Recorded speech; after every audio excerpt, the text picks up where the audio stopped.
betting on my skin tone now?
Good morning, everybody.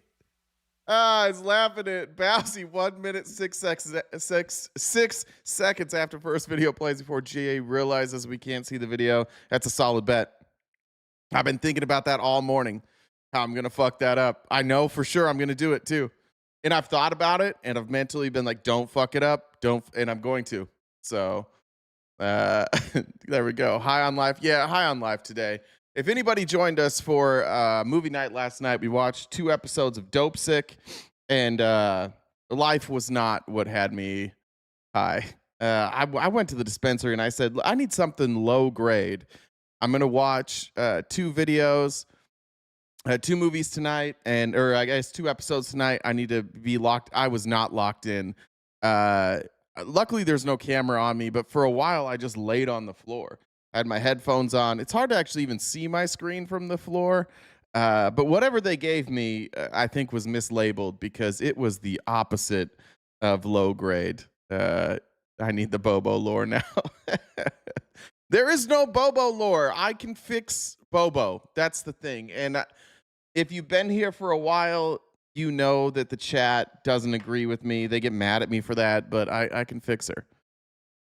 I was nice and relaxed and no hangover. That's true. Thank you. Thanks everybody who joined us for our members only event last night, though. We watched, it was a tough watch. Dope Sick is a tough watch. Not a lot of laughs during Dope Sick. Occasionally in the chat, there's some people making fun of me, which is helpful and keeps people from being depressed. But it's a tough watch. We have 2 more episodes on Monday and then the following Monday and the following Monday. So we're going to go 4 weeks in a row. I got to make sure. Are any of those days a holiday? Dude, I didn't even think about that. Okay, next Monday's... No, we're okay. So it's the 22nd, 29th. We'll be okay there. If you haven't joined us for that and you'd like to become a member and join us for our movie nights, you can, if you have a paid subscription through TikTok, YouTube, or Twitch, you can join us and watch those on Discord. 6 more episodes. You can just catch up on the first 2 and then catch up with us on Monday on episode 3 and 4. It is interesting. You can't make... Oh, yeah, because your time... Asta Sophia, I don't know what to do about Iceland. Are you just all dark? Is it dark all the time right now in Iceland? Yes, Bobo is Bobert. Yeah. Look, let's just be... we'll just... If you haven't been here since the start, maybe this is a good time. I was a conservative... raised in conservatism, indoctrinated in conservatism and Mormonism, and so like some things are hard to get rid of. And as a conservative, I think if you were to say what's your type, I would have said, it doesn't really matter, hair color, but daddy issues would have been a type, and so there's still. That's still something I fight. And so when I see somebody like Lauren Boebert, the younger version of me, the inner me, the indoctrinated me, is like, that's right up my alley. I can fix that. And I can't. If we're being honest, I cannot fix any of that. That's just what I said so that I could excuse it. But that's what we're talking about with Bobo. We got the Twitch chatters here today. I don't see, is TikTok chat loading in here? Let me refresh this one more time and see. I don't know if the TikTok chat is loading. If it's not, I'll pull it up on another screen here. Also, I do think we have possibly fixed our problem. I don't want to jinx it, but I ran a test with Streamlabs. I finally was able to get Streamlabs to help me out. We ran some tests. We think we isolated the problem, and I think we may not have more problems with Streamlabs. We'll see. Let's see. I don't see. If you're in TikTok right now, can you chat real quick? Say something in the chat. See if that's loading. It doesn't look like it is. Chat actually looks like it's loading very slowly right now. Benny, you were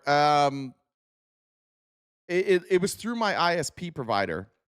So I went in and I did a I don't even know what the fuck you call it. You hit Windows R and then that pulls up like the CMD prompt, and then I did a prompt for like pinging my internet connection, and there were a ton of like missed pings. And so then I had to call my ISP, and they said, the guy laughed. I was like, hey, here's the problem I'm having. We're dropping frames. We're missing pings. And he's like, let me check that out. And he just started laughing, which I knew wasn't a good sign. He's like, we have not refreshed your connection in 5 years. And so that's what we did. We refreshed the connection, and that seemed to fix it. Sorry, Jen. Let me hop into the chat. Jen was, it's good to see Jen here. Last night while we watched Dope Sick, Jen was on a date at Texas Roadhouse. So we didn't get to talk to her very much last night. Oh, and update the goal. Thank you, Jen. Hi, Jen. I was there the whole time. Yeah, okay. How were the rolls? Were they as good as always? I don't go places like that. No. How was the date? You're just a lying liar pants these days. What the hell? Well, were you not on a date last night? I was not on a date last night. A lot of people are wondering how it went. And there was no date to give an update for, so. Okay, sure. Sorry. I mean, not all of us have the same toxic dating history as you do. I get catfished one time. One time. How dare you? You're insulting. And how dare you insult the people who've been willing to date me? I think that's fair. You're a little fucked up if you want to date me. I think that's fair. Yeah. Hey, Larry's here. Jen? Yay. Hi, Larry. Jen, have you checked our YouTube lately? What do you mean? Go pull up your phone right now. I've got where on YouTube? Just go look at our notifications. If you're you're not logged into mine, so you'll have to go to Studio. I mean, I can see most things, but yeah. Just go to Studio and check our notifications. Larry, have you done something? Larry had to have watched 80 hours of our show over the last like 5 days. Larry went back. Let me see. Maybe I can just pull it up here. Let's see. I mean, I'm getting there. Did Larry leave a lot of comments? Or? Larry said a lot of things. Larry said a lot this weekend. Let me just see if I can. Yeah, I can put it over here. I don't know that I can make it larger, but let me share the screen here. That's what she said. Yeah, thank you. Now you can see over here on the right is our like recent comments. It's a lot of Larry.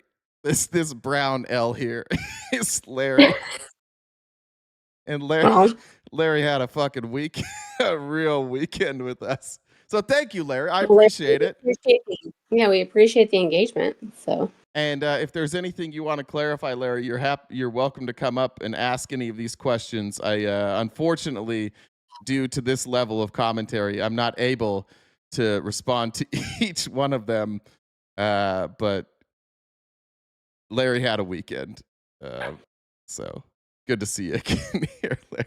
Well, I mean, like I said, I appreciate the engagement, Larry. Yeah, thank you. We appreciate that, Larry. It's good to have you here. All right, Jen, anything else you want to add before we get started? No, we can just get going, I guess. I mean, the typical, we're just getting going. So if you're on TikTok, depending on where you're watching, like the live, share it out, and we've got the gift bowl. So And yeah, that's all. Everyday Insanity, thanks for the gifted sub there. Appreciate you. Let me actually, I forgot I was going to pull up the TikTok chat because it is definitely not showing. Move this over here. Give me 1 second, guys. Now I got to rearrange a whole bunch of stuff. I don't know why this does this. Why sometimes it doesn't load the TikTok chat. TikTokers, listen. I'm loading your chat so I can see what you say today. Let's make sure that we're gifting so that I do this. I personally would like to leave TikTok, but Jen won't let us. So if we're gonna be here, I'm watching it. If you can do your part, we do have a gift goal. We are funded entirely by your generosity. So anything you can do to help us knock out that gift goal every single day is greatly appreciated. In the lead right now on TikTok is Purdy Kiki, Cat E, Chihuahua Mama. I never Chihuahua Mama. I like Lisa Michelle and Empowered Forward. Thanks for being here. Let's get going on the show. Republicans. The story today is the story that's most days. Republicans are fucking it up, and they're going to try and cover that all up with indoctrination. This was from Miss Frazzled on TikTok, and then MAGA Cult Slayer reposted it on Twitter. But we ended, I think on Friday, we talked about Club America. I showed you guys a clip of Greg Abbott talking about Club America, which is Turning Point's political action arm that is targeting high school students. And now in Tennessee and in Texas, they're going in trying to indoctrinate children. And we don't use that loosely. It's legitimately what they're trying to do. Miss Frazzled had this clip from, I believe this was in Tennessee. This is what Turning Point, who is not racist, guys. Charlie Kirk wasn't racist. Turning Point isn't racist. There's no such thing as racists on the right. They never do any of that stuff. This isn't racist, just so we're clear. Oh my gosh. A mayor in California said that her remarks at the first ever Club America meeting at this high school were taken out of context. Club America is Turning Point USA's high school arm. So let's listen to her remarks in context, shall we? Martin Luther King was a Marxist, and that he was into socialism, and a lot of the civil rights things that he advocated for were not really helpful. Now there's a lot of research. Real quick, I don't know if Martin Luther King was a Marxist or not. Who the fuck cares? You're allowed to be a Marxist in this country. We got to stop allowing people, like, I think sometimes our knee-jerk reaction is to defend and be like, he's not a Marxist. Who cares? You're allowed to be a Marxist. You're allowed to advocate for Marxist ideas. We are not a capitalist country. We're not a free market we're whatever the fuck we want to be. So you can be a Marxist. You can be an open Marxist. You can advocate for Marxist ideas. That's part of being American. So we got to stop allowing them to use Marxism as an insult. You know what Marxism is more than anything? Right. How about that? Marx was fucking right. What we're going through right now that we're going to cover on the show is everything Marx predicted. Late stage capitalism. And he predicted accurately that the response to late stage capitalism would be that people would move towards socialism. And what is happening in this country as late stage capitalism is happening in front of us, people are moving towards socialism. So more than anything, if Martin Luther King was a Marxist, which again, I don't know, he was fucking right, I guess. I guess we should have listened to him because this is what's happening. That's why they don't want to talk about Marx, because he was right. They don't want to discuss this. They don't want to point that stuff out. So they're just like, what if we just scared everybody from the word Marxism and then nobody will listen to it? Come back a little bit here. And welcome everybody from the Facts Still Matters raid. Bad boy, we have a rule here, and this might be a good reminder for everybody in the chat today. We stay on topic here. We don't allow you to just come in and spam dumb shit. So if you come in here and you spam dumb shit, bad boy, always right, we deport you. And so this is your one option, or your one warning. And for anybody else here who wants to spam shit, assimilate, you bitches. Assimilate or you will be deported. No due process. We send you straight to CCOP. So you can disagree with me all day long, but it has to be what we're talking about. So, bad boy, one morning. Appreciate you being here. You're welcome to stay. That's over on TikTok if anybody's wondering, but assimilate or be deported. The civil rights things that he advocated for were not really helpful. Now, there's a lot of research to that, but we can argue about that. That's kind of what and also with personal life. My oldest daughter had a lot of trauma as a child. Something really terrible happened to her when she was very young that I would hope never would happen to any other child. And as a result of it, she's a lesbian. She's gay. That's her mom. She had a lot of trauma, so now she's gay. This is being taught in a school. This is Mayor Holly Andrialta, who has a gay daughter, who is blaming her daughter's gayness on childhood trauma. And they're teaching that at school. And Greg Abbott, remember Greg Abbott said anybody who fights against this will be prosecuted. Thanks, everybody from FaxRaid. And she's married to Let's go back there. And as a result of it, she's a lesbian. She's gay. And she's married to a woman. And sometimes that's a little bit of internal struggle for me because I believe that marriage is between a man and a woman. And I believe that... Oh, you poor lady. An internal struggle for you. My daughter was abused as a child. Now she is ostracized by me and the people that believe like me. But it's an internal struggle for me. Because in the book that I read that doesn't talk about marriage being between a man and a woman, doesn't really define marriage at all, I believe a marriage is between a man and a woman. So really I'm the victim here because my abused daughter who's also gay exists. Scripture is very clear on homosexuality. But on the other side of that, I love her dearly. We are in relationship. And that's what Charlie Kirk's message was. Is like, we may not agree.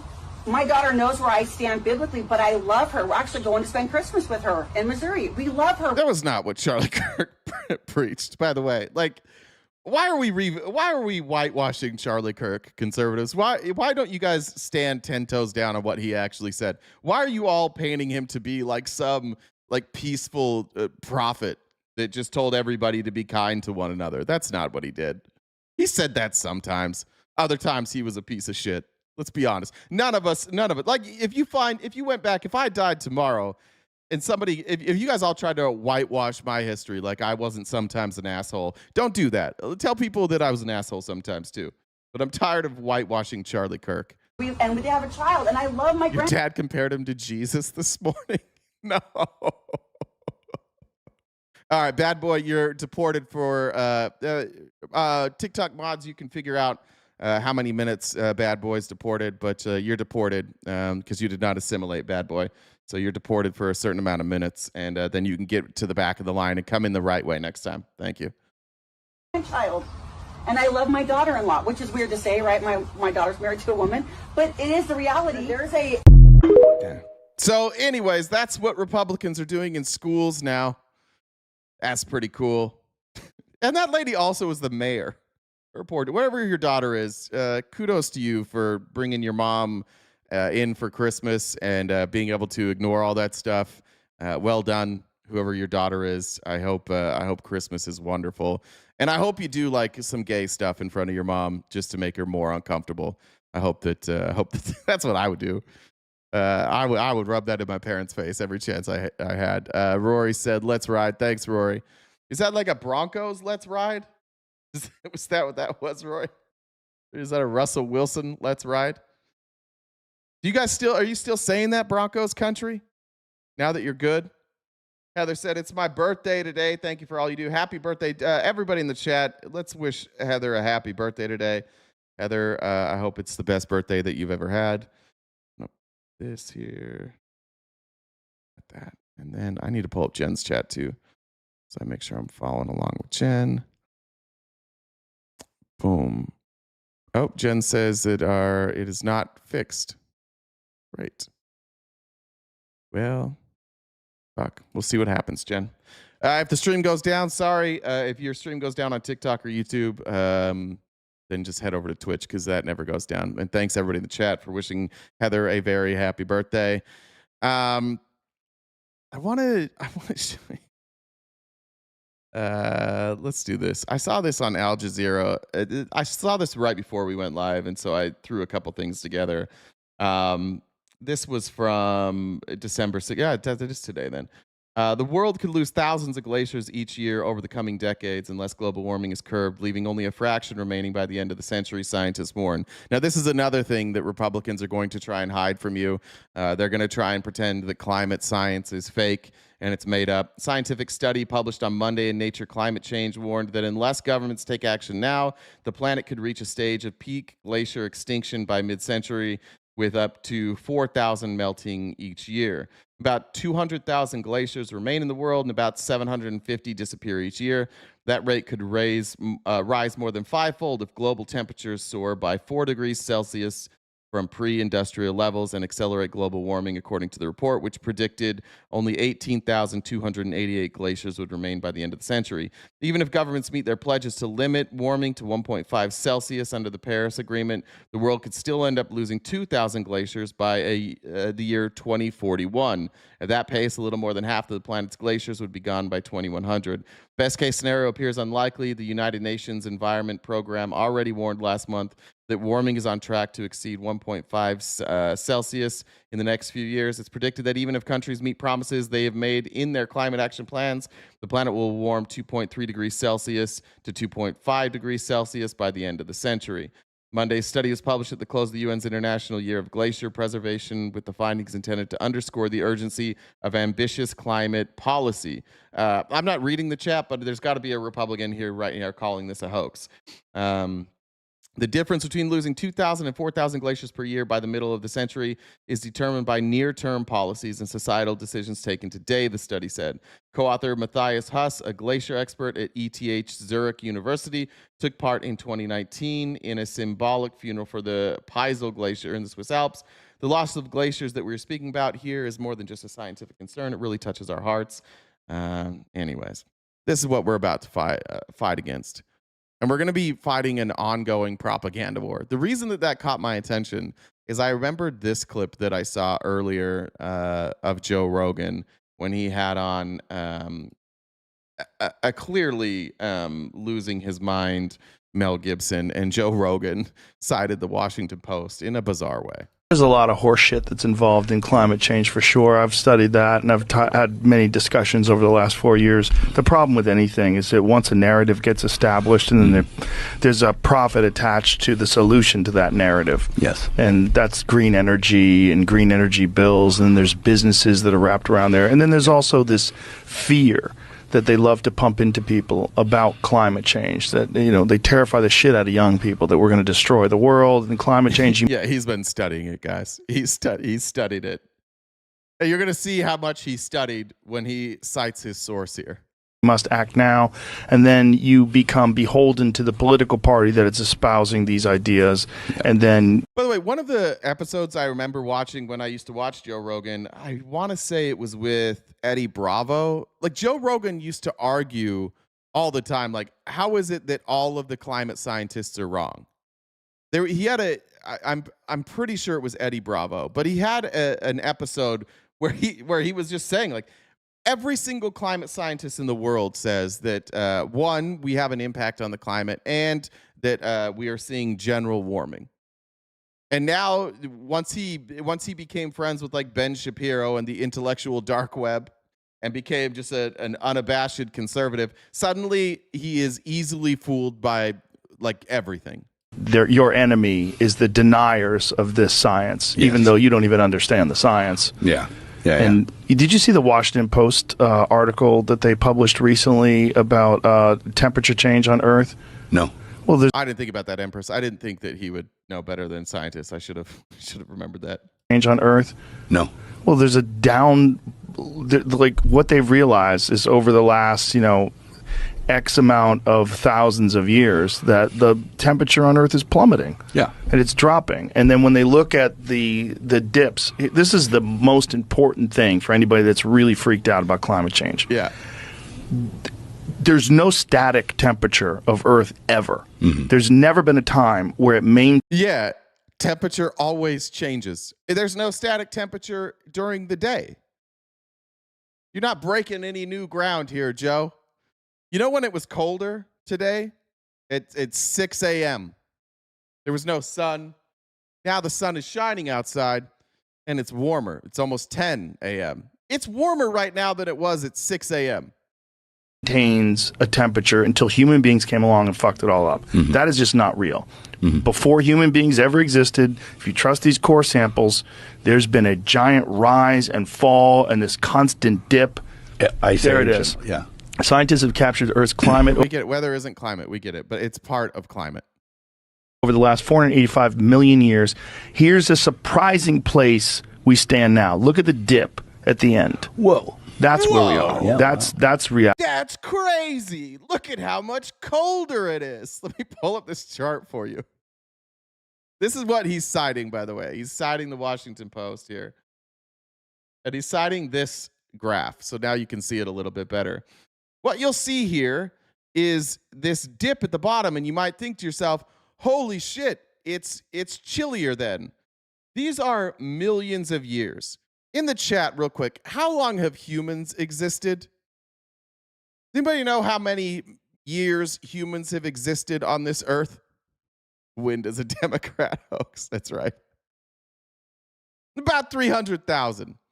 You could go back to 300,000 to 400,000. Yeah, you could go back and say like around 2 million for like human adjacents, but humans, Homo sapiens, about 300,000 years. So these are millions of years, right? So this would be 25 million years right here. This, if we're going back 400,000 years, we're talking about like here, just like right here.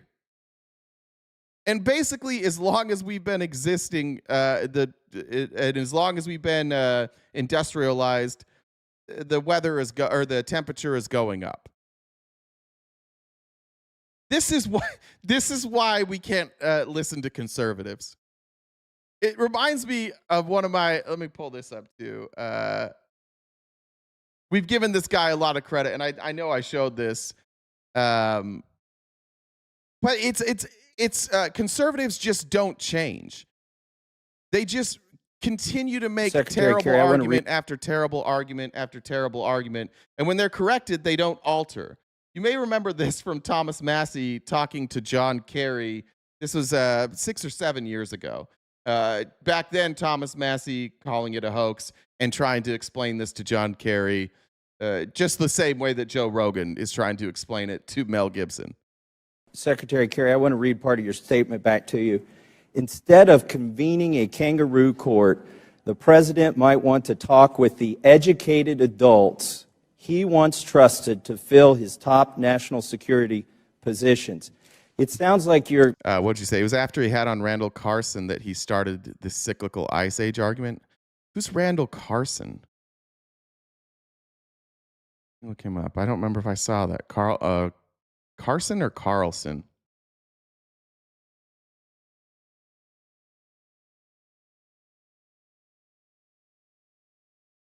Oh, the bearded dude. Okay, that's when it happened? All right, thank you. Positions.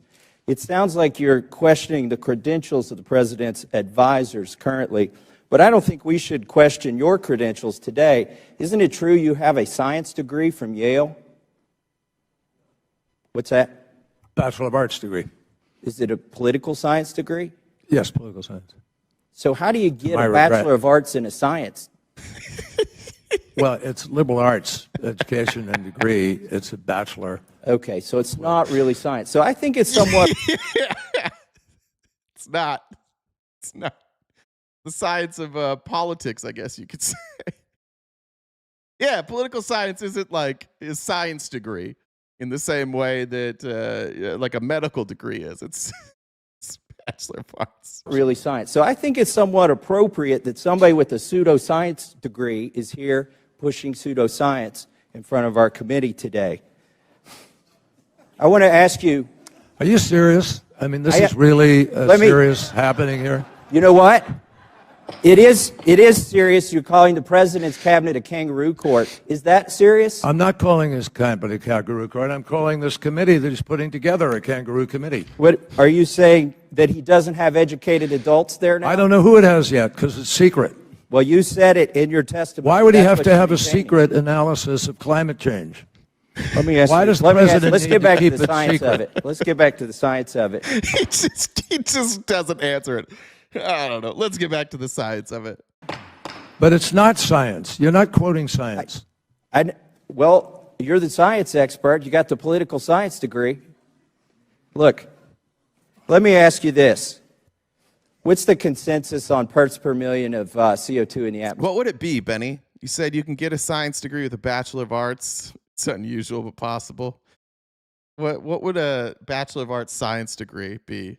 Atmosphere.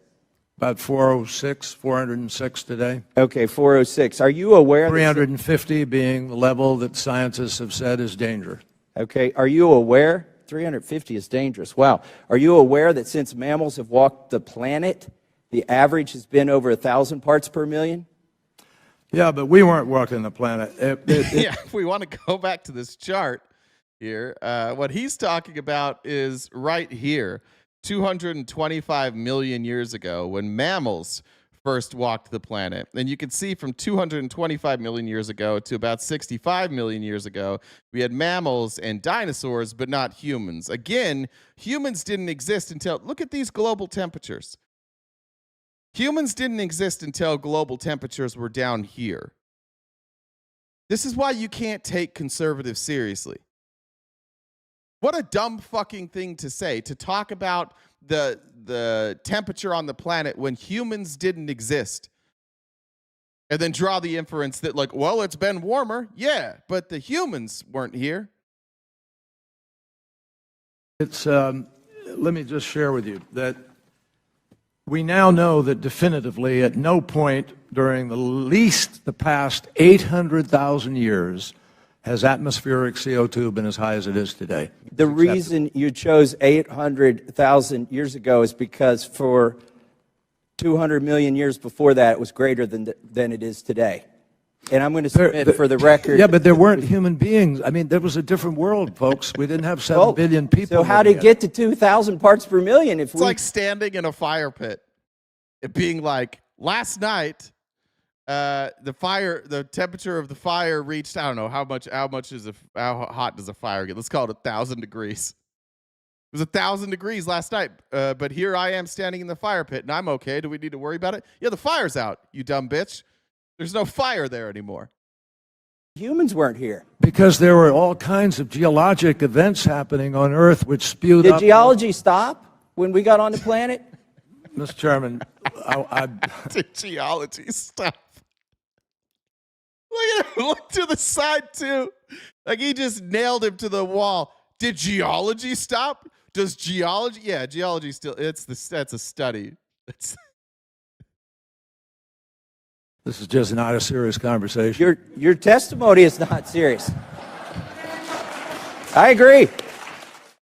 Yeah, it just reminded me of that. Anyways, we go back to this chart that Joe Rogan is citing here, where he just got, dude, look at that. This it goes in ups and then it goes in downs, and it's down here at the bottom, and they say it's going ups.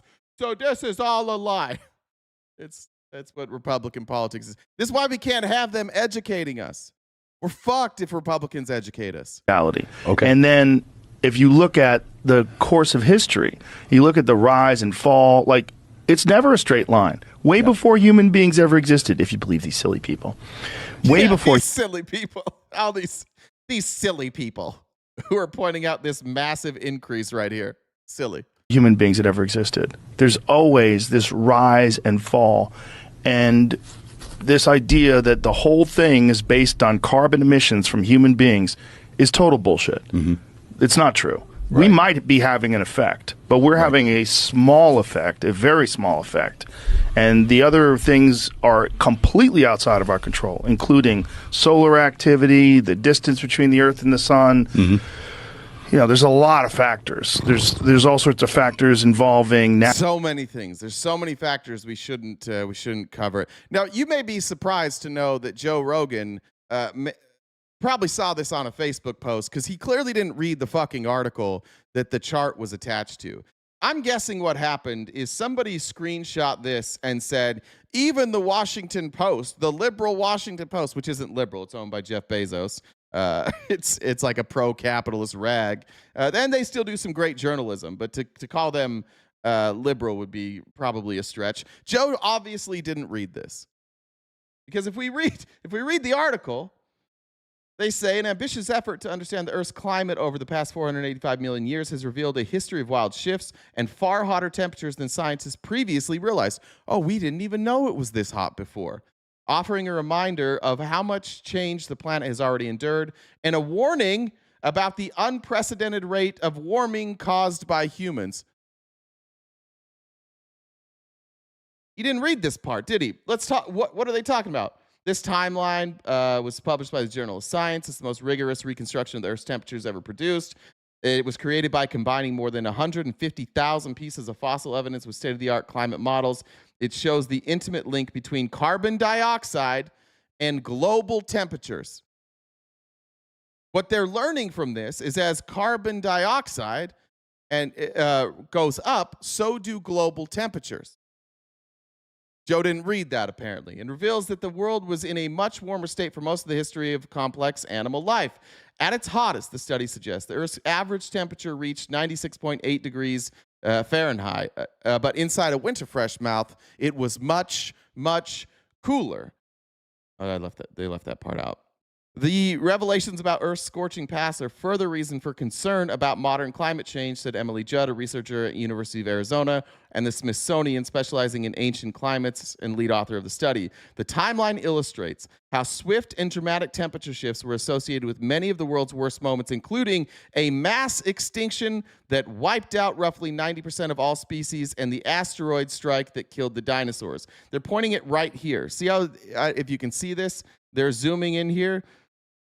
This was the largest mass extinction that happened 250 years ago, and you can see this dramatic change from 64.6 degrees to 83.3 degrees Fahrenheit. What they're saying is that when gases from volcanic eruptions, including CO2, raised Earth's temperature by more than 18 degrees in the span of about 50,000 years. It wasn't immediate. It was over the course of 50,000 years. And it puts into perspective what we have to be comparing. So for all of you, I saw we had some chemtrail folks in here.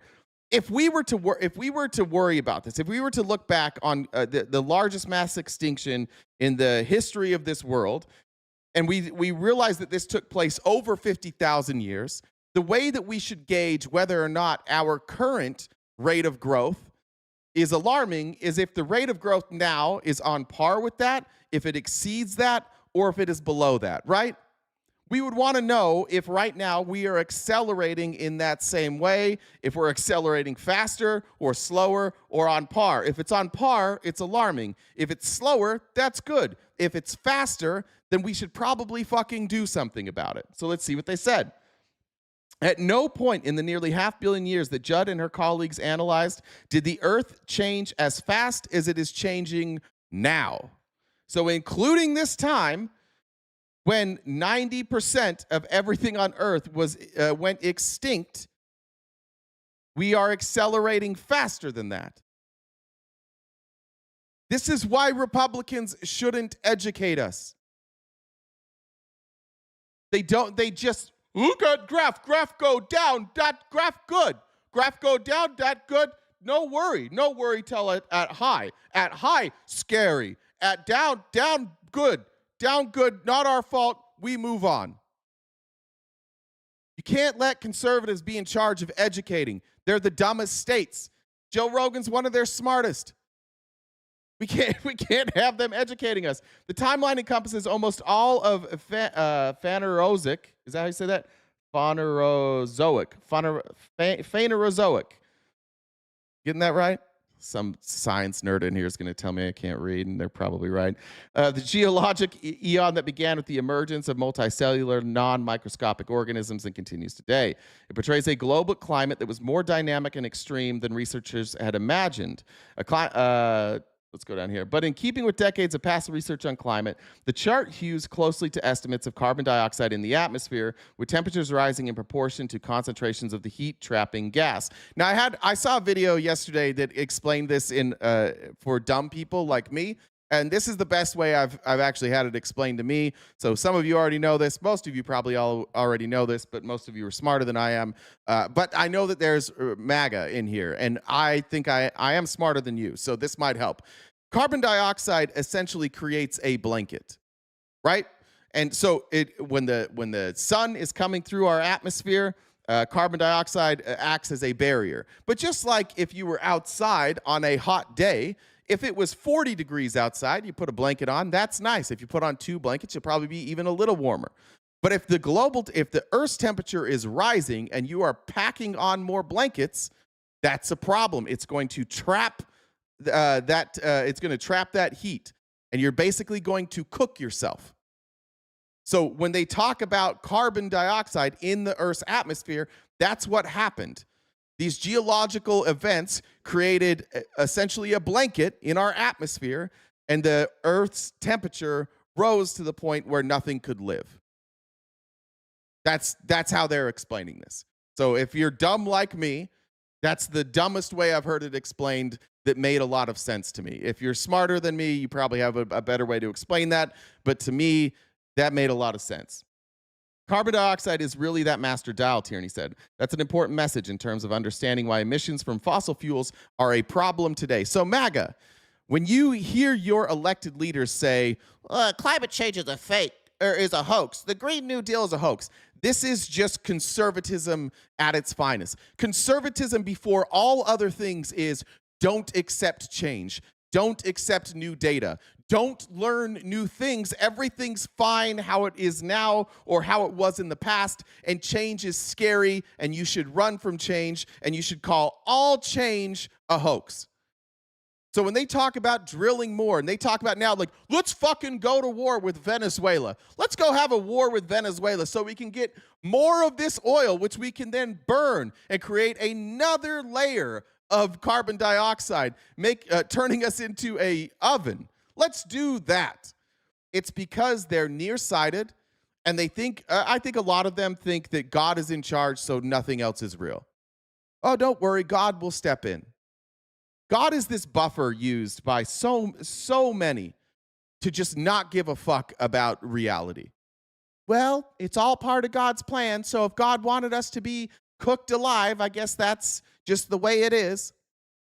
Now, I don't know the outcome, right? Like, maybe if the Earth temperature gets too high, a bunch of people will die and we'll stop emitting CO2, and eventually it'll become inhabitable again.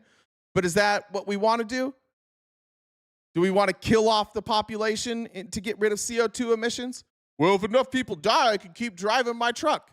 Or we could just have like renewable energy, which is cheaper and it's cleaner. People will live, and you don't have to stop at a gas station and fill up your car with gas. We can stop destroying our planet. We can stop going to like nationally protected areas that are beautiful and digging big, massive fucking holes that you can see from space. We could just do that, right? Like, we could actually address this stuff. By the way, that also creates new jobs. Drilling more oil doesn't really create that many new jobs. Creating new energy, that creates new jobs as well.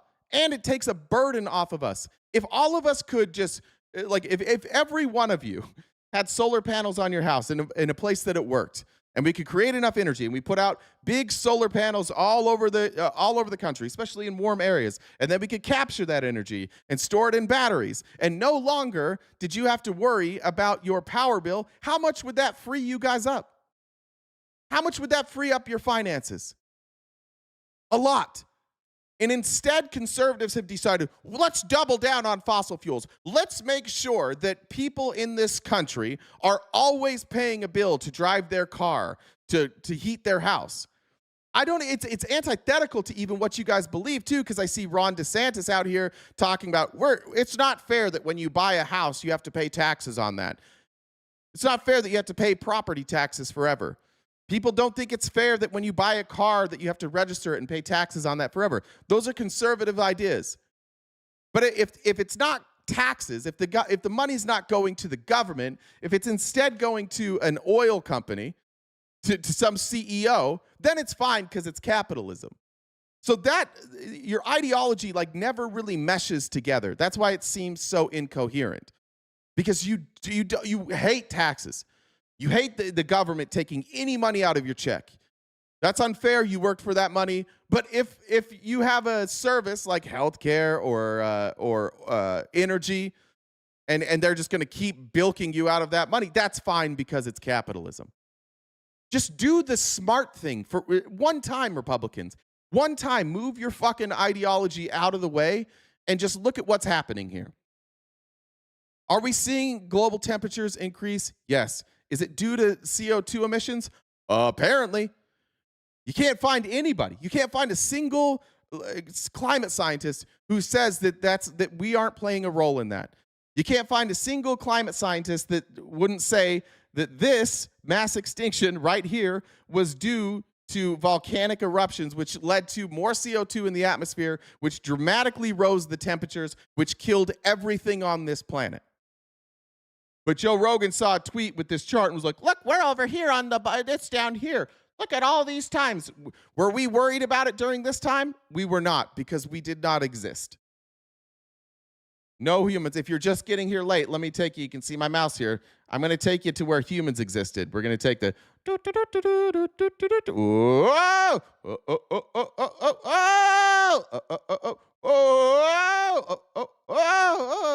going to take this. Oh, look at this roller coaster.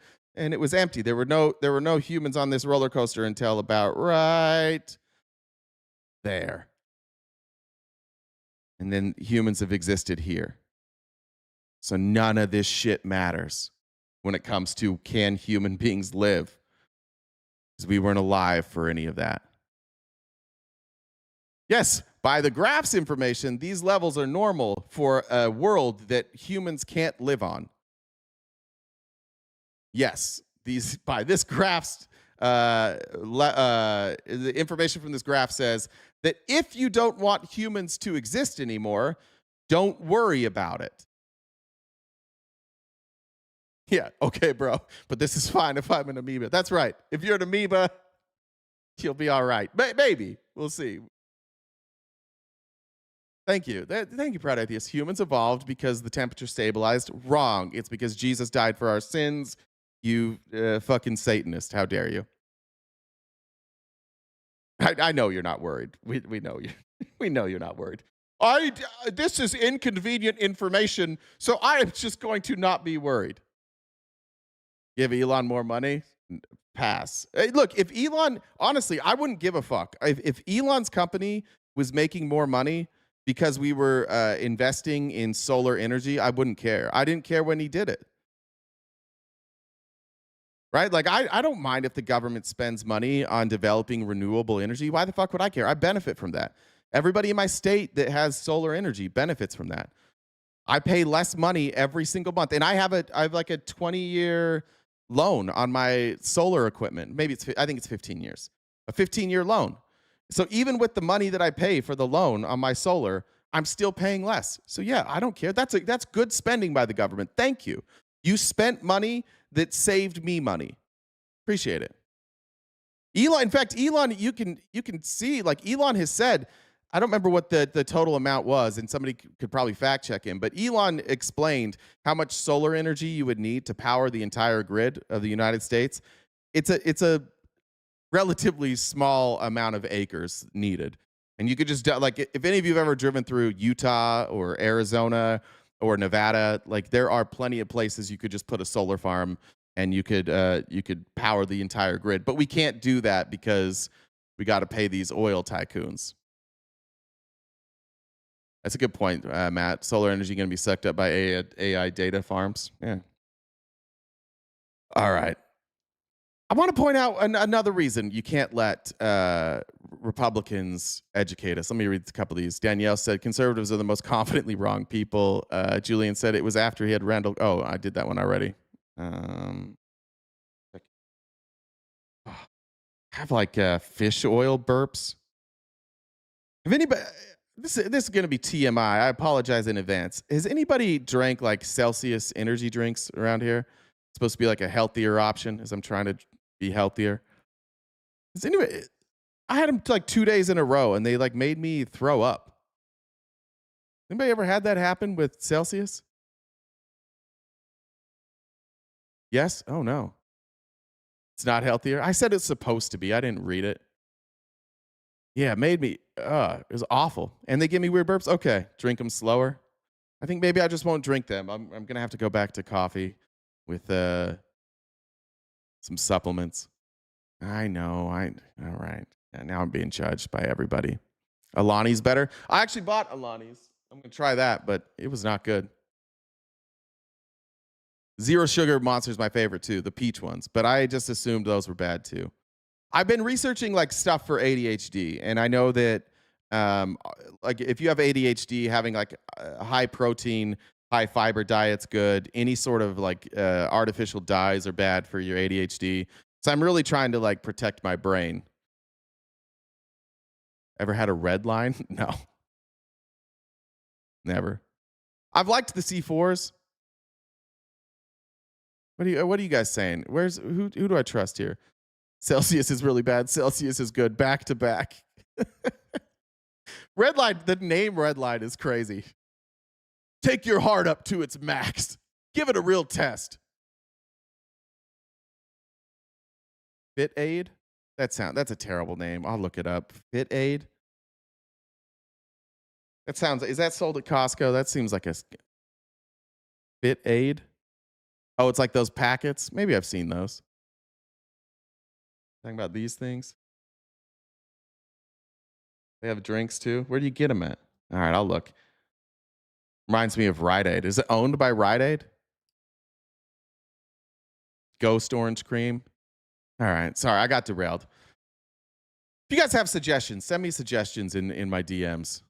If anybody has information on this stuff. I'm just addicted to caffeine. Coffee with honey, yeah. Betting it's a Mormon MLM. I hate green tea. I can't do green tea. I just hate the taste. I mean, I could. That's a really bitchy crybaby thing for me to say. I do drink water. This is my water. I drink a lot of water. I only drink Womanade. Lion's Mane coffee. I use some of that layered superfood creamer stuff. They have a mushroom one. They've got like a turmeric one, and then they have one with like MCT oil. I like those a lot. Green tea is supposed to be good for you. The taste kills me. All right. But here's the other reason we can't have Republicans educating us. And Republicans, you just need to understand now that. We're going to turn. Like you guys, I don't know what your role needs to be in this country, but it doesn't need to be education. And here's why. To the growing measles outbreak in South Carolina. Hundreds of people quarantined now after the number of confirmed cases spikes to 111. Morgan Norwood is here with the latest. Morgan, scary stuff here. Good this morning. Is really concerning, especially as we head into the holidays. We know more people will be gathering this morning. Authorities are sounding the alarm on this as the measles outbreak down in South Carolina grows. More than 250 people, including kids, have been quarantined after being exposed. State health officials say there have been at least 111 cases since that outbreak began in early October, with 105 of those people who were unvaccinated. They say that this outbreak is accelerating with 35 new infections since early last week. And many of the new cases were actually traced to a church in Inman, South Carolina, just outside of Spartanburg. But people have also been infected at home, school, and even in a healthcare setting. 3 people. Yeah, not a church. There's been this like not revival, this whatever it is, where churches like you see a lot of conservatives now talk about like how people are going back to church. What churches realized is that they needed to be more like encompassing. So churches have become like political action arms where they're not talking about biblical stuff anymore. They're talking about like health trends. They're anti-vaccine. their Trump churches, whatever they might like. Churches were struggling, and what they've realized is that like that message alone isn't going to bring people back. So they've turned them into like into political apparatus, and that's where we're getting this. Like leading back to churches who say like it's my right not to be vaccinated. This is what we warned Rogan of. This is what we warned everybody of. You can't go on an all-out war on vaccines and expect people not to get sick. We already saw this with RFK. He did this exact thing in, I want to say it was Tonga. Somebody, I think it was Tonga. You can correct me if I'm wrong there. Was it Tonga? Yeah. I think so. Does anybody remember, was it Tonga? Samoa? I always mix them up. I get Samoa and Tonga mixed. Yeah, sorry. Samoa. He did this in Samoa where he went in, he was saying like, oh, mRNA vaccines are bad. And then he went over there, he gave a speech, and people were buying his bullshit. They didn't get vaccinated. You had a measles outbreak. Now we have it in South Carolina. School and even in a healthcare setting. And Texas, Three by the way. people, including And two Utah. Texas school children, have died from the measles just this year, and health officials once again urging the public to make sure that they are updated on their MMR vaccinations. And as you said, during this holiday season, we really have to be on. If you think church is doing all the things you just said, you're going to the wrong church or you're ill-informed because you're just spouting BS. No, I'm talking about the rise of churches, Brianne. I agree that some churches aren't. Like I grew up Mormon. The Mormon church has not embraced they haven't embraced like anti-vax stuff. They haven't embraced politics from the pulpit, but they're also not really growing in the United States. They're growing in other countries. But if you look at the growth of modern churches in the United States, where are they getting their growth from? Partnering with like Turning Point USA. There's a massive rise of like Trump churches in the South. It's not all encompassing. There's some churches that are going to grow. Even like the Catholic Church, they've seen some resurgence, but the resurgence for the Catholic Church, which has been troubling for them, has come from like the extreme right. Like most of these like red pillars, neo-Nazis, whatever you want to call them, like they're all embracing Catholicism now. But yeah, I'm not saying all churches, and I'm not trying to criticize your church. You might go to a church that's different than that. But the increase in Christianity that we're seeing is largely coming from churches who are becoming political. The really Orthodox Catholics like Vance is trying to be. Yeah, exactly. Thank you. So maybe I should have been more clear. I appreciate you bringing that up, Brianna. But like that's what I'm talking about, the growth. I'm not saying every church is like that. There's a lot of great churches. Absolutely. As more and more people are together. All right, but it's not just South Carolina, deep red state. It's the deepest, reddest place in Utah. I was actually unaware Numbers of this. keep going up. There's now been 115 measles cases in Utah this year, making this the largest outbreak in 30 years here in the state. This map shows the hot zone, southwestern Utah with 82, Utah County. This is just MAGA country. Also where Charlie Kirk's shooter is from.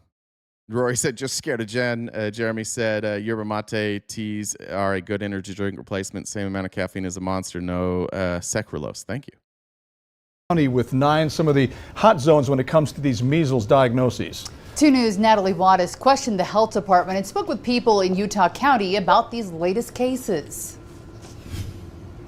It's my hometown, Utah County. I'm glad to see it's not too bad there. Mormons have this weird thing, too. Like the leader of the Mormon church who just passed away was a heart surgeon. And so if you go into like Utah County and Salt Lake County, where most people in Utah live, you're not going to see the same type of anti-vax sentiment. There is like a big push with like influencer moms and granola moms that aren't doing it. But southwestern Utah is really where you're seeing the problem. It's a little surprising to see an Dana. uptick in measles, but it's not surprising to hear that Utah County is one of the places where we have seen more of those cases. I think because there's kind of been a movement towards anti-vaccination. As of this month, the Utah Department of Health and Human Services reports 115 confirmed cases of the measles in Utah, with most of the outbreak. Yeah, it's the anti-tax, anti-government area of Utah. Good point, Rich. It is. It is a very, I don't know how you'd put it. It's rural. It's, I don't want to say farmers and ranchers, but it's like the children of farmers and ranchers. It's a very, they don't trust the government. They hate the government. They live in an area where there's a lot of protected land. They're kind of like this weird version of conservatives where they want to protect federal land and state land. At the same time, they also hate the government, and so they're always at odds with Republicans. But they're also very white, very not very diverse, not very accepting of different ways of life. I think that's how I'd explain like St. George, Cedar City, Utah. This is where like the Mormons who far less educated, don't care about education. This is if you work hard, you can make it. Like I work with my hands. I'm a very blue collar area of Utah. I'm not knocking on ranchers. I'm from a ranching family. Like that's my lineage. I have no problem with ranchers. I'm just explaining who these people are. But I wouldn't go to ranchers to get medical advice. Would you? Josh, are you just here to just be upset about everything, Josh? Are you in your feelings today? We can talk to you for a second. Let's be honest. Like, do you go to ranchers for your medical advice? Yeah, there's people here. The Gibson girl grew up there and can't confirm. My family's from there. This is just the reality. I'm just trying to give you some understanding. Even in South Carolina, it was people outside of the main cities of South Carolina where you're seeing these measles cases. Where you're seeing this uptick is people who are targeted by conservative like propagandists who tell them not to be vaccinated, and then they go out and they don't trust the government, they don't trust anything, and sometimes they make bad decisions. I don't think it's a bad thing for these people to not trust the government. I don't trust the government. In fact, a lot of my distrust for the government stems from coming from a family in this area. We never trusted the government. I still don't trust the government. But I think what they've confused here is confusing the government for scientists. They think that like scientists and government are hand in hand. So their anti-government stances lead them to take anti-scientific positions like this. And now you've got kids getting sick and dying because they conflated the government with science. And that largely happened during COVID. I was in this area. I was at a gas station in Washington, Utah, which is just outside of St. George. During the COVID, I wouldn't say right when COVID kicked off. Like I was in Arizona and everybody was masked up here. We were doing social distancing. But one of the places you could go and get outside was at golf courses because you're outside. If you're playing in a golf tournament, you're usually by yourself. And so I went to Utah to play in a golf tournament. And after I finished the golf tournament, I went down, I was filling up for gas to drive back to Arizona, and I had to go to the bathroom. So I put on my mask and I went into, I think it was a Maverick gas station. And I happened to run into a friend of mine who I had lived with when I lived in Arizona and Washington. And I was the only person in there with a mask. And he was like, dude, take that shit off. I said, what do you mean take that shit off? Why would I take it off? He's like, everybody in here thinks that you're crazy for doing this. Like, we don't do masks here. That we don't do government propaganda here. Like, that's why everybody's looking at you. And it was fine. I didn't keep it on. Nobody gave me shit. It wasn't a big deal. But he was mostly making fun of me. But that was the culture there. And that's where this outbreak is happening. Right here in these little outskirts of St. George. You can also down in, they call it the Crick, but like this is where the polygamists live. So these are the type of people who think that education indoctrinates them. They're conservative because they're conservative, and they think that conservative means smaller government, and they don't trust the government, and rightfully so, but it leads them to stuff like this. Are we done with our feelings now, Josh? Listening to your tone seems like you think that working with your hand or something about being blue collars is like, well, that's because, Josh, you're just choosing to be offended. I come from a blue collar family, man. Like my dad was a contractor. He had a contract. He was a contractor and had a bathroom mirror business. I grew up in not a rural, but like I grew up doing with horses. I grew up like we gardened our own food. It's the way that I grew up. I love people that work with their hands. I think, and right now it's a great time to work with your hands. If my daughter was old enough to like be looking at a career, I might say maybe it'd be a plumber, maybe work in construction. There's some awesome avenues for you. I have no problem with blue collar workers. I'm just pointing out who these people are and the lack of education that they get. That's it, Josh. You don't need to be offended by that. These are my people. We have blue collar people here right now. Where's raise your hand right now in the chat if you are a blue collar worker and if you watch regularly. I don't want you to feel ostracized, but don't be offended by that. I'm just trying to tell you who these people are. In southwestern Utah, with more than 80 confirmed cases. We haven't had that many measles cases in Utah for over 30 years, so this is very extreme and it's really concerning. Why does the health department believe it's happening now? Is this like a delayed reaction of previous low vaccination rates? Yeah, I think unfortunately. Let me help Josh. Here's what I would do. Josh, if we were talking about fixing cars, and I was showing you a story of cars breaking down in New York City. What I would say is, and because everybody's fixing their own cars, I would say all these people in New York City are trying to tell everybody else how to fix a car. They didn't grow up with cars. They didn't have cars. Their dad was a journalist. Perhaps their mom studied gender studies. So why would we take advice from these people in New York City about fixing cars? It's not disrespectful to the people of New York City. It's an understanding of like what they know and how they're raised. That's all I'm saying here, bud. This isn't an attack. And you just chill. Just don't be so quick to be offended here. Unfortunately, our vaccine rates have gone down over time, and we do now have a number of people who are vulnerable to this infection because they haven't been protected.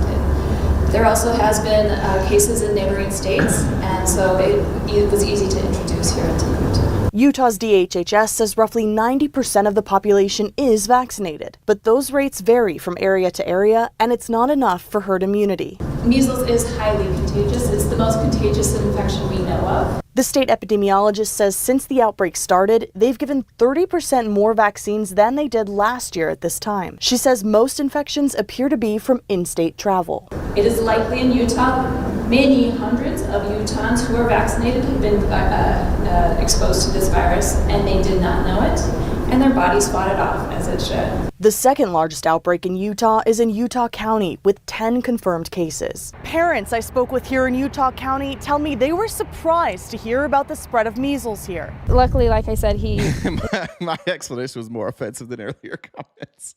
Maybe. Sorry about our friends in New York City. I was trying to give him a good example. It might not have been very good. He's vaccinated, so that calms my nerves a little bit probably, but it is definitely something that's concerning, I think, knowing that it's so close. Natalie Wattis, KUTV 2 News. All right. I mean, if you just look at like education by state, if we did that, K through 12 education rankings by state. Pull that up here. I should have had it. There's this interesting one. So I'm going to show you two sources. The first one I'm going to show you is the one that pops up the most because it has the most funding. And you're going to see U.S. News. And you'll see, like, I think Florida always, or like Utah's pretty high here. And I think Florida usually is up here pretty high. Oh, did they adjust this actually? NAEP, preschool enrollment, did they drop that? There used to be like a funding mechanism here. All right, so what are they measuring now? It measures state performance across the life cycle of a young person's education, encompassing preschool enrollment, standardized test scores among 8th graders, high school graduation rate, and college readiness. They might have dropped it. Good for you, U.S. News. I'm going to look into their methodology. There used to be a part in here that was like something about like taxes. I can't remember. It didn't jive. But if we look at the top ranked schools here, it's all blue states. This shit matters. This isn't to say that like all red states are bad at everything, but education in red states is a problem.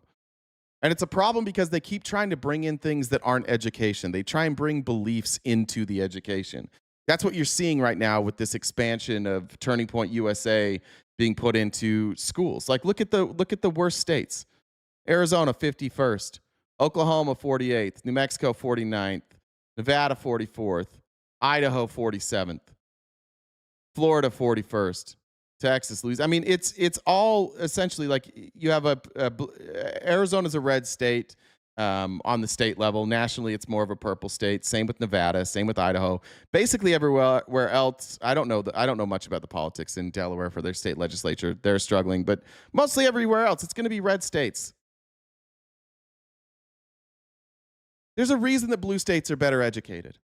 And red states, you're good at a lot of things, but stop pretending that you're good at education and ignoring all the stuff that blue states get right, and then teaching your kids not to be vaccinated so that you get sick.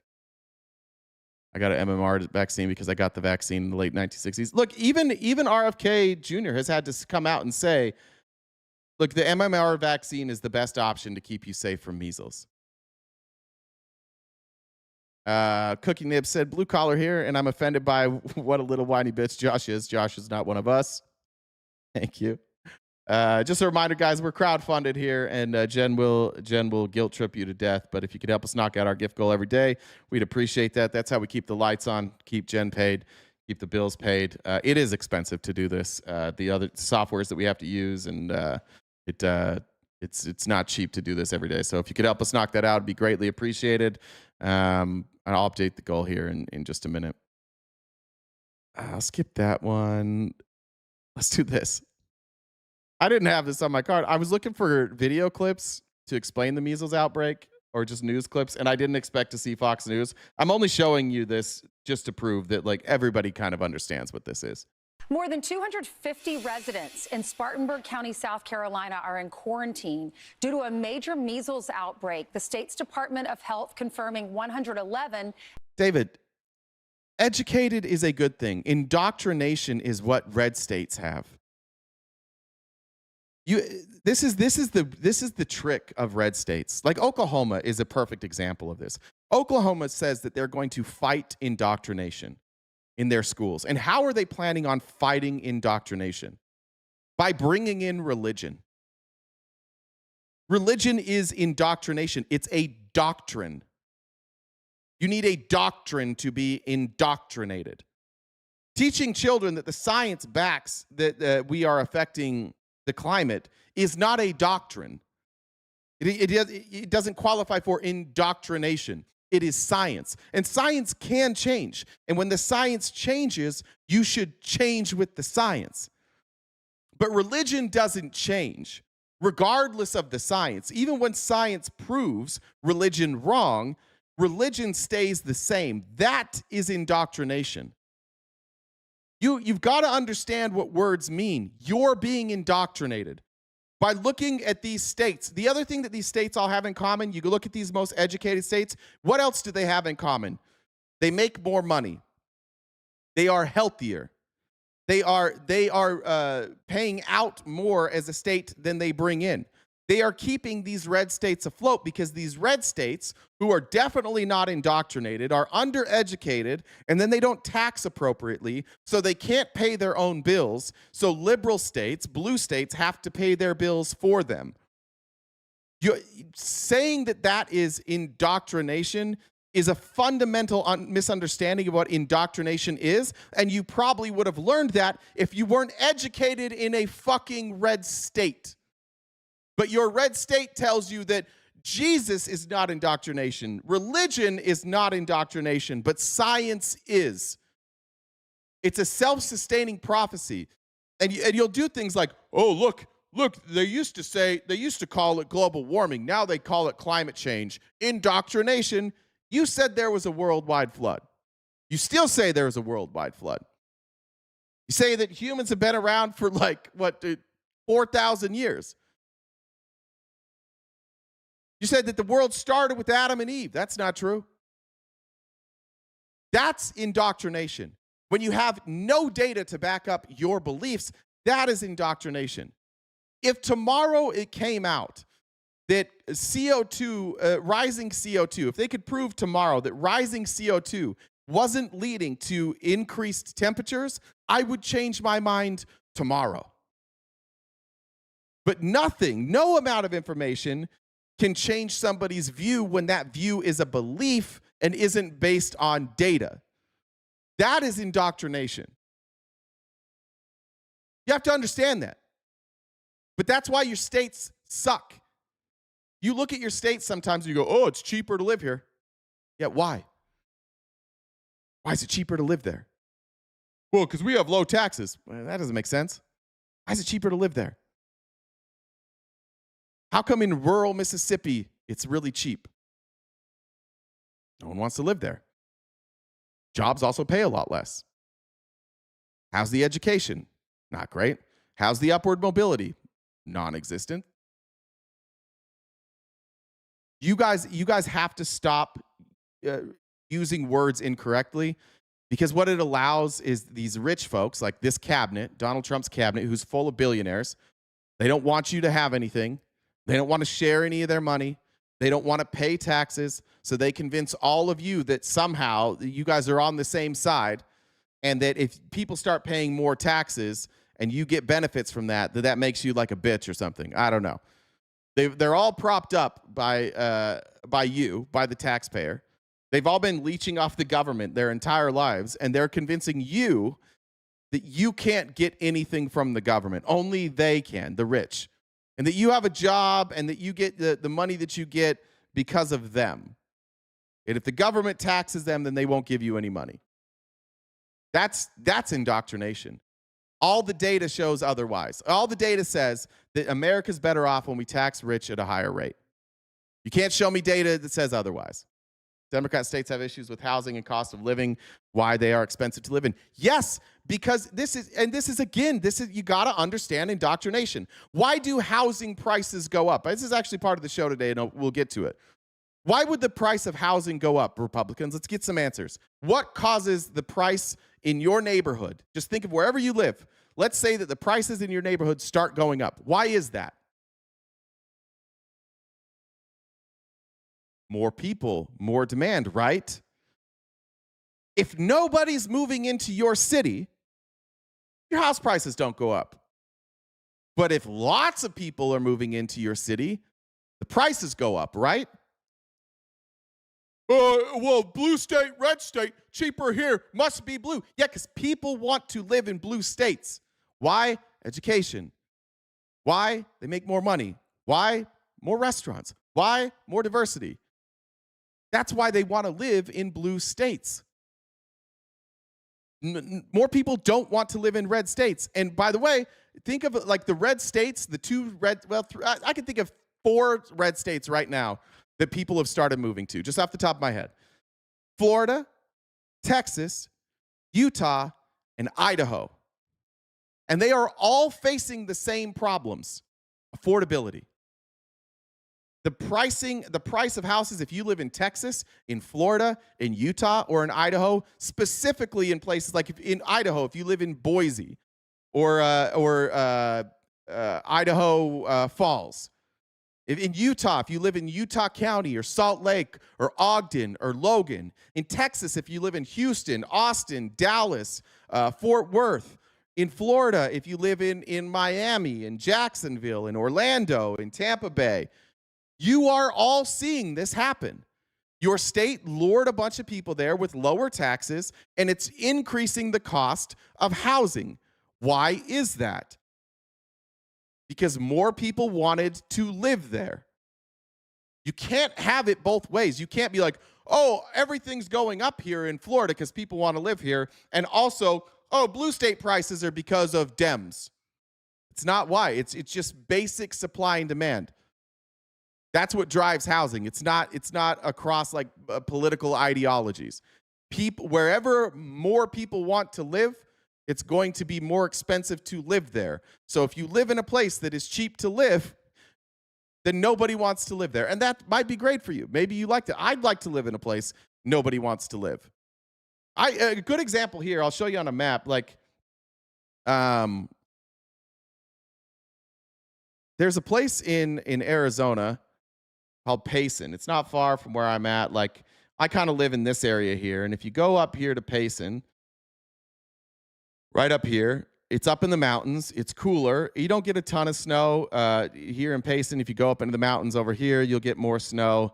But you can see there's not many houses. So I looked at like, this would be an hour for my daughter. It's a quick drive. I'm like, I would kind of like to live up there. It's a little bit slower pace, a little bit less, it's not as hot, but it's way more expensive to live up here than where I live now. Because a lot of people wanted to live there. Is there more jobs? No.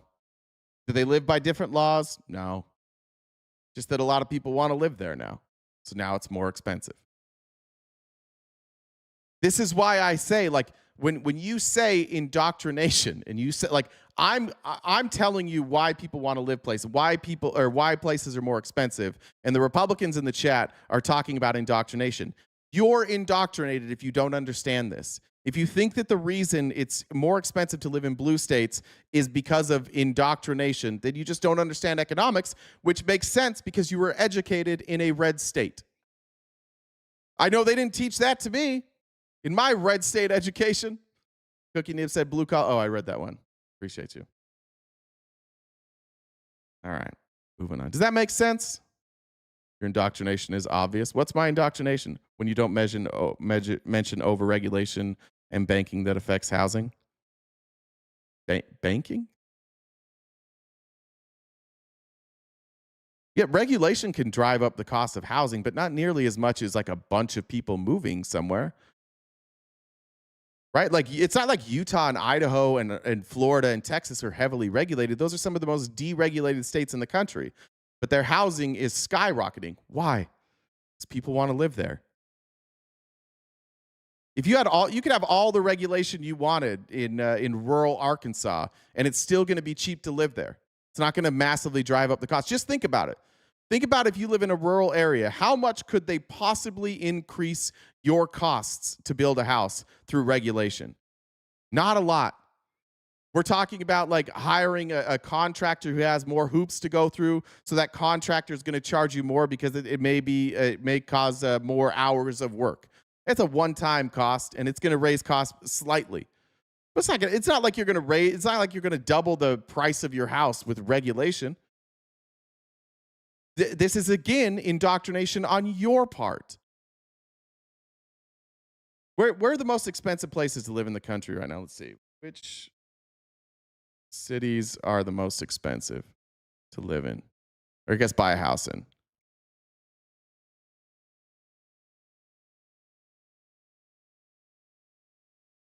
Oh, I just need to do the United States.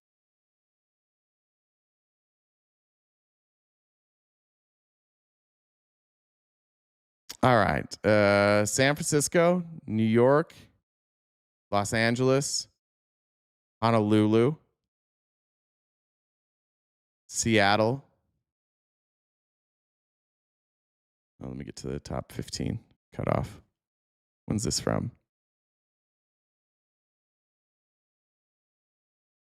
Pull this over. You can look at it.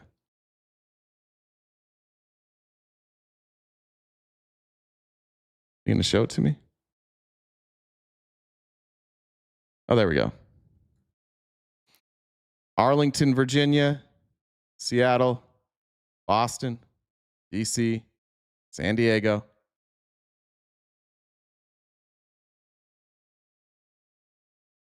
Lake Havasu City? That's crazy. I didn't know that. That is a tiny little... There you go. Lake Havasu is a perfect example. Tiny little city. It's built on a lake. Average home price, 1.18 million people. Only 60,000 people live there.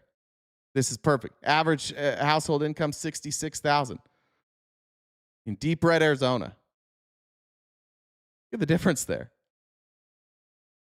They're basically, it's the same price to live in Lake Havasu as it is to live in San Diego, and the median income is, what, $50,000 less. Why is that? So let's just understand what it is. It's the unavailability of housing.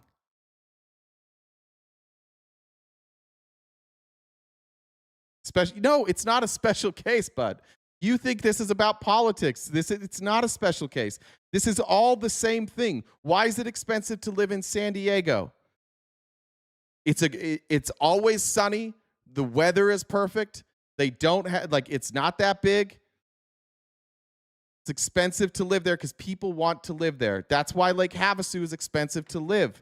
People want to live there. LA, same thing. People want to live there. San Francisco, same thing. People want to live there. Queens, where we go? Brooklyn, Honolulu. What about Honolulu? Honolulu's tiny.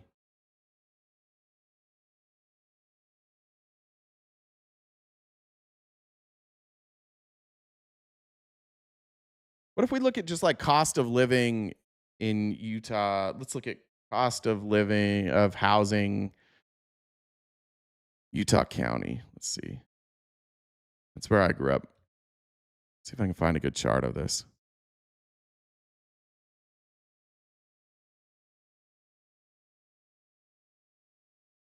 Yeah. Guess what happened right here?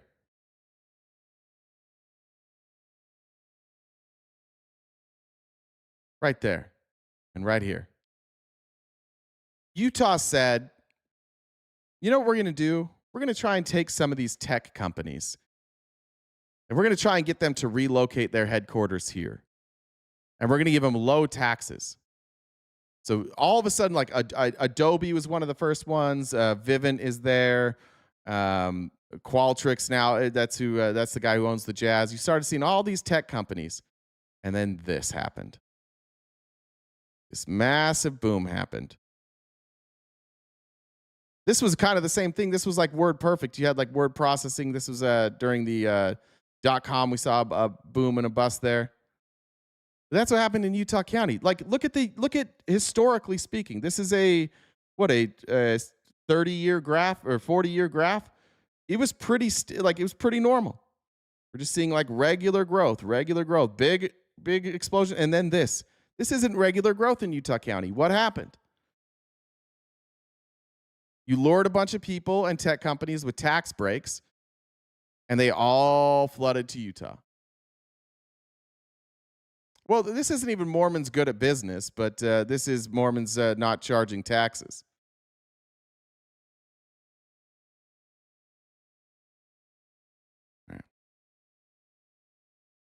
I have the degree in all the comp sci knowledge you can, but still use a plus bilingual, at least your CV. I don't know what that means. It's probably not directed at me. Josh is still here? Is Josh still in here being upset and offended? All right, we'll move on. Actually, I want to show you guys this. I do think we're probably one of the few streams today that's not going to be talking about like guns. Everybody in MAGA right now wants to talk about anything but the economy, which is why we're talking about the economy. But if you remember this lady, her name is Toni Holt Kramer. She's the founder of the Trumpettes, and she's tired of all the bad news coming out about Trump. So she would like you guys to talk about this instead. Hi, everyone. I'm Toni Holt Kramer, founder, president of Trumpets USA, but not going to talk to you about politics. I think we all need a change, something new. How about talking about the new rage, which is mature women with younger men? I think that's kind of interesting. I've been doing... Listen, if you are a younger man and you're looking at this economy, a rich widow's not a bad idea. I'm just saying, if you can stomach it, not the worst decision. Rich widow's kind of a good idea. Some research on it because we all need a change. I mean, we know all the stories about older men with younger women. That's old news. How about mature women with younger men? In all fairness, most of her is not, I don't know how old she is, but most of her isn't as old as she is. It's clearly a new nose. Those are new cheeks. Those lips are new. I don't know what else. Like most of her isn't as old as she is. I guess she's refurbished. Some of the most interesting stories are going to come your way if you keep following me on all of my social media, Facebook, Instagram, Rumble, everything I can think of, social media, YouTube, and so forth. And I'll tell you why, because I think there's a lot to be learned. And, you know, we all have to take other directions and take other roads so that we open our vistas and that we open our knowledge and our mind to what's going on. Listen, if if the things don't go well with the streaming and I just suddenly disappear, I would check West Palm Beach. That's where I would look for me.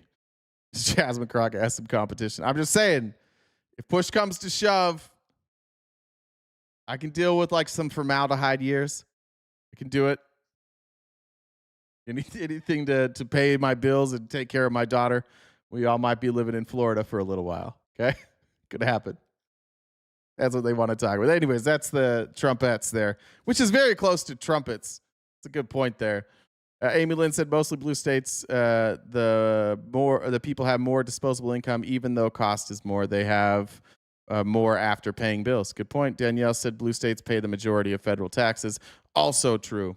And don't let Danielle be alone in funding this organization today. If you can help us knock out that gift goal, be greatly appreciated. Jen will start screaming at you eventually. Ryan said for the wonderful duo, thank you, and thanks for the cat picture that went along with that. I saw a cat out this morning hunting, and I watched that thing for like 20 minutes, just right outside my door. It was hunting grasshoppers, and it got quite a few. It's a good cat. All right, got all those. Let's go here. I do want to share this story. Listen, ICE are bitches. I think we all know that, but I wanted to show this. This is a 911 call, and then I'll read the thread after. This happened in Hennepin. Is it Hennepin? Make sure that's the right name of this county. Yeah, Hennepin County Sheriff's Office. And they received a call from the Department of Homeland Security. And here's the call. Yes, we need assistance immediately. This is a Homeland Security. I got Hennepin County's in Minnesota, by the way. officers getting attacked. Okay, where? On West 29th and Pillsbury. I got forwarded in Minneapolis, and they're not answering their phone. 29th. It's right down the street from Chicago Lake Liquors. Yep. West 29th and Pillsbury Avenue. Colby, are you all right? They're surrounded, and they're being attacked. How many is it like? Okay. We only have a few officers, but we have, what did they say, 60 to 70 agitators that are fighting them. They're not answering their phone now, so I don't know if they got knocked out or what, but we need help.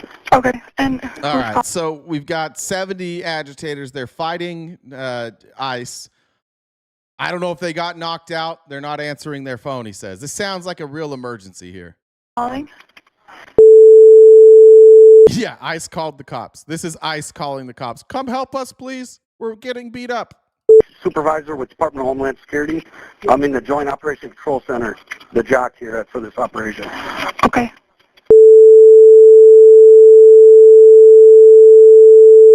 All right.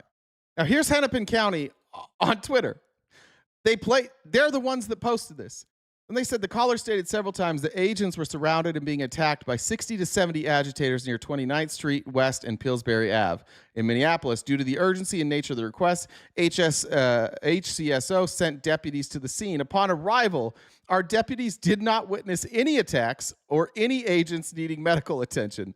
There was a crowd blocking federal agents from leaving, and our deputies helped federal agents leave the scene. At that point, our deputies cleared. HCSO deputies did not make any arrests, use any force, deploy any chemical irritants, or use any other crowd control devices. The Hennepin County Sheriff's Office will always respond to a help call where there are reported attacks. We do not take part in civil immigration enforcement, and we do not assist any other agencies in their civil immigration enforcement. Our obligation is to ensure the safety of all people in Hennepin County. For transparency, we are releasing the non-emergency call that was received. Can you please help us? We're being beat up. Show up. Nobody's being beat up. We just need you to clear the agitators. ICE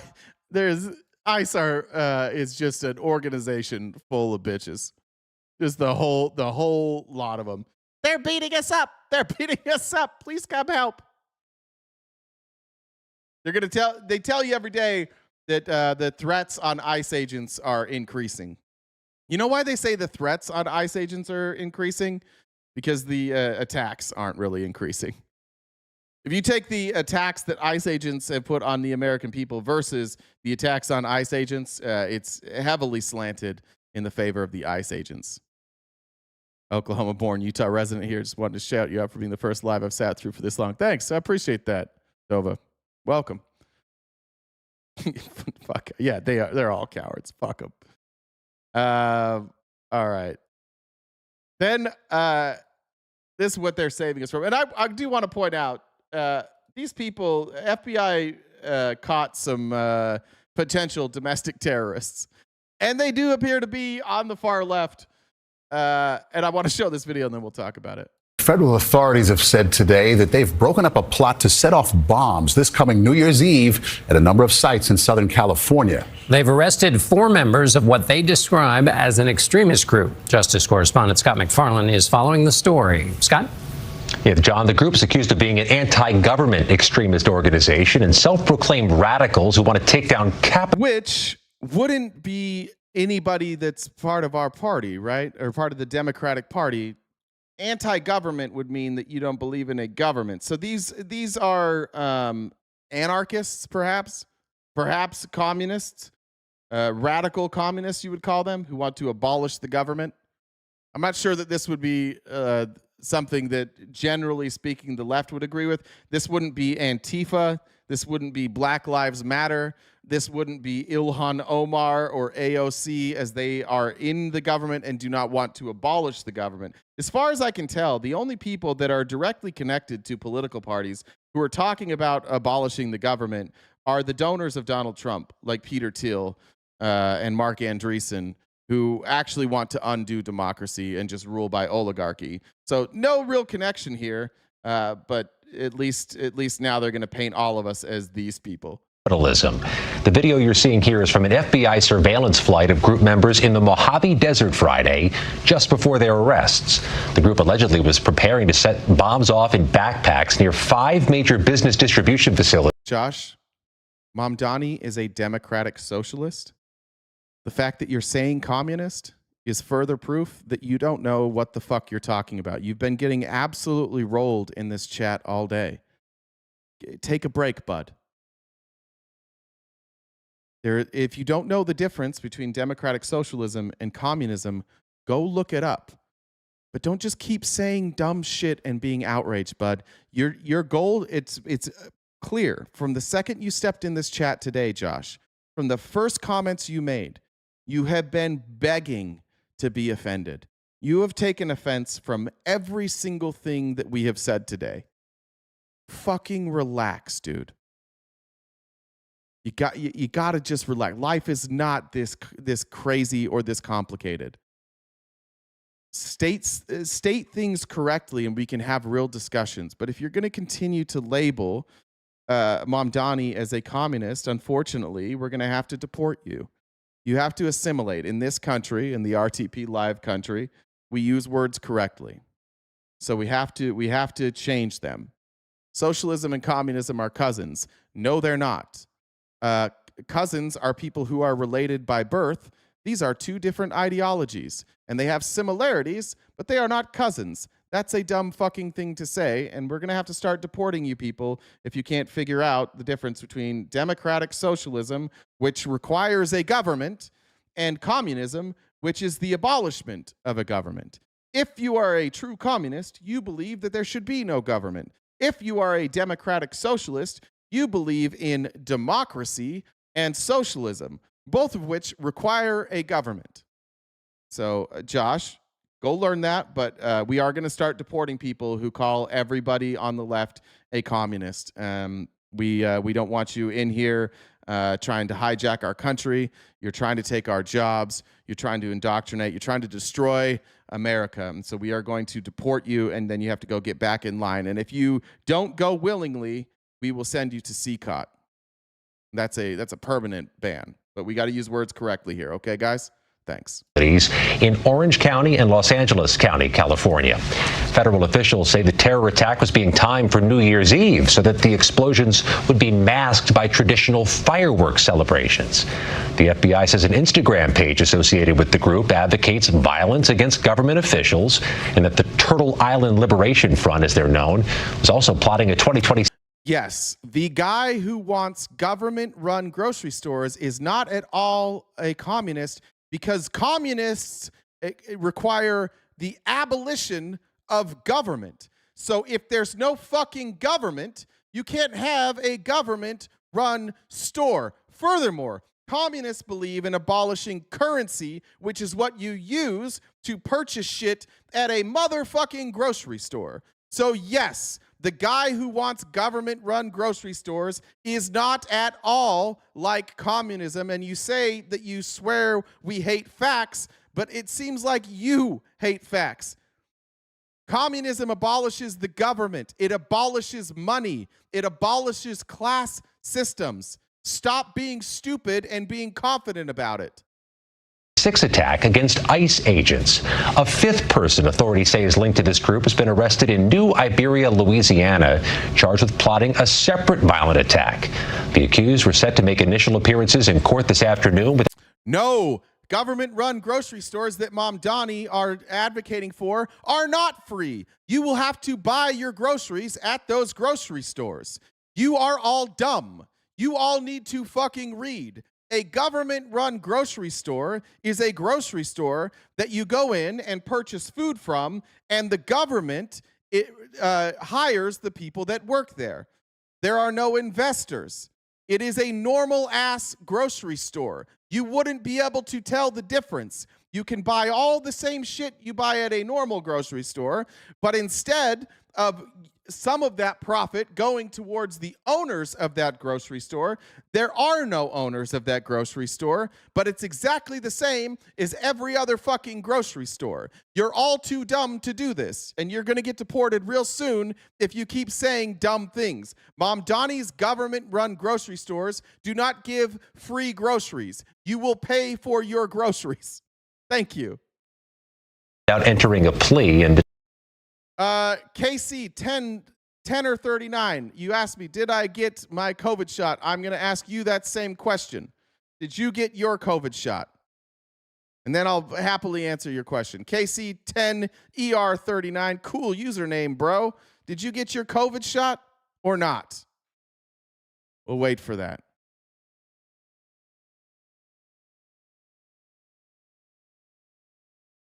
No, sir. Mods, please remove KC10ER39 for coming to our country and with his disease-ridden ass. Send him out of here, back to his shithole country for 24 hours. KC10ER39, you need to go and get vaccinated before you can re-enter this live. Goodbye, sir. Don't bring your dirty-ass shithole ideas to our country and try and destroy us from the inside.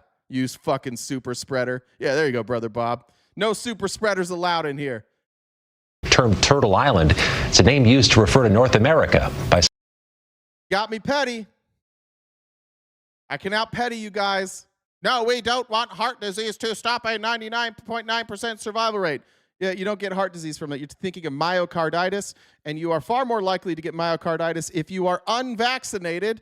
That means you're probably also unvaccinated. Who said that? You got to deport you for 5 minutes. Anti-vaxxers are getting deported for 5 minutes.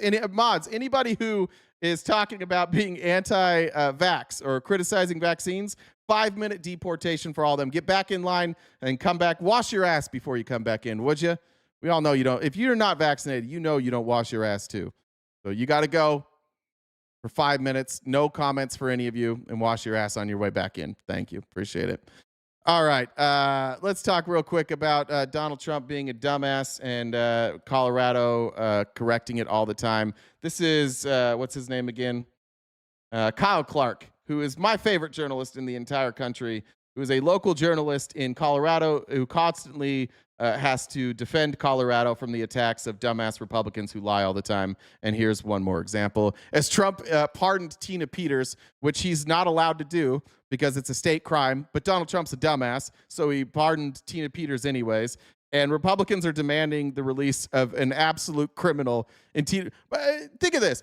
Tina Peters gave access to an unelected non-bureaucrat, just a guy. Tina Peters stole another employee's identification and gave it to a guy so that that guy could hack the voting machines. That's why she's in jail. She gave unauthorized access to a guy by stealing somebody else's identity, and that's why she's in jail. So if you don't think that it should be a crime in this country to give access to voting machines to just some guy and get that access by stealing somebody else's identity, then I guess free Tina Peters. But I'm of the opinion that if you try and hack our voting machines and if you steal somebody's identity to do that, that's a crime you should go to jail for. President Trump talked about Tina Peters today for the first time since the president issued a so-called pardon trying to get her out of state prison in Colorado last Thursday. It's a purely symbolic move. President doesn't have power to pardon people on state charges. In fact, today, President Trump did not even mention his supposed pardon of Tina Peters. He just ranted about Colorado's governor refusing to pardon her. And the president made a series of false claims. Edward said, I don't want to be guilty today. Secret squirrel. Thank you, Edward. In the process. Poorly run state of Colorado with a governor who's incompetent, and frankly, with a governor that won't allow our wonderful Tina to come out of a jail, in a high-intensity jail, because she... The fuck is a high-intensity jail? Can somebody tell me what that means? I'm going to stop Donald Trump a lot more. I think one of the disservices we've done to this country is pretending that Donald Trump's sentences make sense and that he's not just speaking gibberish. That's not a thing. He also, I don't think, remembers Tina's last name, but we're gonna correct and we're gonna point out consistently how insane this man is. He caught people cheating on an election, and they said she was cheating. She wasn't cheating. Billy Talent 74, you are now muted for the next 5 minutes. Mods take care of that. He said RTP can't enforce any fake laws. We will say whatever we please in the chat. No, you won't, bitch. See you in 5. She went over, she looked at one of the election scams going on, and because she did that, they put her in jail for 9 years. It's block all anti-vaxxers for 24 hours. Anybody doing anti-vax shit. We've moved on from the vaccine stuff, so now all anti-vaxxers, because in this country we have rules. You have to stay on topic. Anybody from now on who are doing like anti-vax comments, we've left that subject, and we don't want you destroying our country from the inside, so we will be deporting all anti-vaxxers from now until the end of this show. It's going to take a minute to unpack those false claims, but I feel like this is important. So maybe we can just kind of like baseline set again about what's happening right now with Tina Peters. Trump claims that Peters caught people cheating on an election. That is not true. Tina Peters did not uncover evidence of election fraud or an election scam. That's not true, Alfred. I do not. You said I'm feminine. I swear I wipe the toilet seat before I sit. That's not true. I sit directly on your dad's face, and he takes care of the rest every time I need to use the toilet. Tell him I said what's up, and tell him thank you. Her criminal plot to breach election systems was an attempt to find evidence of Trump's claims, but it failed to produce that evidence. Trump said there that Tina Peters was accused of election cheating because she uncovered cheating. That also is false. Peters was accused of breaking a variety of other state laws tied to that election system breach, where she gave an employee's security badge to one of her fellow conspiracy theorists. Now, if we want to be conspiratorial, I think that the reason that Donald Trump is talking about Tina Peters and trying to pardon her is because Donald Trump and Elon Musk, in my opinion, and I have not covered this in its entirety yet, but they hacked the election machines almost certainly. And we'll get there. And they did this in Colorado. They did it in Arizona. They gave access to all of these people, and core components of the election machines, specifically, I think it's from like ES&S, were absolutely hacked. And they changed the software so that there were routine checks that were not completed. on basic functions that would allow you to switch votes. We do know that it's possible that you could add and or switch votes. That's why I think he's doing this, because I think that places like Election Truth Alliance are getting closer and closer to providing or demanding an audit, and Donald Trump wants to prepare you for that, to reject the evidence that's going to be presented. And so he's just conditioning you early on to say that it's all a scam. And so that's why he keeps going with this election fraud stuff, because they do cheat and they plan on cheating. They tried to cheat. They definitely, almost certainly got away with some of it in 2024 and probably will again. And I think that that will be proven. But until then, they're going to try and convince you that there's no such thing. And allowed that person access to vote. Slow says, I'm too much of a pussy to enforce the fake laws. We say when we want, whenever we please. Anybody who is saying that we don't enforce laws, mods, now I don't have to read them because it's the same person. So anybody who says we won't enforce fake laws, 24-hour mute. Have at it. Voting equipment. Trump also falls true. Peters was charged by a Republican prosecutor, convicted by a jury in Deep Red Mesa County, convicted on 4 felonies, attempting to influence a public servant and conspiracy to commit criminal impersonation. That plus now you can call me an election denier, conspiracy theorist. You can call me whatever I want, but 0 people were put in jail for cheating in the election in 2020.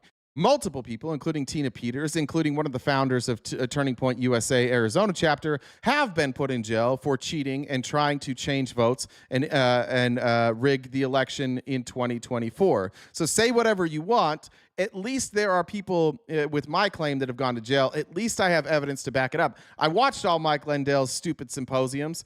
His claims were debunked. He offered a $5 million prize to anybody who could debunk his claims, which were the claims that Donald Trump relied on to say that the 2020 election was stolen. And he had these packets, these data packets that showed that the election was stolen. And he offered $5 million to anybody who could disprove that those packets were fake. And a guy disproved it. And not only did he disprove the packets, he said they were unrelated. They had absolutely nothing to even do with the election. He proved it. Mike Lindell said, nuh-uh, and he took Mike Lindell to court. And in court, it was proven that he disproved those claims, and Mike Lindell had to pay him $5 million. So you can say whatever you want about conspiracies. Donald Trump's conspiracies lost every court case, 60-0. And virtually every court case that's been brought against MAGA folks in trying to interfere in the election has ended in guilty convictions. So say whatever you want. We're not the same.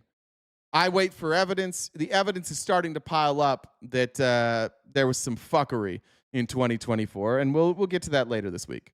Misdemeanors. Peters has never been accused of election cheating herself, as Trump claims, although Peters was accused of election incompetence when she was the county clerk. She failed to collect and count the ballots in the drop box right outside her election office. Those 574 ballots were only discovered in the drop box the following election year. Peters initially took responsibility for the error, then later said that she was the victim of a conspiracy that was set up to make her look foolish. She tried to cheat. Now we're getting flagged. She tried to cheat on for the election. Then she admitted it. And then she's like, it's actually a conspiracy theory. They're all after us because they don't like Trump. It is true. We don't like Trump. Trump can kiss my ass, and he's a dipshit. And it takes real MAGA-colored glasses to watch Trump at this point and not realize that this is a man who clearly lost his mind a long time ago, and he's no longer even making any sense. We show you the video of he's talking about Tina Peters. It made no sense. No quote that I will show you for the rest of this live will be of Donald Trump saying something that is sensible. Just a reminder, we are crowdfunded. Anything you guys can do to help us knock out that gift goal by the end of the live would be greatly appreciated. Lee said, I'm buying a clear conscience. That's we sell those here. We might start selling deportations. I'm thinking about selling, you know how Trump has that, like the gold card? It's $1 million and you just get to come in this country.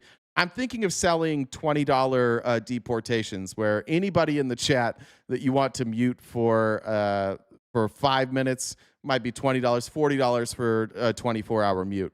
We'll see how that goes. But I am considering that. So the RTP, it's cheaper than Trump's gold card, and you get to choose who you deport, which should be kind of fun. Susan said, oh, hey, Jen.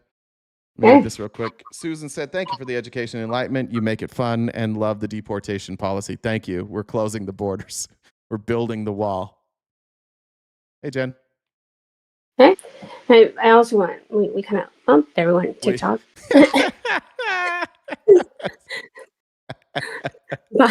Bye, TikTok. I think that one's going to stand because I was talking about election denial stuff, so that's fine. Yeah, that one's probably gonna hold. I'll pull up the thing, but I'm sure it's gonna see what the ban is. But anyways, you also forgot to mention that people can come up and talk. Oh yeah. To you. Why don't you explain that to them? So, you guys, everybody that's screaming in the YouTube comments, you can actually come up and have a conversation. If you look at the Venmo username, that is my Discord username. It doesn't cost anything to message me on Discord. You could send me a message on Discord and I can bring you up and have a conversation with RTP. I can bring you up. So send me a message on Discord. You don't have to cry in the comments because some of you are big mad. Big mad. So if you guys, tough guy, you want to, own this lib, send me a DM on Discord and I can bring you up to have a conversation. Do they not like the deportation policy? What's going on? I don't think so. Interesting. Some of them, but they're poisoning the blood of this live. They are, especially with being unvaccinated and against vaccines. So, I mean, these NGOs are filtering them into here, and they're coming here just to destroy our culture. Mm-hmm. Yeah, they don't care about women and children by being like that. So, yeah. I always crack up too when I read these comments. People are like, "Oh, you act like your sister is mod." She's my mom. Ironically, Jay has a lot of siblings, but none of the mods are any of his siblings. So there's that. That's true. But so yeah, we had a members only event last night. So if you're a paid subscriber on TikTok, Twitch, or YouTube, you can join us for those. We have another one coming up this upcoming Friday. So if you'd like to join us for that, I mentioned how you guys can join. Yeah, we've got the gift goal, so we are crowdfunded. So Venmo, Cash App, PayPal, Super Chats all go towards knocking down the rest of that gift goal. It's how we keep the lights on. As much as you guys say this isn't a job, it is a job, and you guys just don't like it. So yeah, there's all that. Check out the link tree in the bio. We're on most social media platforms. We've got merch. Jay's on Cameo. We upload these episodes to Spotify. Yeah, so there's all that. If I bought a plot of land in Boston, would it be a massacre? No. It's terrible. Welcome. Every time TikTok crashes, we get a bunch of new followers on Twitch. Welcome everybody on Twitch. Isn't it better over here? It's so nice over here. Thanks for joining us with the Twitch family here. They'll take real good care of you. All right, moving on. Where the fuck was I? Oh yeah, I want to point this out too. While Trump is talking about pardons, we'll get to that in a second. He just declared. This makes me laugh. This is the point of the presidency now, where we're just pretending like that things don't have meaning. This might be my favorite move of the Trump presidency so far, and you have to be an absolute Trump gobbler to sit here and listen to this and think, yeah, this makes sense. That's why today I'm taking one more step to protect Americans from the scourge of deadly fentanyl flooding into our country. With this historic executive order I will sign today, we're formally classifying fentanyl as a weapon of mass destruction, which is what it is.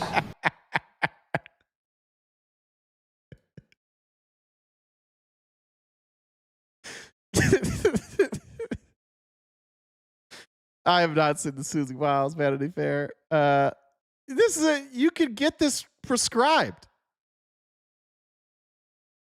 What if you get a prescription?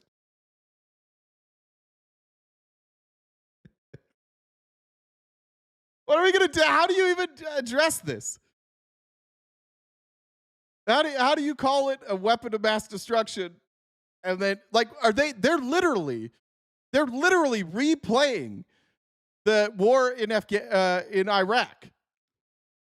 They're doing this. This is the craziest thing. So just so we're clear, he's calling it a weapon of mass destruction because MAGA's fucking dumb, and so they'll believe this. But he's doing it so that he can start a war with Venezuela, where none of the fentanyl is coming from. None. Like 0% of it is coming from Venezuela. So he's now labeling a drug that you can get prescribed legally in the United States, and which is coming into the United States illegally, being brought to you by 90% of it is coming from Americans driving it into this country. So Americans are bringing in fentanyl illegally. It's also legal here if you have a prescription. Trump labels it a weapon of mass destruction so that we can invade Venezuela, who doesn't send any of it to our country. Bro, this guy's lost his fucking mind. He's lost his fucking mind. This is crazy. What are we doing here? Yeah, you might as well. Yeah, you can go to your doctor, get a prescription for a thermonuclear warhead now. Absolutely. It's a painkiller is the medical use. It's for severe pain. Generally, like if you have really severe surgery, I know a lot of people will get it for like advanced stages of cancer treatment. I don't think it's heavily prescribed, but you can get it here. Anyways, fentanyl as a weapon of mass destruction, which is what it's in epidurals. I didn't know that. There you go, epidurals. It is. No bomb does what this is doing. That's true. That's true. Bombs generally do not treat chronic pain. That's true. He's not wrong about that. Guys, this is the president of the United States. It's actually, it doesn't do the same thing as bombs. Yeah, we know. We know that it doesn't. 200 to 300,000 people die every year. True. That we know of. So we're formally classifying fentanyl as a weapon of mass destruction. This guy's insane. This makes no sense. I dare somebody to give me the explanation here.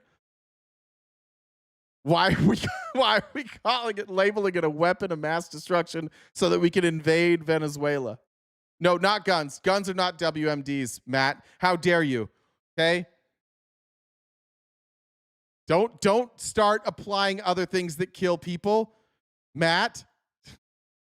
Don't you dare start talking about heart disease. Don't talk about that, please. It's only fentanyl that isn't brought from Venezuela so we can attack Venezuela. Please don't bring up other things that kill a lot of people, because that's really going to fuck with MAGA in the chat. They can't do that. Taco Bell's a WMD. Yeah. Cars are a WMD. Old age is, honestly, old age, is that not a WMD? What isn't a WMD at this point? That's our president. Donnie must be pooping the fence. Nicotine. That's why today I'm taking one more. Alcohol's got to be a weapon of mass destruction. I'm not a. Thank you. I'm not a whoa. Thank you. Your brother's farts. What other things? Your brother's farts are WMDs. That's tough, my lady Hernandez. Pollution. Yeah, pollution from massive data centers. That's a WMD. Why does stupid proliferate so fast? It's like they're rabbits. Well, they are humping each other a lot. They are talking a lot about like breeding with each other. So that does kind of make sense. Elon's tweets. Yeah.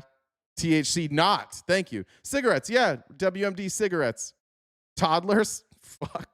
Your beard? Yeah. I haven't been around. You're right, my lady Hernandez. I'm sorry. Your dad's nut? Yeah. Jesus. Windmills. Windmills are definitely weapons of mass. He's going to label the fucking windmills weapons of mass destruction. You know he's going to. This is so stupid.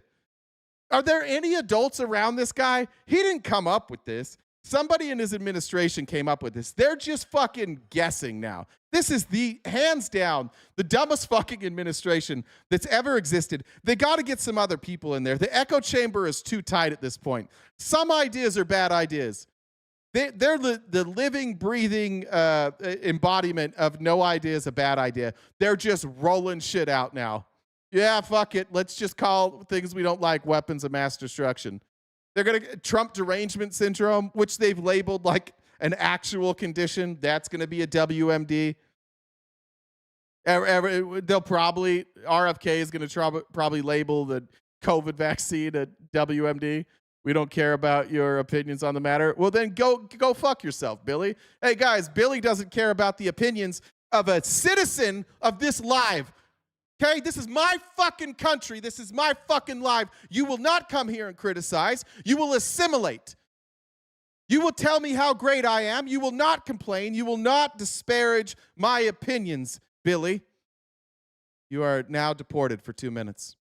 Get to the back of the line. Wash your ass on your way back in, God damn it. To mention Don in his own WMD. I have it on good authority that Donald's IBS is also a WMD. I've seen the videos. There was a story last week that I really wanted to break. Not break. I wanted to get more evidence. If somebody could find it, because I forgot that Trump shit his pants and that's why he was late.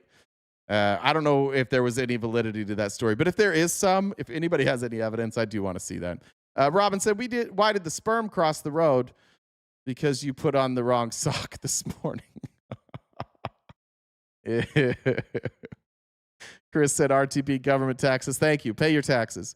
Haley says, so can I now say I've taken 2 weapons of mass destruction to the back for referring to epidurals? Yes, you can. You have survived 2 weapons of mass destruction, Haley. Anybody here who's had an epidural is a survivor of weapons of mass destruction. And tell that to these whiny bitch boys here who never had an epidural or gave birth. You guys can't handle WMDs. Tim said, run for office and I'll cheat for you. Thanks, Tim. I appreciate that. I'm just starting my own country. That's what we're doing over here. We're building the wall as we speak.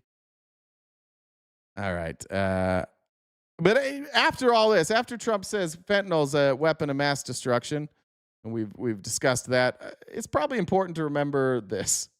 Trump pardons major drug traffickers despite his anti-drug rhetoric.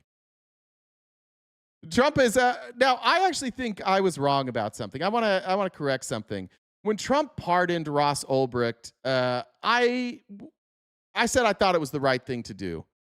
Looking back and knowing what Trump was going to do, I now don't think it was the right thing to do because he clearly set a different set of rules for Ross Ulbricht because of crypto. And all the crypto bros just wanted to ignore the fact that Ross Ulbricht enabled drug trafficking. So if we're going to go to war with Venezuela, if we're going to blow boats out of the water for drug trafficking, if we're just going to shoot people on sight, then certainly people like Ross Ulbricht should not have been pardoned. Certainly Chicago gang leader Larry Hoover should not have been pardoned.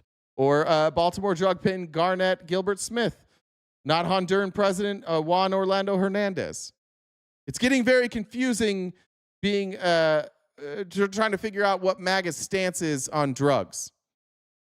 Because if you have money or crypto, Trump will pardon you for trafficking drugs. But if you are Venezuela, Trump will murder you and claim that you have drugs. My nation is called the safe space. That's correct. It's RTP safe space. We don't let any dirty-assed, unvaccinated dipshits in. What are the real issues, Michael? Trump says the issue is fentanyl, but he's going after Venezuela, and they're not bringing in fentanyl. So what's the real issue? If it's all coming from China through Mexico, I'm not advocating that we bomb China or Mexico, but at least it would kind of make sense. Why are we bombing Venezuelans if it's about fentanyl? I'll do the Susie Wiles thing tomorrow. I haven't checked it yet. That's right. We're checking vax cards and asses at the border. You will be required to. We're going to have ass sniffing dogs at the border, and they will sniff your ass. And if they linger for a while, we know you didn't wash your ass. That's the rule when you come back in. 100 kilos of cocoa salvaged, proved the drug. Yeah, but that's not fentanyl, William. Remember, this is about fentanyl. So, still confusing, right? We're gonna stop. Like 1,100 people died from the white powder overdoses last year. But Trump's saying 200 to 300,000, which is the total amount of people I think that have been lost for drugs. But then he's talking about fentanyl. So he's targeting fentanyl by not targeting fentanyl. Cool. Now it's about the e-files? Yeah, probably. Earlier, I saw Larry say real men don't wipe their ass. Please tell me that's real. If that happened, please, I hope somebody screenshot that. He didn't say 300 million died. That was Pam Bondi, I think, that said 300 million people. Like that he saved 300 million lives by writing an executive order. Like he said, like we would have been down to 40 million if Trump didn't sign an executive order. Isn't Venezuela where they are taking illegal aliens? No, that was El Salvador. No. When you put Coke on a finger and rub your gums for the numbing effect, I don't know anything about. I don't know anything about that particular drug. I've never done any sort of illicit substances outside of things that are plants. I've done some plants, things that I can grow myself, but I don't know how to grow the cocoa. It was her that said 300, right? It was Pam Bondi that said that. All right. Let's go here. Okay. This is the only clip I'm going to talk about from the shooting this weekend. And the reason I'm not talking about the shooting this weekend is because I really think that it distracts from the discussions that we should be having. We've covered, or I've been around enough for these shootings. I never cover them. If any of you guys have followed me, you'll know that when there's a mass shooting, I don't cover it. I think that it just leads to a bunch of people arguing about gun control in the chat, and nobody ever fixes anything. So it's a problem that we're going to always have in this country until we do something about guns, which we're probably not going to do because conservatives exist, and I don't know what to do about that. It's a sad reality that we live in. If you have kids, of all the places in the world, your kids are the least safe going to school. If you're a parent, I don't know how the fuck you're dealing with that. This shooting that happened in Australia is the first one in like 20-something years. So whatever, conservatives are all out there saying, look, it can happen in Australia too. Yeah, it can happen anywhere. But the fact that Australia has such strict laws is why it doesn't happen all the fucking time. The only place that happens like this is in America. I don't think that you have a constitutional right to just have. I don't think that the Constitution is clear. I think that we've interpreted the Constitution in a way that I disagree with, and we could have that discussion. But I don't think it's worth discussing in the chat. Honestly, I'm somebody who owns a firearm. I'm somebody who's used a firearm to defend my home, and I would gladly give it up if everybody was had to give them up. I'm not advocating even for that. I would like something to be done.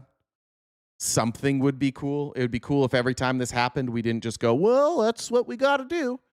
That doesn't, obviously what we're doing isn't working.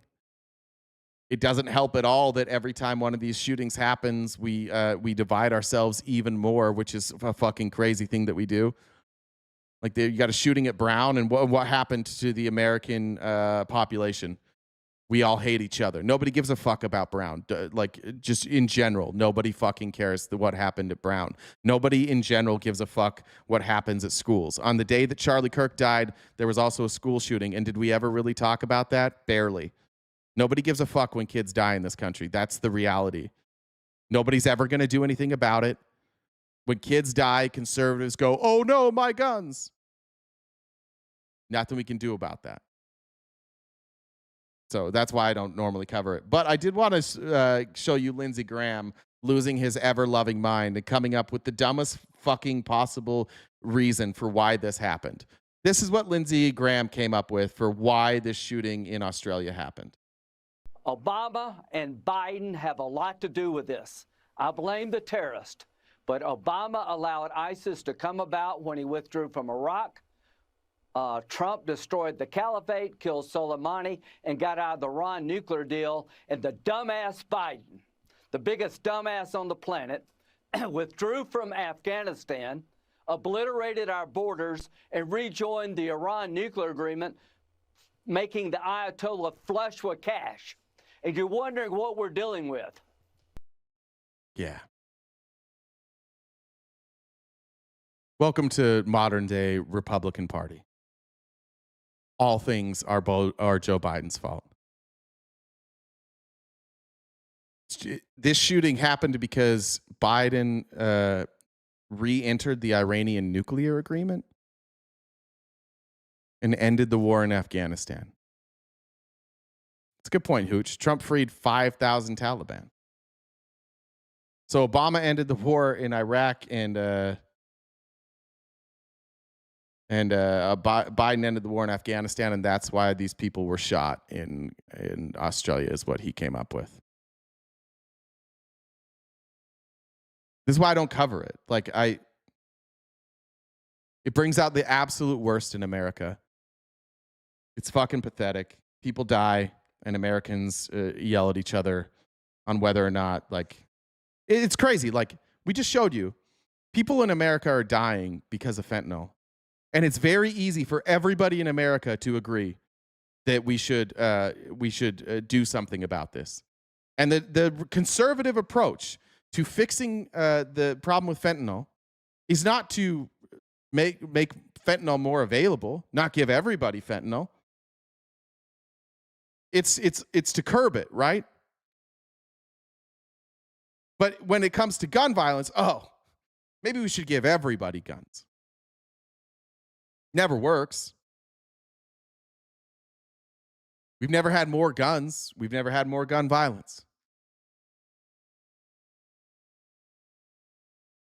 Somebody show me some data on how getting more guns into the hands of people would lead to less gun violence. That doesn't seem to be the case. We have more guns than anybody else in the world. We're the ones that have the most mass shootings. Then Republicans will be like, oh, well, good look. Most of the gun violence happens in big cities. They'll say big blue cities, but all cities are blue. Yeah, most of the gun violence happens where most of the people are. Yeah, we get it. That's how that works. And if you're in a place like Chicago, for example, or if you're in a place where there's heavy gun regulation, where did that gun come? Came from a red state. Came from somebody where it wasn't regulated. Yes, most violence happens where most people are. That's how it works. Kind of hard to do a mass shooting in the middle of Kansas. The easiest place to do a mass shooting is where there's a lot of people. Then you hear the Republican argument again. Oh, well, there will be gun violence. Yeah, I'm thinking of the Las Vegas shooter, though. It would have been really hard for the Las Vegas shooter to do what he did with knives. You'd have to have one hell of a fucking arm to barricade yourself inside of a hotel room and throw knives from 30 stories 2 miles down. I'm just fucking tired of Republicans. You don't want to solve this problem, just don't talk about it then. But you're going to come on the TV and this is Biden and Obama's fault. Trump had him in a box. He killed Soleimani, the chief architect of terrorism in Iran. He destroyed the caliphate. He had him in a box. We had the Abraham Accords where people were recognizing Israel, and dumbass Biden. The Abraham Accords are a business deal. This is insane. We had this business deal that would have stopped this. Nothing he has brought up has anything to do with this shooting. This is just Zionist Lindsey Graham desperately trying to say, what we need to do is listen to Israel more. How did he turn this into an issue of Israel? The problem is we're too hard on Israel. Oh, okay. Wouldn't have anything to do with the mass genocide Israel just performed, right? Certainly people wouldn't be radicalized by Israel performing a mass genocide and the U.S. standing by and funding them. And in some cases, like Lindsey Graham, openly cheerleading for it. That wouldn't radicalize anybody. That wouldn't radicalize a Muslim person who's watching Israel and the United States just be like, hey, Go for it. This wouldn't have anything to do with the rise of Islamophobia in Australia either. Certainly wouldn't have anything to do with that. A literal rise of MAGA. Isn't that weird? That Australia's been good, and now you suddenly have a significant increase in right-wing MAGA, people wearing MAGA hats, demonizing immigrants. It wouldn't have anything to do with the rise of those people, would it? No, it certainly wouldn't. It's just Obama and Biden. MAGA is a cancer. It's an absolute cancer. And I'm not one of those people even saying like it should be treatable. Some of you should treat your MAGAism. Comes along and tears it all up. And now we're fighting these bastards again. Obama and we're not fighting them, but I hate to tell you, as long as I've been alive, there have been terrorists. And as long as I've been alive, the United States, through every administration, has done nothing to really stop the rise of terrorism. Why? Because we think that being heavy-handed and going in and killing innocent people won't cause more people to be radicalized. I'm 40 years old. Holy shit, I'm 40. I'm 40 years old. I think it's time for America to try something different. I think it's pretty obvious to see that what we've tried isn't working. But that's what conservatism is. Just keep doing the same shit and never change your mind. Eventually, it's going to work for sure. I'm fucking tired of conservatives' ideas on everything. Your ideas on the economy don't work. Your ideas on foreign policy don't work. Well, name one thing that conservatives have gotten right in my lifetime. That wasn't We haven't played one clip from MSNBC. You fucking douchebag. You're gone. Mike, who's told me? MSNBC people are gone too. You got a 2-minute mute. Whoever just told me not to watch MSNBC, you're muted. We've already heard that insult 40 times a day. You have to come in with your own insults. You can't just steal American insults. Nothing. They get absolutely nothing. Even deportations, they're not getting right. Somehow they've taken something that every president has done at higher numbers than Trump. Like every Biden, Obama, every president we've ever had has done big, massive deportations. It's just that Trump wanted to do the cruelty, and they wanted to film it, and they wanted to make snuff films, and they wanted to make hype videos, and they wanted to make propaganda. Trump's the only one that made it this way. We've been deporting people forever. We've always done that, and we never have these problems. And Trump will say, oh, it's because they don't like Trump. No, it might have something to do with, one, hiring complete dipshits and racists to run it. And two, it might be your videos. It might be the masked men kidnapping people. It might be your refusal to apologize when you trample all over the rights of people. The same people here going, I have a Second Amendment right. Don't give a single solitary fuck when ICE tramples on the rights of American people. Well, they should have just complied. You're the same people. You don't give a fuck about this stuff. You just don't want things to change because you're afraid of change. That's what conservatism is. I'm scared of change. Anything that changes is bad. See, Brett Krause had a guy make a samurai sword argument today. Of course he did. It's the dumbest fucking argument. There will always be people who want to do violence. We should make it hard for them to do mass violence. How about that? Why can't that be our guiding principle? We should try and limit the amount of violence people can perpetrate on others. No, because my rights that say a well-armed militia is important to the security of a free state.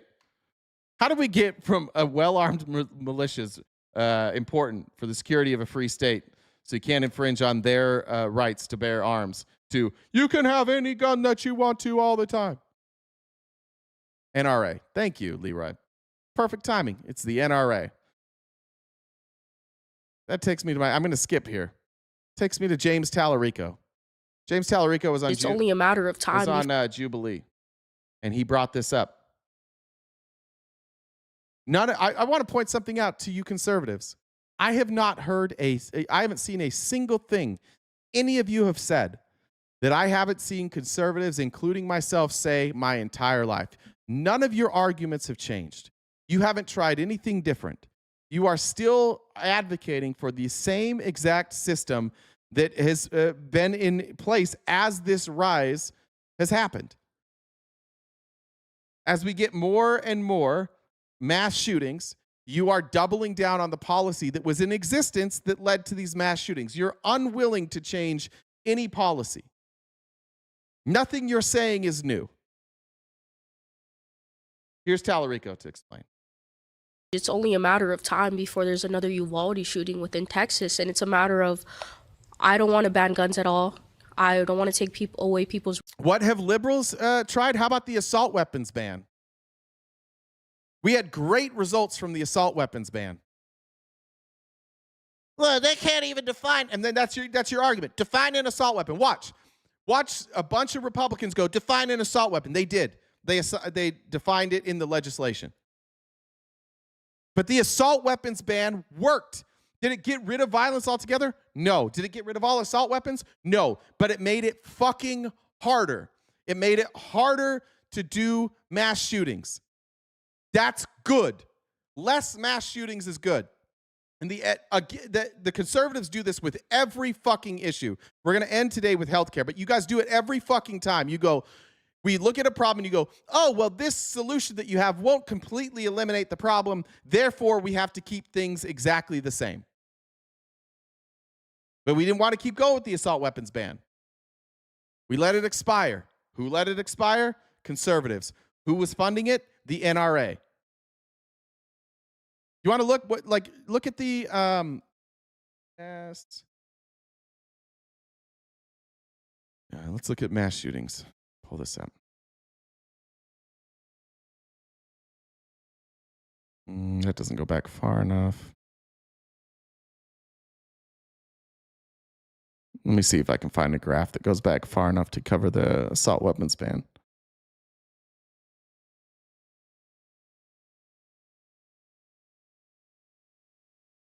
Okay.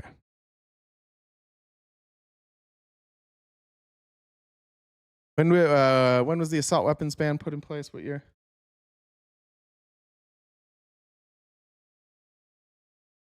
From 94 to 2004. Okay. So we saw an increase.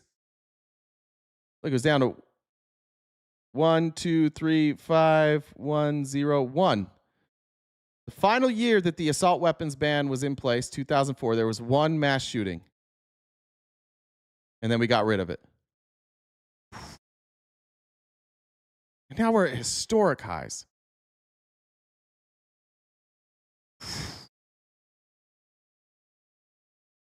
Good luck arguing that data.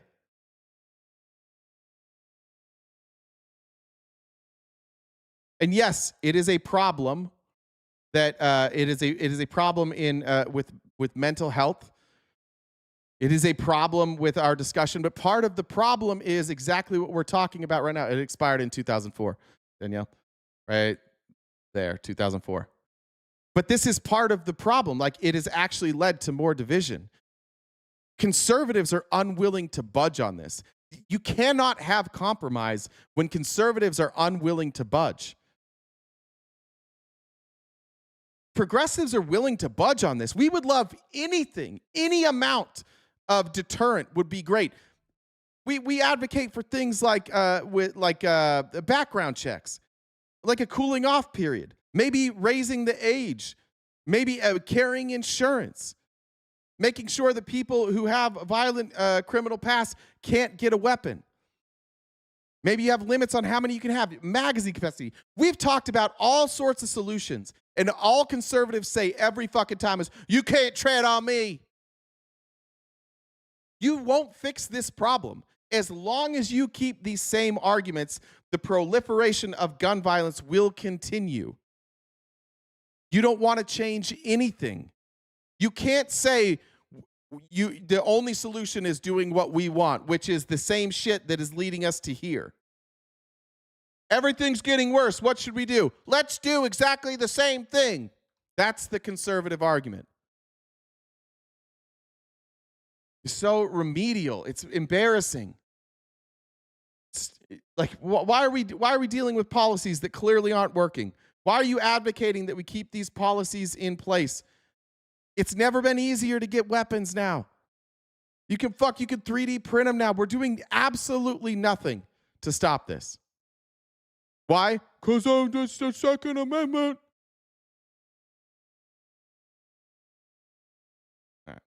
Rights, but it's a matter of when are we gonna start putting these processes in place, you know, again, background checks, again, raising the age limit, you know, your mind isn't even fully developed at 18. So I would say the biggest obstacle that's preventing us from making progress and saving lives is the influence of big money on this issue. The NRA has a stranglehold on too many politicians. That's a great point, Namasi, because of the Supreme Court and the Heller decision. And the Supreme Court right now is hearing arguments regarding J.D. Vance about the proliferation of money in the government. And after you have the Heller case, but you also have Citizens United. That it's big money groups that are giving you all of your talking points. The reason that you all sound the same, the reason that you all have the same argument isn't because you came to those conclusions on your own. It's because the NRA paid your politicians and your favorite journalists and your favorite podcasters and your favorite content creators to say what they say and have uniformity in their messaging, which is why your messaging is all uniform, why it sounds the same. You have all been conditioned and propagandized to say the same thing. There's a reason you all say exactly the same thing. You wouldn't see a scenario where you all say the same thing when it hasn't been conditioned into you. The NRA gets to do whatever they want because the Supreme Court, who gets bought by the Heritage Foundation, who is bought by the NRA, puts up judges who will do nothing to infringe on the Second Amendment.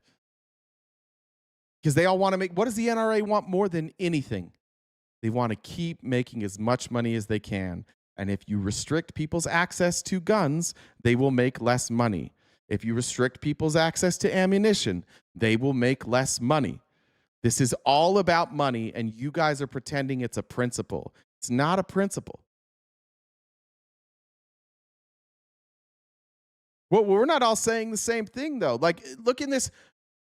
Everybody in the chat that's not a conservative, tell me what you would like to do to solve gun violence. Your real feelings. If I take my audience and I say, what are your real feelings? We're going to have anything from banning weapons entirely to we may have people advocating for more, and then we might have people asking for sensible gun restrictions. There's going to be a big variety of thoughts. It could be an assault weapon ban. We want to try something. You guys all say the same shit. Any attack is an attack on our rights. Look at the chat right now. See how they're not all saying the same thing? And that's fine. Like we don't need uniformity of thought. We just want something to be done. But your side of the aisle says nothing should be done ever, ever, ever, ever, ever, ever, ever. And if you say that things should be done to restrict access to firearms, then you hate America, you hate democracy, blah, blah, blah, blah, blah. We've heard the same shit over and over, and people continue to die. Which is why we don't really cover it here, because what the fuck? Like, you guys you're just going to be the same dumbasses that you showed up as. You're never going to consider that we should maybe do something about this. Do you not have kids? Of all the countries in the world, your kids are most likely to die at school. And you don't want to do anything about that? No, let's keep it the same. That'll fix it. Just keep it fucking exactly the same. And then it'll just go away.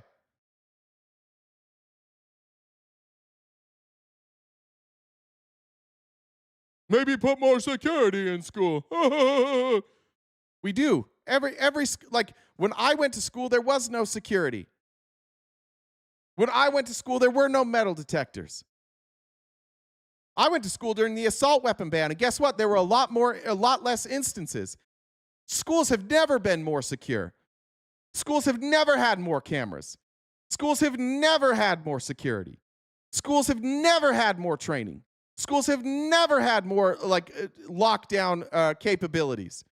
There has never been a time where schools were more protected or more prepared, and yet more kids are dying now than ever. So your shit doesn't work. This is what I'm talking about. Like, we've all heard this. We've all heard your examples. You guys have tried your examples. It doesn't work. Oh, shit. Larry did say real men don't wipe. Goddamn, Larry. Larry really said it. Tell me a time when our schools were better protected than they are now. By your standards. Maybe we should just have tanks. Good point, Kate. How'd the armed security work at Uvalde? Our friend lost his son at Uvalde. Our friend did. He sent his kid to a school where they had armed security. He thought his kid might be safer at that school. I don't want to speak for Brett. I don't know what his thoughts were before. But our friend Brett Cross lost his son at a school that had more security and had armed guards, and it didn't do shit. But no, we couldn't possibly curb the amount of guns that are in this country. No, we can't do that, can we? No fucking way. Just a reminder, guys, we are crowd-funded. Let me update the goal here. We could knock out the gift goal in some would say quick, fast, in a hurry. If we all join the dollar train, let me update this real quick while playing a song for a advertisement for our conservative friends. Where is it? Here it is. Update that. Like, nobody's as soft as a conservative. Ladies, you know what I'm talking about. Those conservative men are soft as shit. That's why every time you go to a conservative podcast, it's like, and now to our sponsor, Blue Chew. Your dick can work again. You don't have to scream at women when your dick doesn't work. This'll fix it. All right. You missed me cover the election stuff, but I will be Danielle. I barely covered it. Don't worry. It's stuff you and I have talked about, but I told everybody we're going to cover it more in depth later. All right. At the federal level, but also at the state and local level. And they use that big money to prevent all of us from passing things that most Texans want, that most Americans want. The reason we can't is because the NRA has bought too many politicians. It's why something like 70% of Americans support stricter reforms when it comes to accessing a gun, and the NRA stops it from ever happening. So when somebody said, like, the left just wants control. No, 70% of Americans want this. The control is the NRA. The NRA controls this, and then they give you the messaging, and you regurgitate it. But most Americans want some sort of reform. But the NRA stops us from having that reform. I am not taking a dime of corporate PAC money in this campaign. It's why I'm not taking money from the NRA. It's why I'm not taking money from AIPAC. I think the number of PACs that control politicians in See, there it is. Capitalism. Free market, dumbass. Yeah, so that's what we're saying. You guys don't care about kids. You don't care if kids die. We get it. You want to keep things exactly the same, and you want to talk about my rights, capitalism, free market. We're not even a capitalist country. We don't have a free market in this country. So if you want to advocate for capitalism and free markets, go ahead. But that's not what we have, and that has nothing to do with here. But again, you all say the same shit. This country is appalling. It's only You just brush it away. You just say shit. Well, capitalism, free markets. What? We're talking about protecting children here. Ban liberals. Jones, anybody, you are banned now. You are being deported. You do not get to come in here and advocate that the good people of this country, we built this fucking life. We immigrated to this life. Some of us came from other lives. And we came here, we built a culture. And we are liberals and leftists, goddammit. You will not come in here and try and force your culture on us. Jones, anybody, 5-minute deportation, please, mods. Jones, anybody gets a 5-minute deportation. Make sure, Jones, anybody, that you wash your ass on your way back in. But you're being deported, goddammit. All right. Guy Fox says, atheist for Tallarico. Thanks, MT Clark. Appreciate it. Johnny said, holy shit balls. Here's my donation. Keep up the good work. What did the pirates say on their 80th birthday? I'm 80. I like that. Like, hey, matey. Zab says, sire, for the Commonwealth. Thank you very much. Appreciate you. Once again, if we can join that dollar train, we'll knock out that gift goal quick, fast, and in a hurry. Let's move on to, I think we're almost to healthcare. We're there. Yeah, here we go. I'm going to start with another James Tallarico clip here. The Republicans in D.C. He was on Jubilee. I highly recommend watching the whole thing. He was great on Jubilee.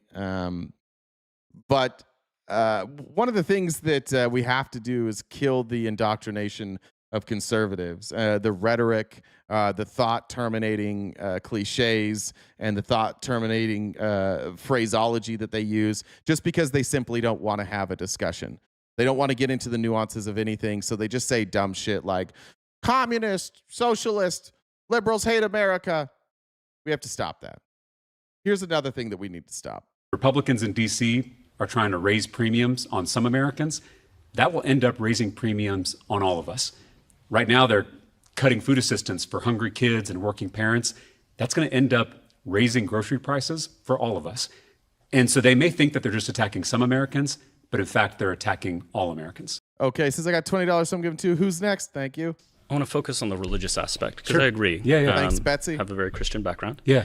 But if you look at major religions, including Christianity, it is not a focus on a political system. It's a focus on individual responsibility. And when the political system takes away the individual responsibility and says, don't worry, the government's going to take care of you, you are absolutely going to catch people who need that. And it's a hand up and it helps them. But you're also going to take away from the individual responsibility, which is needed to get It's the dumbest fucking argument. It's maybe the one I hate the most from conservatives.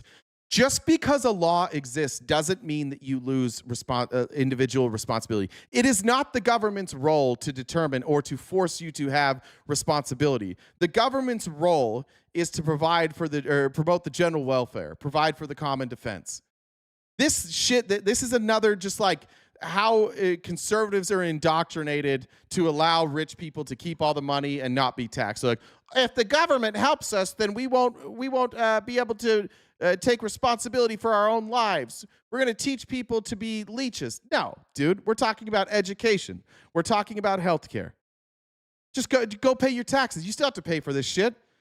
Why is it free if you pay your taxes and the government provides it for you, but it's not free if you pay somebody else to do it? What's the fucking difference? We do this you already do it with healthcare. We do it with the police. We do it with roads. We do it with libraries. We do it with schools. We already take our money and pool it and pay for goods. It is so, again, thought-stopping. The government can't help people who are sick because then people won't earn it themselves. Why? If you're paying taxes for it, what's the difference? out of those situations. So when you talk about food stamps and healthcare and helping, how do you balance that? Because I haven't heard a good democratic argument. Thanks, Karen. Great, let's help people. Your safe space is funded. But how are you? There are nasty people. There are welfare queens. There are nasty people who take advantage of the system. And I wonder where he gets that term, nasty people. I wonder where he gets the term welfare queen. This guy is the embodiment of propaganda. Welfare queen is what he stole from Ronald Reagan, and nasty people is what Trump calls poor people. This is 100% indoctrination. Poor people who take the money from the government are nasty.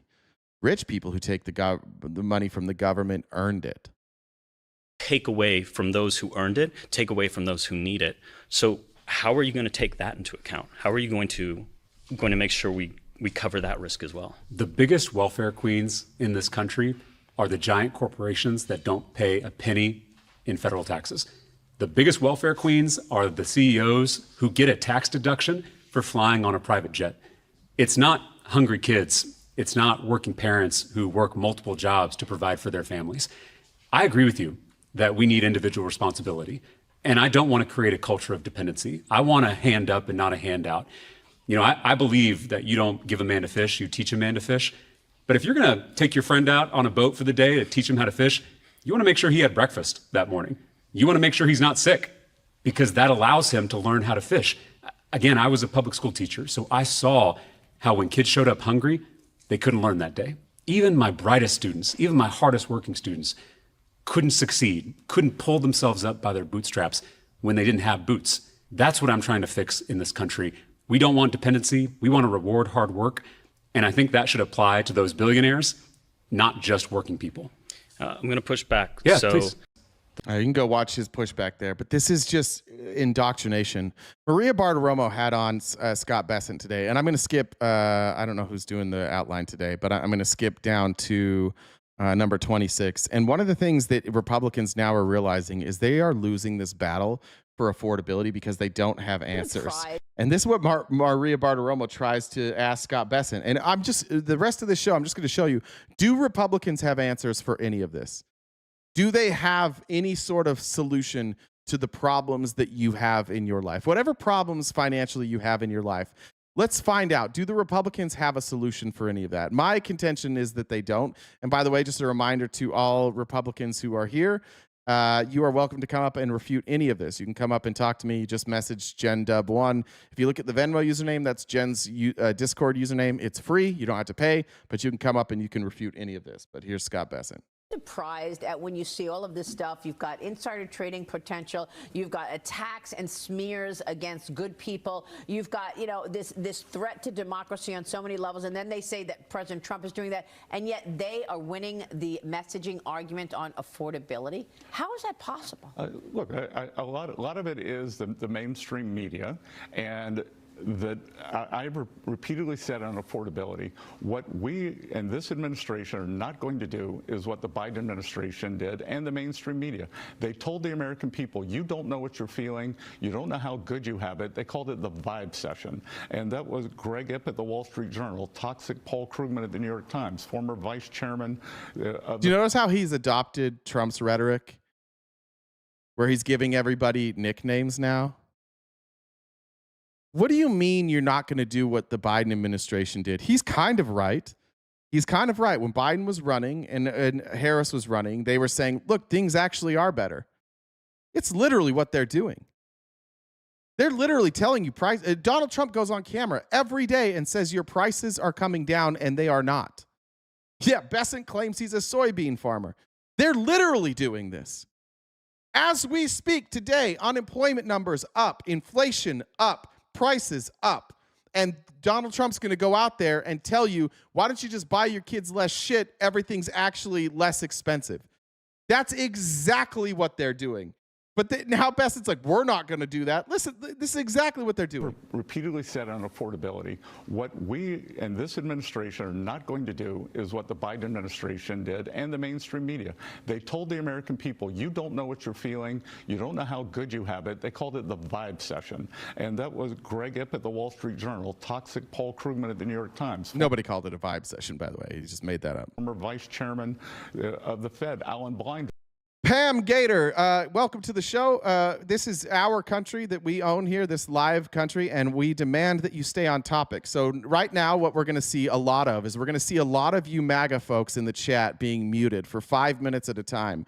And the reason for that, before you get muted so that you know, and mods, free reign, you are required to talk about what we're talking about here. You are not allowed to come in and change the subject or do whataboutism or talk about Joe Biden or Gavin Newsom or California. You will sit here and you will listen to your MAGA people speak, and you will listen to us criticize them, or you will be removed from this country. You don't get to come in and change the culture here. So you can stay on topic and not do whataboutism, or you get a 5-minute mute. Mods, have at it. But you will sit here and you will listen to them lie to you. You will not change the subject. You will be deported. Stop ruining and poisoning the blood. Okay? Donald Trump dragged you in here. He just opened up the borders, and you guys all think you can just come in and have free reign and do whatever you want. And there's all these good RTP citizens here who pay for this content every day, who help us accomplish our gift goals every day, who subscribe to this content and help us pay for this beautiful community that we've built here. And you will not come in with your lack of seasoning and lack of culture and lack of education and destroy what we have built. You are poisoning the blood, so you assimilate, you sit down, you shut the fuck up, you speak the language that we are speaking, or you will be deported. Do you understand? The border is closed. Open borders are over. Welcome to our America. Thank you. You don't understand how good you have it. We know that the price level is high, and President Trump is working every day to bring it down, and we are not going to tell the American people that they don't know what they're feeling. We are going to help solve this real. Then stop telling them that they're paying less. It's exactly what you're doing. You are saying prices are coming down. We're not going to lie to you and tell you prices are coming down. We're just going to tell you prices are coming down when they're not. Cool. Thank you for the gifted subs, Crazy Trees. I appreciate it. Thanks for the super chat, okay, as well. And Bamarola for joining the dollar train. Appreciate you. Income growth and holding prices down. Yeah, Secretary, Yeah. So let's talk about it. What plans do they have? Here's Representative John James. He's going to tell you about health insurance because that's the big problem that we have currently. We're about to see massive increases in health insurance. And by the way, this will be the end of the GOP for a long time. If you can't figure out, honest to God, if Republicans can't cheat in this election, if they can't figure out a way to change millions of votes, you are fucked, because no amount of talking about trans people is going to change the fact that Americans can't afford to go see a doctor. And you better start coming up with some better answers than Representative John James has, because John James was asked to contribute to the ideas for Republicans. Tell us what we need to do to fix our broken healthcare system. And he came up with this. Barack Obama stood right here. Oh, shit. We just went back to 2012. Instead of giving you an answer, we're just going to go back 13 years. He stood right here in this chamber and promised us affordable care. He said if we like our doctor, we can keep him. If we like our plan, we can keep it. Well, that was determined to be the biggest lie of 2012. What we got instead was the most expensive healthcare system on the earth, with hospitals and insurance companies cashing in while working families. Oh, who cashed in? Hospitals and insurance companies. Notice how conservatives can't make this connection? Obama fucked this up. Who's choosing the prices? Insurance companies. But it's Obama's fault. We had private insurance before Obamacare. We have private insurance now, and it's private insurance who's driving up the cost. Maybe it's private insurance. Could be private insurance. Foot the bill. In the last 25 years, medical costs have gone up over 121%. And since Obamacare passed, healthcare spending has exploded another 60+%. Which is lower. We can look at this again, but let's look at healthcare costs per year. Let's see. Healthcare premiums. Let's just look if what he's saying is true here.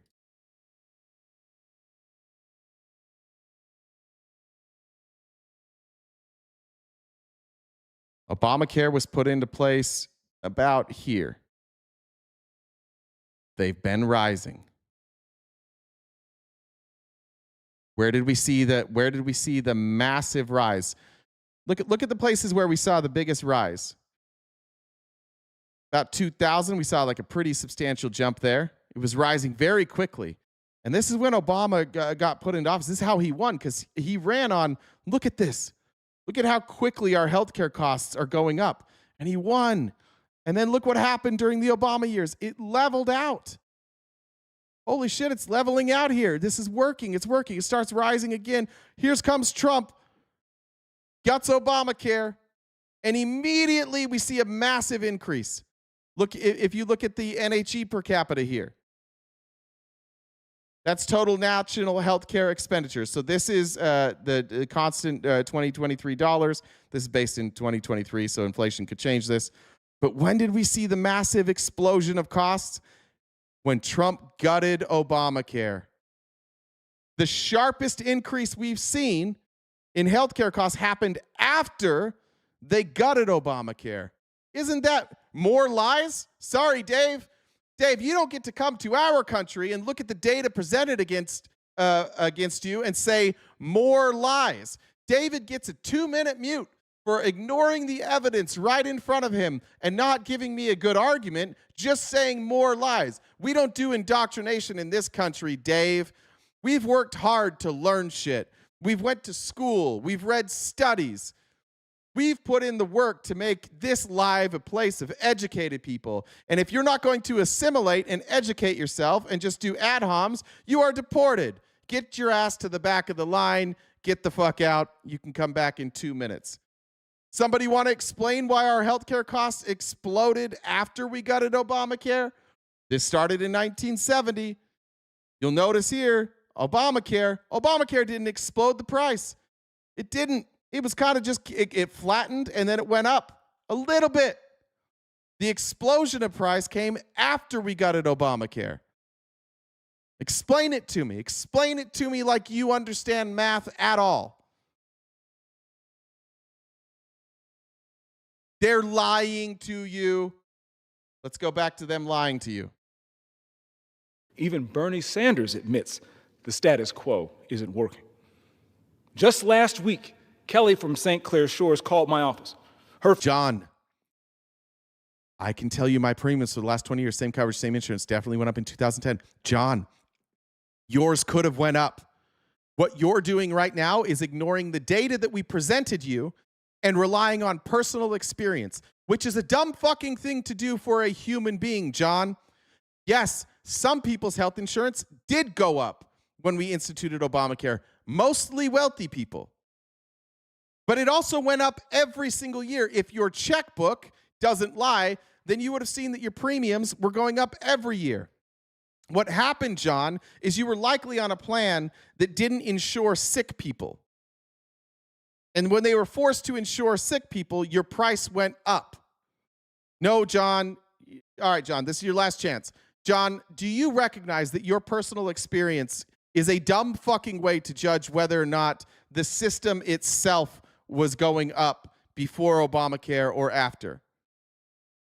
Do you recognize that you are using one data point and it's yours? And that's a dumb fucking way to judge a system that's supposed to cover 340 million people, John. You're a grown-up. You're here. You want to explain it, John? Do I need to go back to that chart, John? Are you telling me that because your premiums went up, that therefore everything else I showed you was wrong? Do you see how they do this? Republicans don't have real arguments. They rely on their own personal experience. Then they don't have to learn stuff. It went up steady. Now listen, this is the only program I'm on board with you. Okay, thank you. But they all went up, John. Maybe I misunderstood what you're saying. They all went up, though. If you look at the chart that I showed you, when I said it flattened, we were talking about the rate of growth. It got flatter, right? I didn't say it was flat. It flattened. The rate of growth before Obamacare was something like 8 to 10%. After Obamacare was put into place, it was 6%. So it still was raising, and it was raising above inflation. It was raising above the 2 to 3% that we're looking for. So even during Obamacare, the rise of growth was higher than inflation. We should do something about that, which would be universal health care. Sorry, John, if I was overly aggressive. I love you. Family of four is staring at a $40,000 bill because of a medical emergency under the so-called Affordable Care Act. Eileen in Shelby Township is as healthy as can be, yet her premium just jumped $10,000 this year. All right, John, I was over aggressive. I apologize. That's on me. Sorry, sometimes I overreact. That's the ACA in a nutshell. You're in trouble if you're healthy, and you're really trouble if you get sick. This is what affordable care looks like in their world. This isn't what care is in the real world. Come on. Everywhere else you see, it works when patients and people make their own decisions. Yeah, what? Everywhere else has universal health care. Can we just replay this, please? World. This is if you're healthy, and you're really trouble if you get sick. This is what affordable care looks like in their world. This isn't what care is in the real world. Come on. Everywhere else you see, it works when patients and people make their own decisions. They made a decision to do universal health care, to do single-payer health care. That's the decision they made, to collectively bargain and do single-payer health care. And it drove down the prices. And what you're doing is saying that we as Americans should not do exactly what they did, which was collectively bargain so that they could drive down health care costs. In fact, the Republican plan currently is to allow Americans to collectively bargain through other means and not let them collectively bargain through the government to drive down health care plans. No, no, Nawdog. Nawdog's muted for 2 minutes. Nawdog, you're deported. No, you don't get to criticize me right now. He's telling you that other countries have figured it out, and then he's lying to you about what they did. You're deported. 2-minute deportation for you. They're lying. Need a plumber at 2 a.m.? No problem. He's at your door in an hour. You show up to the ER, though, bring a book and a sandwich. You're going to be there for a while. Michigan has the longest wait times, on average, of any other state in that immediate region. Oh, wait a minute. Hold on. In that immediate region. Hold on. Average of any other state in that immediate region. All right, let's see which states have the longest wait times. Which states have the longest, let's just say medical wait times, because I'm not sure exactly what he's searching for here. For emergency, he's talking about ER, right? What would be his? Yeah, all the most heavily populated. Okay, that makes sense. And Michigan would be more heavily populated than Minnesota. I don't know if he's talking about the Dakotas. I don't know what his immediate vicinity is. It's the most populated. Yeah, that makes sense. Cool. I bet if you went to other countries and you said, like, if you went to the UK, I bet the places with the longest wait times are going to be like London. Want to bet? Want to bet that all their major cities have the highest wait times? Some of the longest wait times in the country. You want a flat screen TV? Yeah. You can have one delivered to your doorstep in hours, but a life-saving dialysis machine will cost you $30,000. It might take you weeks to get. Okay, so what's he arguing for here? What does anybody know what the fuck he's saying here?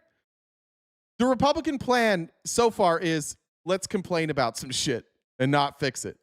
You know why?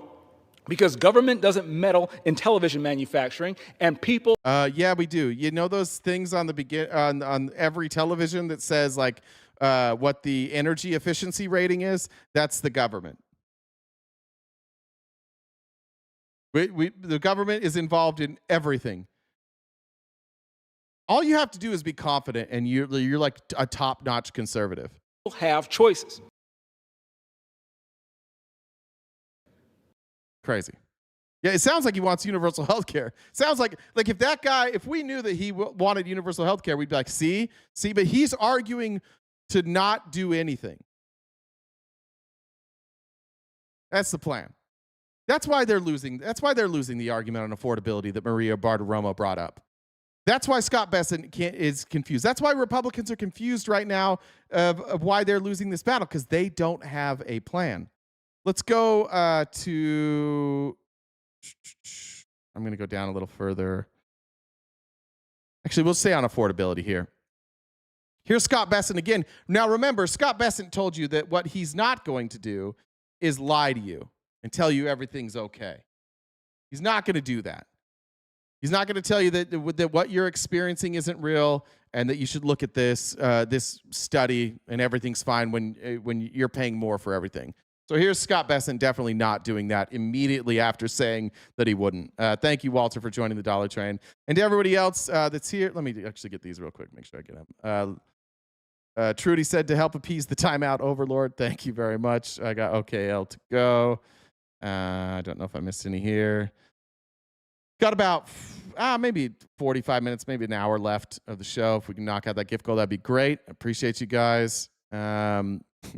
Ryan said, great in-depth show, dude. So I appreciate that. Jocelyn said $3 or 3 tickets to the Dollar Train. Thank you. Jeff said for Jen and her guilt trip. By the way, I may be an older man, but I still recognize a beautiful girl, and Jen is beautiful. Therefore, she is allowed to guilt trip me. My logic. Take that, Jen. Jen got a compliment. Doesn't know what to do with it. Rachel said weekly dictator dues. Thank you. All right. Play this video of Scott Bessent. Now remember, Scott Bessent is not just going to tell you that what you're feeling isn't real. How do you explain this new stress that we're talking about that keeps showing up in all the polls, that people are stressed about housing, stressed about the cost of food? What is the administration's plan to rein in the cost of food and housing? Well, Maria, people... Food and housing. Remember, she asked two things here, food and housing. But what's the plan? Should be stressed because this Biden inflation, as I said... Oh, it's Biden's fault. It was worst inflation in 50 years, and Strategas, the brokerage firm who you know well, had something. Jason Trenner. Jason Trenner had something called the common. And by the way, it's Biden's fault that every country had inflation. Everybody had record inflation, but that was all Joe Biden's fault. It had nothing to do with the pandemic. Your entire administration, Republicans, I don't know how you're not fucking embarrassed by this every single day. You all know why we had inflation. It wasn't Joe Biden. You all fucking know that. You only still say it because things are going shitty. That's the only reason that you guys are consistently talking about inflation under Joe Biden, because your people came in and said they would fix it on day one, and it's only gotten worse, and you don't want to admit that, so you talk about Joe Biden. Everybody fucking knows. Every economist in the world knows why we had inflation. Had nothing to do with Joe fucking Biden. We were on Trump's same tax policy. He virtually changed nothing. He had 2 stimulus, which, by the way, brought down inflation. You're all full of shit when you say that, and you know that you're full of shit when you say that. You know that they're lying, and you know that you're lying, and you just hope that soon the economy will turn, because you know that you're running out of time to blame Joe Biden for all of this shit.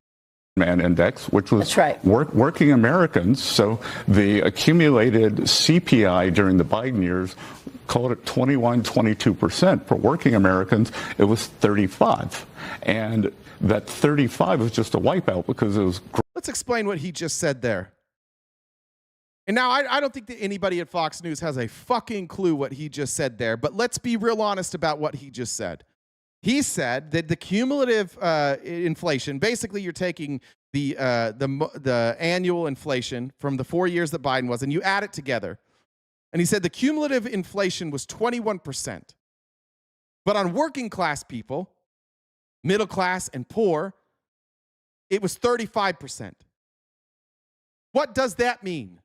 That means that this trickle-down economics experiment we've been doing since Ronald Reagan heavily favors rich people, to the point where everyday working class people get fucked in the ass by inflation, and it doesn't hurt rich people very much.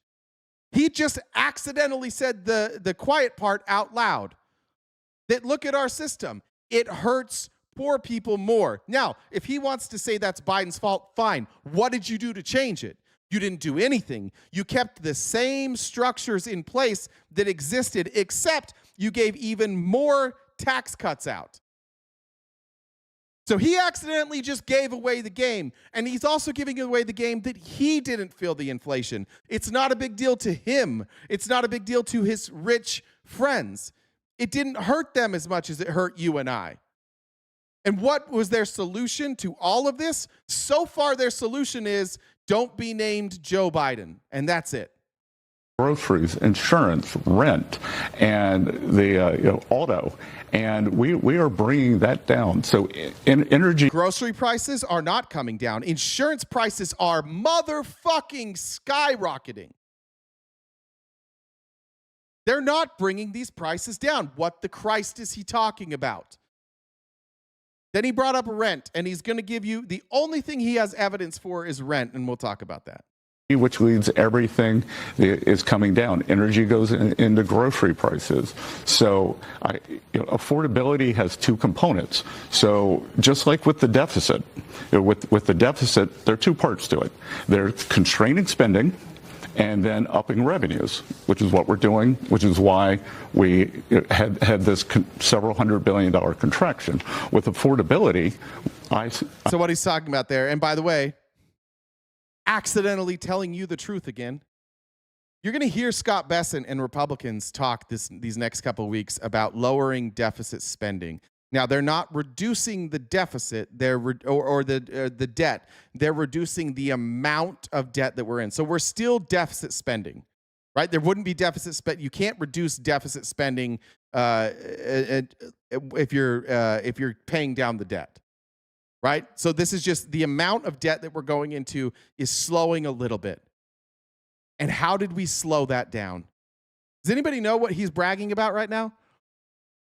He's bragging about less spending. Do you know how we slowed that down? Republicans only. Good, Kevin Love, I appreciate it. Hey, less borrowed is less owed. I agree with you. I like bringing down deficit spending. I want to hear Kevin. Don't give Kevin hints. Kevin, how did we bring down that deficit spending?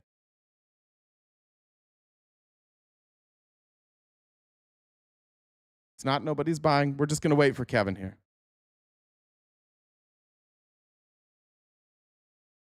I didn't believe you, Kevin. I think taxes, Kevin.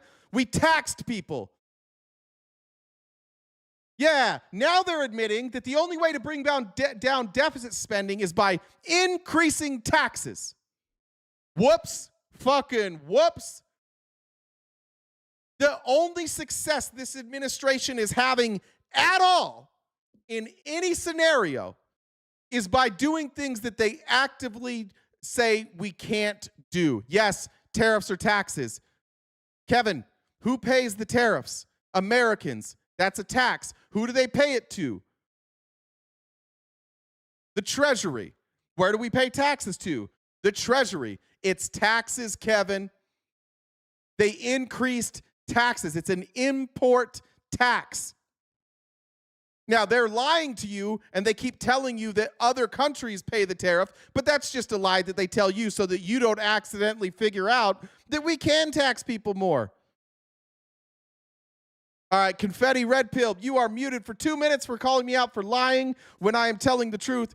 Don't bring your bitch-ass non-education to our country and destroy and poison the blood of our educated population here, okay? We don't want you coming in here dumbing down our country. Confetti Red, no, importers. Importers are Americans, you dipshit. Importers are Americans. You can't import something if you're not here. In order to import something into America, you have to be an American citizen or be authorized to do business in America and pay American taxes. And that money that you pay goes to the Treasury. It's a tax. Sorry, 2 minutes for you. You don't get to play this fuckery. It's paid by the importer. Yeah, Americans. No fuckery for you. The Republicans are the only success Republicans have found at all comes from taxing. I suspect that we are going to see a substantial. Kevin said the price didn't go up that high. It went up, and it's going up more and more. The Treasury, the Federal Reserve, Jerome Powell just said that the reason we're dropping rates, which, again, Republicans are bragging about it. So, look, we got the rates down. How'd you do that? All we had to do was increase inflation and unemployment. So now that inflation's going up and unemployment is going up, the rate is coming down. Yeah, no shit. Yeah, you're fucking up, so the rate's coming down. Everything you guys are celebrating is literally just like showing how fucked you are, showing how bad you are at this. Drop in inflation in the first 6 months of next year. Rents are down. The story that the Biden administration doesn't want to talk about. There is no Biden administration. They're gone. There's nobody to talk about. It's just all you ever want to talk about. Mass unfettered immigration. They have pushed up rents, especially for working Americans. There's a recent study out from Wharton School that shows every 1% increase in population, rents went up 1%. Wow. So President Trump, that Wharton study, he's citing incorrectly. I read it this morning. Guess what it says? Anybody? It says when population increases in metropolitan areas where there is not enough housing, every 1% of population increase leads to a 1% increase in rents. Guess what? It wasn't illegal immigrants coming in and taking up the housing in New York City. It wasn't illegal immigrants driving up the rents in Utah, in Idaho, in Dallas, in Austin, in Miami, in these metropolitan cities. This was a study done on big metropolitan, expensive to live places. Make up your mind. Are they poor?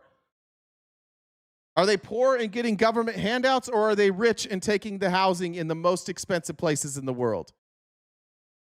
Now he's misciting a Wharton study, but again, none of you are going to read that. None of you are going to fact check him. You're all going to go out and be like, see, this is proof that immigrants drive up the price of housing. No, if you don't have enough housing in a place, any place, doesn't matter where you are, if there is not enough housing in that place and more people move to that place, it will drive up rents. It doesn't matter if they're legal or illegal.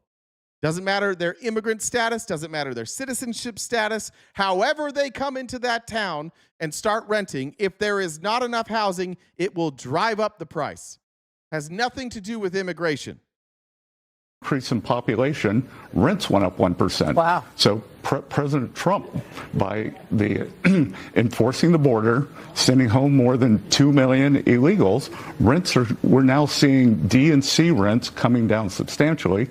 I think that will continue for the rest of the year. We brought interest rates down. So we've seen mortgage rates down, and I think everything else will follow that. So how? Well, your mortgage rates are down because the Fed brought the rates down that banks can lend to each other. Why? Because inflation is up and unemployment is up. That's what they're saying.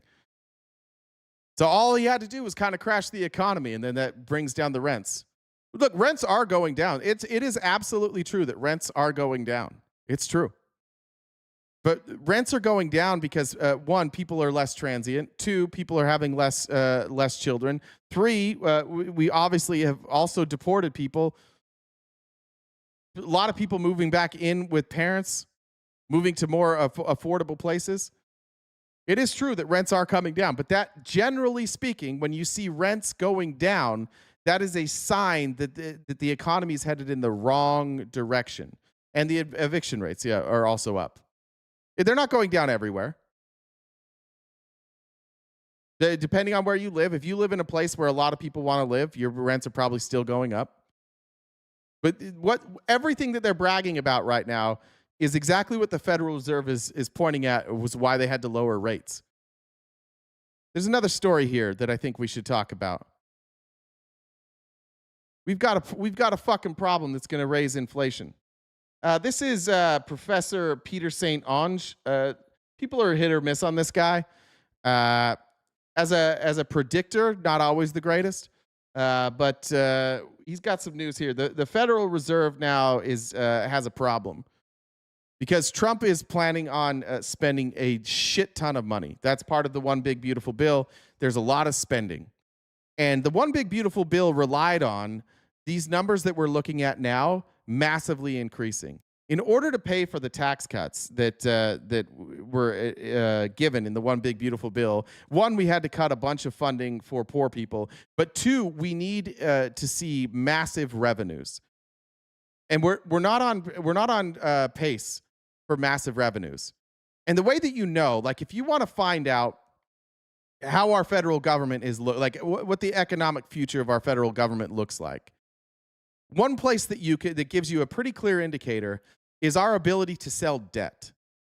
So the Federal Reserve, because they loan money to the federal government, we have to be able to sell that debt to someone, whether it be people from this country, whether it be people from other countries. We have to be able to sell treasury bonds.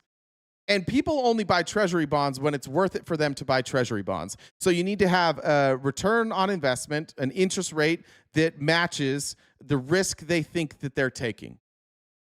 Right? So that's how we pay for our debt. We sell treasury bonds. And in good times, we'll sell treasury bonds to wealthy people. We'll sell treasury bonds to investment firms. Could be even, could be a teachers union for their retirement. We could be selling it to Japan, to the UK, to Turkey, whatever. In good times, there are buyers lining up. And in bad times, the Federal Reserve has to buy it. That's called quantitative easing. It's inflationary because they're basically making up money.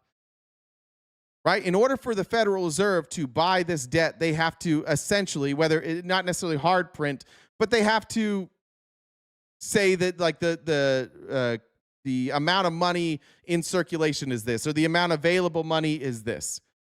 So in order for us to buy our own debt, we have to, it's going to naturally deflate our currency, and it's going to give us inflation. And there have been times in this country that we've had to do that, and it's usually not good.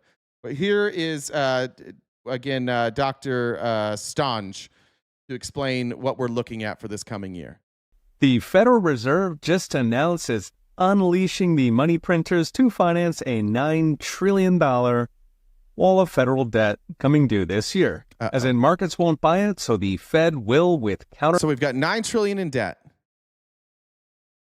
and the markets aren't buying it. Do I have a science degree in economics? That's what we're staring at right now. We have $9 trillion in debt we've got to pay for, and we don't have enough people to buy it.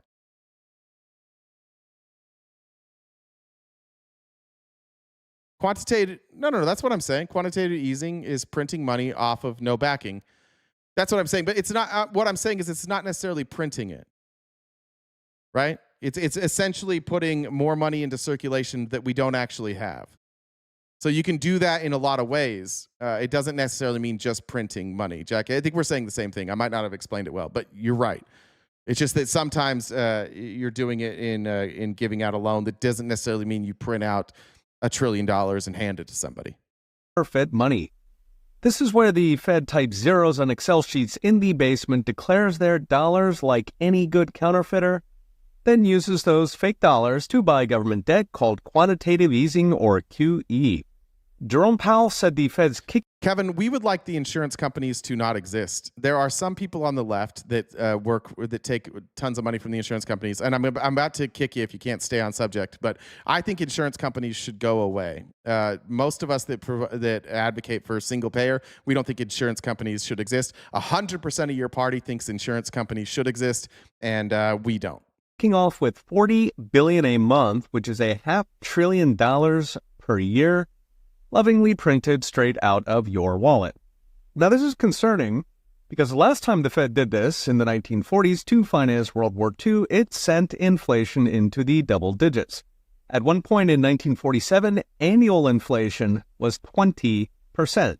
In fact, it's how Weimar Germany got to hyperinflation and wheelbarrows of money, because once the central bank starts printing the deficit with inflation, it's very tempting to make that deficit very big. After all, there's a lot of special interests to feed in Washington, $1 trillion here, $1 trillion there. Soon it is real money. What's even more concerning is that in the 1940s, it was just about financing government debt. We need to Rip Van Winkle. We need to deport Rip Van Winkle for 5 minutes. Rip Van Winkle, this is unfortunately an economics discussion, and Jesus has nothing to do with this. If you're going to come to our country and contribute over here, you need to stay on topic. We're not talking about Jesus right now. You are being deported for not assimilating to our culture. Get to the back of the line. See you in 5 minutes. Today, the Fed needs to pump hundreds of billions just to sustain a financial sector that has ballooned to nearly 5 times GDP. The Fed literally admitted this, with Jerome Powell claiming that this is not real QE, which everybody knows is inflationary. This, in fact, is necessary to maintain, quote, ample reserves so the Fed can maintain control of interest rates. In other words, the financial system breaks unless the Fed keeps a full plate of cocaine, or inflation, by the bar. The Fed knows this because markets cracked both times the Fed tried draining QE. There was the so-called taper tantrum in 2013, and then another one again in 2019, just before COVID, when interbank rates spiked to double digits. In both cases, the Fed got back to printing toot sweet, bringing us to so far $5.5 trillion of freshly printed QE since the 2008 crisis, which is almost as many dollars as existed in 2008. So as next brought to you by I Trust Capital. In a recent video, I warned we are entering fiscal dominance, where the central bank ignores inflation and jobs and only focuses on financing the government, which is very inflationary. The Fed just I do have to acknowledge that it is funny to see like Bitcoin ads during this time. I think that the Bitcoin people are just opportunistic when they give you like really bad financial news, and then they're like, buy Bitcoin. They're all charlatans, including Professor Stange here. Earn this to the tune of $500 billion per year, maybe $1 trillion if markets make it weird. In a few short months, we get a new Fed chair with prediction market Kalshi fingering Trump's chief economist Kevin Hassett. Hassett has been very forthright about wanting lower rates, which is good for jobs but bad for inflation, even though inflation is already stuck at 3%. And markets have long seen Hassett as the QE guy. So short term, the Fed's now fully reverted to the inflation factory it was born to be, inflation that will drive voters in the midterm election. Long term. All right, so there we're at. We're doing so poorly that other people won't buy our debt now. So now we have to buy our own debt. Cool. That's how things are going. Now remember though, Scott Besson isn't going to lie to us and tell us that things are going great when things aren't going great. Remember, he just told us things are going great, like we have jobs, people are making money. Let's begin, though, with market reaction. And then I checked CNBC this morning for the new jobs report, and we get this. Let's begin, though, with market reaction to the delayed jobs data, Jim. Once again, it's... Shoot, did I deport some? I apologize if I unlike this country's Homeland Security, I will apologize if I accidentally deport the wrong person, and I'll try and make changes. I may have deported the wrong person. I apologize. Sorry to whoever it was that was talking. Shit, sorry. Basically education and health services that are doing the lion's share of the work. Yeah, of course you can't trust the jobs reports, Kevin, because they look bad. I don't trust things that look bad. I can't trust these reports anymore. Donald Trump's in charge. You don't think Donald Trump would try and make the jobs look like they're going well? Again, this is you. Like, get out of the cult, dude. Get the fuck out of the cult. It's not going well. Let's begin, though, with market reaction to the delayed jobs data, Jim. Once again, it's basically education and health services that are doing the lion's share of the work. Yeah, we don't want that. That's the old days. Awesome. I like buying our own debt. You can't imagine what would happen if you bought your own debt, Christopher Walker. Just so you know, like, if we go into debt, we have to pay a return on that, right? But we don't have enough money. We're going into debt because we don't have enough money to pay our bills. So this is like going into debt. Like, you have a credit card. Let's say you owe $30,000 on your credit card, and then you take out like a credit consolidation loan. So you wipe that $30,000 off your credit card, and now you have a loan that you have to pay off with maybe a lower interest rate. Let's say it's 10%. But then instead of just paying that off, you run up the debt on your credit card again. This is stupid. Stop trying to make this a good thing. This is dumb. This is very fucking dumb. What if you're going to buy off your own debt, then you have to reduce spending, but they're increasing spending while buying their own debt. So we're consolidating our debt so that we can have more debt. It's dumb. Stop. Like, I know that you don't understand this. I know that you don't, but don't say dumb shit just so that you can continue to be fucking MAGA. There's no benefit here to you. Just learn something new and shut the fuck up. I wish there'd been more manufacturing. I honestly think, a la the interesting piece today about Michael Intrater. Yes. In which you were quoted, or at least referenced. It was quoted, I think, during an interview we conducted. Yes. Carl. So it's nice to know that we don't count at all. You know, you drove right down to the heart of what I was going to say. It's so good. You're like a heat-seeking missile. No, I just think that there's one of the problems, and I think Mike would tell you this. We don't have, there's a mismatch. Like, we don't have the people who can do those jobs.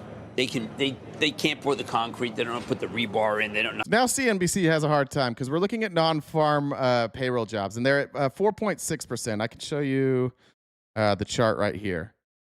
Unemployment is, I don't know if you guys know how like lines work, but Trump took over here, and unemployment now is here. And CNBC can't figure this out. So what CNBC now is saying is, all these people we're deporting, maybe we shouldn't deport them. So now CNBC has a problem. They can't acknowledge that like this, that what we're doing in consolidating wealth and that we allow people to do stock buybacks, AI is taking people's jobs. We can't acknowledge that. So we got to go back to now like, oh, maybe we just need more people to do these jobs. But can somebody explain to me how this is good for Donald Trump? How this is good for what you guys are advocating for? The last time we had this level of unemployment was in the like as the pandemic was coming down. It's not good. Here's the pre-pandemic average. This is where we would like to be. We're well above that. And the Trump policies that he's advocating for are, hey, let's double down on AI and get rid of more jobs. It's good because people don't have to work 2 jobs. No, shut the fuck up. No, because more people are in debt than ever before. So that's not it either. Stop guessing. Don't just guess. You watch these MAGAs in here, just guess. So that like anything they can do to keep defending this, anything they can tell themselves, they will just lie to themselves. Yeah, your wife's not cheating on you either, for sure. For sure. She just has Tinder to make friends. Those overnight dinners that she's going to with her boss, they're not having sex. They share the same room so that they can work the whole time and to save money.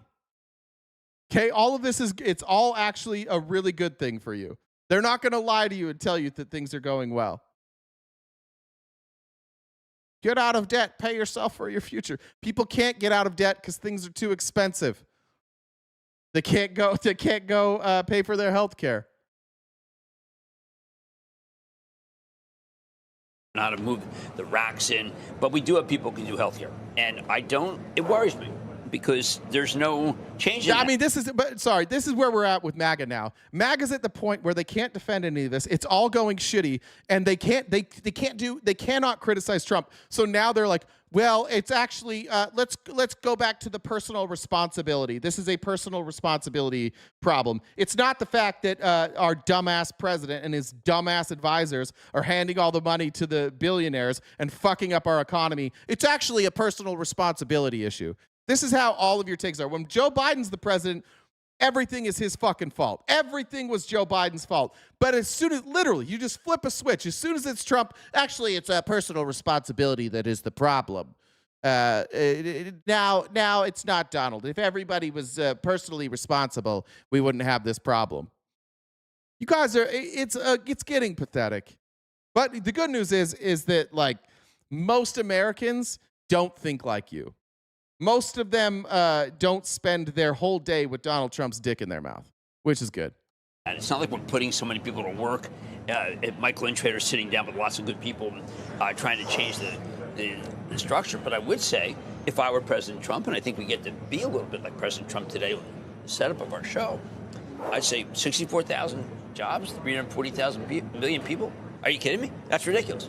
We got to triple that. Non-farm payrolls down 105,000. This is all going very well. Everything's just fine. We're going to fix it on day 1. Quarter 2 is when you're going to start to see the improvement. Quarter 3, it's really going to boom. Quarter 4, it's going to boom. Now it's quarter 1 or quarter 2 of next year. How many more months do they have to lie to you? By the way, they knew this was going to happen. They've always known this was going to happen. They're consolidating wealth. This is what happens when you put billionaires in charge. They are helping their friends. They are helping themselves. They do not give a fuck about you. You're just dumb. And they know that you're fucking dumb. And so they're using your own dumbness against you. They're literally out here going, it's actually for you. It's just that all of these other people, all of these educated people who are looking at history, they're all lying. It's you. It's you, the dumbasses. You, the ones who never studied economics. You, the ones who were educated in red states. You guys are actually the smart ones. And us, the billionaires that are running this country, and us who are taking money from our billionaire friends, we're with you. It's all of these other people that suck. It's the teams are us, the richest people on earth, and you, the working class Republican Christian conservatives. We're in this together. Everybody else is just wrong. And you're like, yeah, this is us. We are doing this together. They're making the money. You're losing money. They're doing well. You're not doing well. And you're mad at me. How do we do that? 1% raise. 1%. So you're now in agreement with the president that we need. I told you 1%. I was going to channel. Oh, I see. Right. That's what we have to do. You see, we can actually just play it. Why do you think all these markets are down right now? Because it's good? Well, it must be going good. Dumbness indicates a person is unable to hear and listen. Yeah, that's true. They are dumb. Thank you. Danielle said when they say inflation was 9% under Biden, they are just pointing out how successful Biden was at lowering inflation. It was 2.9% when he left. That's a good point. They only want to talk about the 9% inflation because then they don't have to talk about what's happening right now, and it's getting tiresome. But luckily, our deportation policy is working really well. Burnout Medic said my daily RTP citizen payment. Thank you, my friend. Got that. Where are we at, Jen? You might need one more dollar train to wipe this out, I think. Let me look. Yeah, one more dollar train, and we'll wipe out the gift goal. Be no problem. Shit, look at Jen's.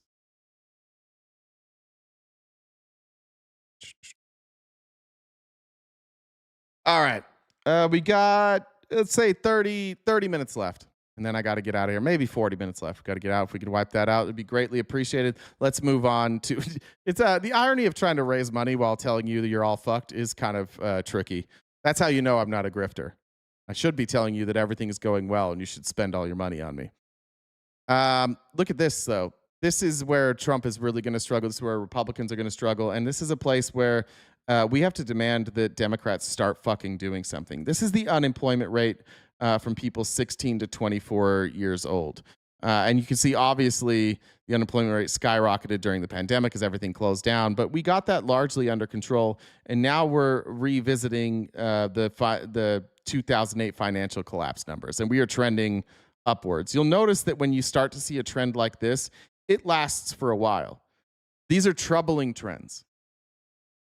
And these are people that you're telling to go out there, work, start saving. These are people that can't find jobs.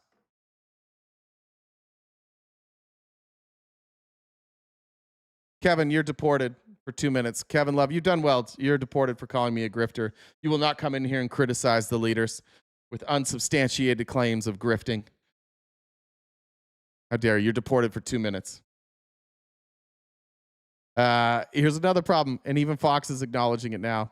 You can say whatever you want about Obamacare. Republicans can trot out every single day and say that Obamacare was the problem, but it's never been more popular, and even Fox is admitting it now. That the Republicans' plans for healthcare are so bad that people are like, can we just keep Obamacare, please? Can we just keep the subsidies? And it's not a good program. Let's be honest about this. The one thing that Republicans are right about is the fact that we need this many subsidies is a problem. It shows that it is a artificial market, but getting rid of the subsidies means people will die. So if getting rid of the subsidies means people will die, and you need the subsidies to keep it alive, then maybe we need a new system. But Republicans aren't advocating for a new system. Republicans are advocating that we keep things exactly how they are, but we also don't help poor people pay for it. And they think that's going to be the solution. I think it's really important that we just take a step back and understand what's going on, because for the first time in 20 years, healthcare is the #1 financial concern of Americans. I am actually going to do it. Patrick, I'm deporting you for 5 minutes unless you send me $10. Now that you're calling me a grifter, we're going to do it. It's pay to play. Trump Gold Card. Patrick, you have a 24-hour deportation if you don't send me 10 minutes or $10 in the next 2 minutes. Mods, watch for Patrick watching the super chat. Patrick, you have, I'll give you 5 minutes to send me $10 or you're deported until next year. We're going to make you pay for that fucking gold card. The Affordable Care Act has never been more popular than it is today. And so there is... How is it more popular? How has it never been more popular when it's so expensive? When you look at polling, it is fascinating. More than 60% of Americans say that it's a positive thing, and they... You know why they don't understand it? Because they're all rich. And they all have their employer paying for their health care. And you got a congressman shaking his head who gets free health care. All these people who have their health care covered by rich corporations who can collectively bargain, they don't understand why regular people think that this is a good thing, that they're getting help from the government. How could this happen? Because you're out of touch, that's how. Don't know what the Republican alternative is. Thanks, Benny. And so they're very concerned. When you ask who is going to be better for the economy or better for health care, Democrats win in polling, and Republicans are losing on this messaging. So my question really is, Congressman, How do you talk to Americans right now who are saying the Republicans don't have a plan, the Democrats... Yeah, exactly, Alicia. He's literally shaking his head while receiving free health care. This guy. I can't believe it. Your health care is free. Shut the fuck up. Lisa said, shout out for my dog Lucy. We had to say goodbye to her on Saturday. We had her for over 15 wonderful years with her. That does suck. Shout out Lucy. If there's a heaven, Lucy's for sure in heaven. J-Res says, fine here, have it all. Thank you. John, thanks for joining the Dollar Train as well. is better, and they're the ones that are going to get it under control. How do you explain what your plan is that's Thanks, Jeff. better than what's in place today? Great question. Republicans, here's your shot. What are you proposing that is better than what we have today? So what we're going to get here is a proposal of something different and why it's going to be better than what we have today. Here we go. It's in place today. You explain it by explaining that it's not working when the government has to subsidize. That's not working. I don't have any plan. Thank you for asking that question, but the way that you explain it is you complain about shit. That's all Republicans ever do. That's all MAGA ever does. That's all the people that vote for us want us to do. They just want us to complain and bitch about shit and blame the Democrats and never come up with a fucking solution, because that would require one of us to think, and that's not really like a conservative value. The conservative values are doubling down on bitching about shit. As a program, that means it's not working. Right now, the insurance companies are the only ones who are winning in this debate. Oh, maybe we shouldn't give the insurance companies money. Maybe the money should go to the doctors. Maybe the insurance companies shouldn't fucking exist. Maybe we shouldn't have insurance because it's a fucking scam. Ooh. No, what if instead of fixing it, we just complained that they were getting the money, and then we took money from poor people and said, you can't have health insurance anymore. Then the insurance companies would make less money. Oh, that'll fix it. And Obamacare, the Unaffordable Care Act, is ripe with waste, fraud, and abuse. The GAO, they entered fake applicants in there. 100% of them were accepted. 90% of them were still on the next. So maybe everybody should have health insurance, and then we wouldn't have to worry about any of this shit. Again, bitch, bitch, bitch, bitch, bitch. That's all they ever do. Republicans are real good at fucking complaining. What's your solution? Our solution is to continue to say the same shit we've always been saying and do fucking nothing.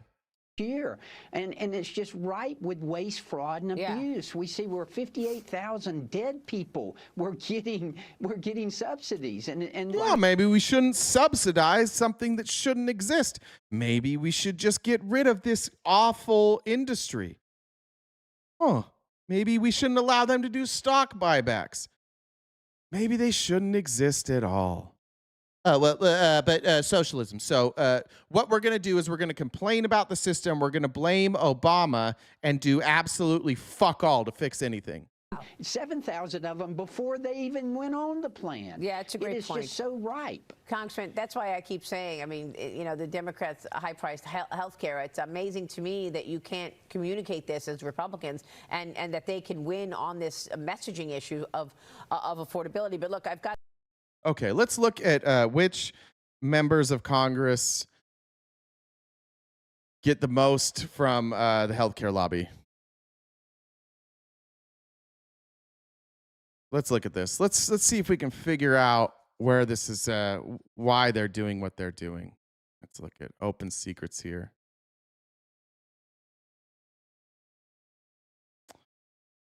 Let's see. Does Bob Casey support universal health care? Nope. How about John Tester? Nope. How about Brett Guthrie? And we'll say Democrat. Then Brett Guthrie, Republican.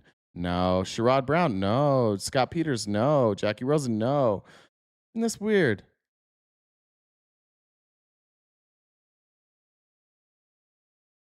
Wait, hold on. Never mind. This is the wrong one. This is the because I don't think Jackie Rosen takes it. This is individual contributions. Let me go back. We need from the lobbyists. Hold on. That's from the employees. Sorry.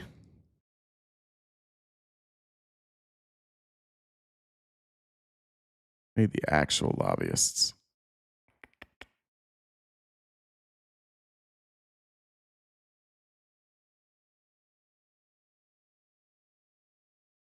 Gonna break it down here.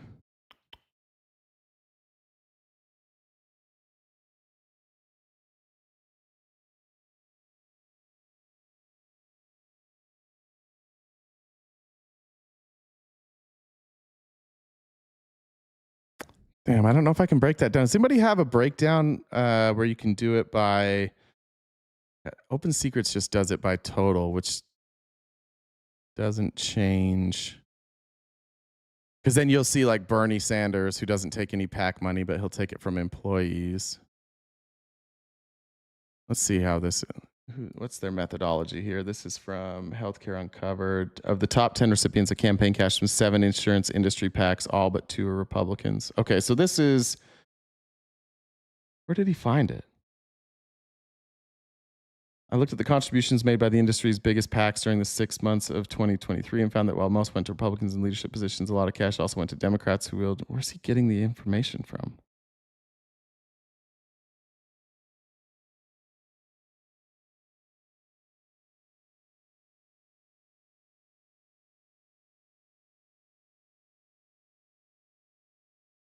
I don't know if he's going to cite his source in here.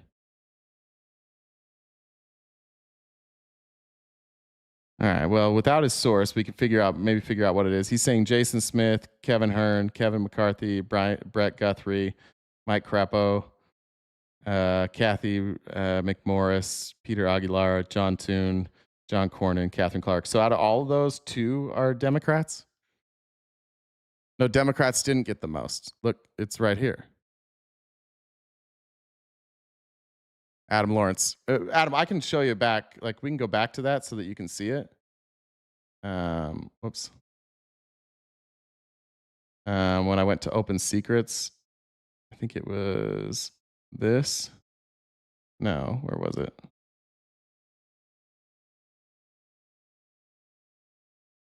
You can see on here. Was it here? Yeah, so you see this note here. This money comes from employees or PACs affiliated with the industry, not the companies themselves. So what we're trying to sort out here is you need to take away the money from employees, and you're trying to figure out the lobbyists. The lobbyists will be PACs. So we're trying to figure out which people get money from lobbyists. Because if you're looking at individual donations, like if you had 1 million donations from 1 million different people, that might just be $1 per person. You're not really influenced by that. So we're looking at who the lobbyists are actually targeting and who they're writing legislation for. That's why I switched to this list. Does that make sense? So what we're looking for here, and the reason I'm trying to sort it, is I want to know which PACs or lobbyists are actually paying. That's what we want to know. I don't mind, because you're limited how much you can give to a candidate through donations. So that's why I was looking for that one. If anybody can find the lobbyist breakdown, I thought Open Secrets could sort that out. I don't see it on Open Secrets there. So the one we have so far, and we don't have, I don't have where they're getting it. Says it was 8 out of 10 were Republicans there. All right. Let's go to this. How does Trump explain it? How does Trump explain what's about to happen? I think it's really important that this. How does Trump explain this rise in pricing that's about to happen here? Why are prices going up, Republicans? Why are people suddenly worried that they're going to pay more money? Do you know?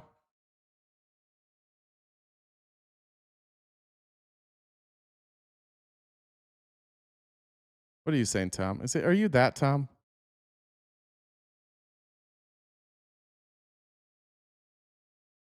Stop. Everybody pays for your health insurance, Tom. If you have health insurance, somebody else pays for it. That's how it works. We all pay for each other's health insurance. I don't think health insurance should exist. Do you guys know? All right. So here's what's happening. During COVID, they offered new subsidies for people for healthcare.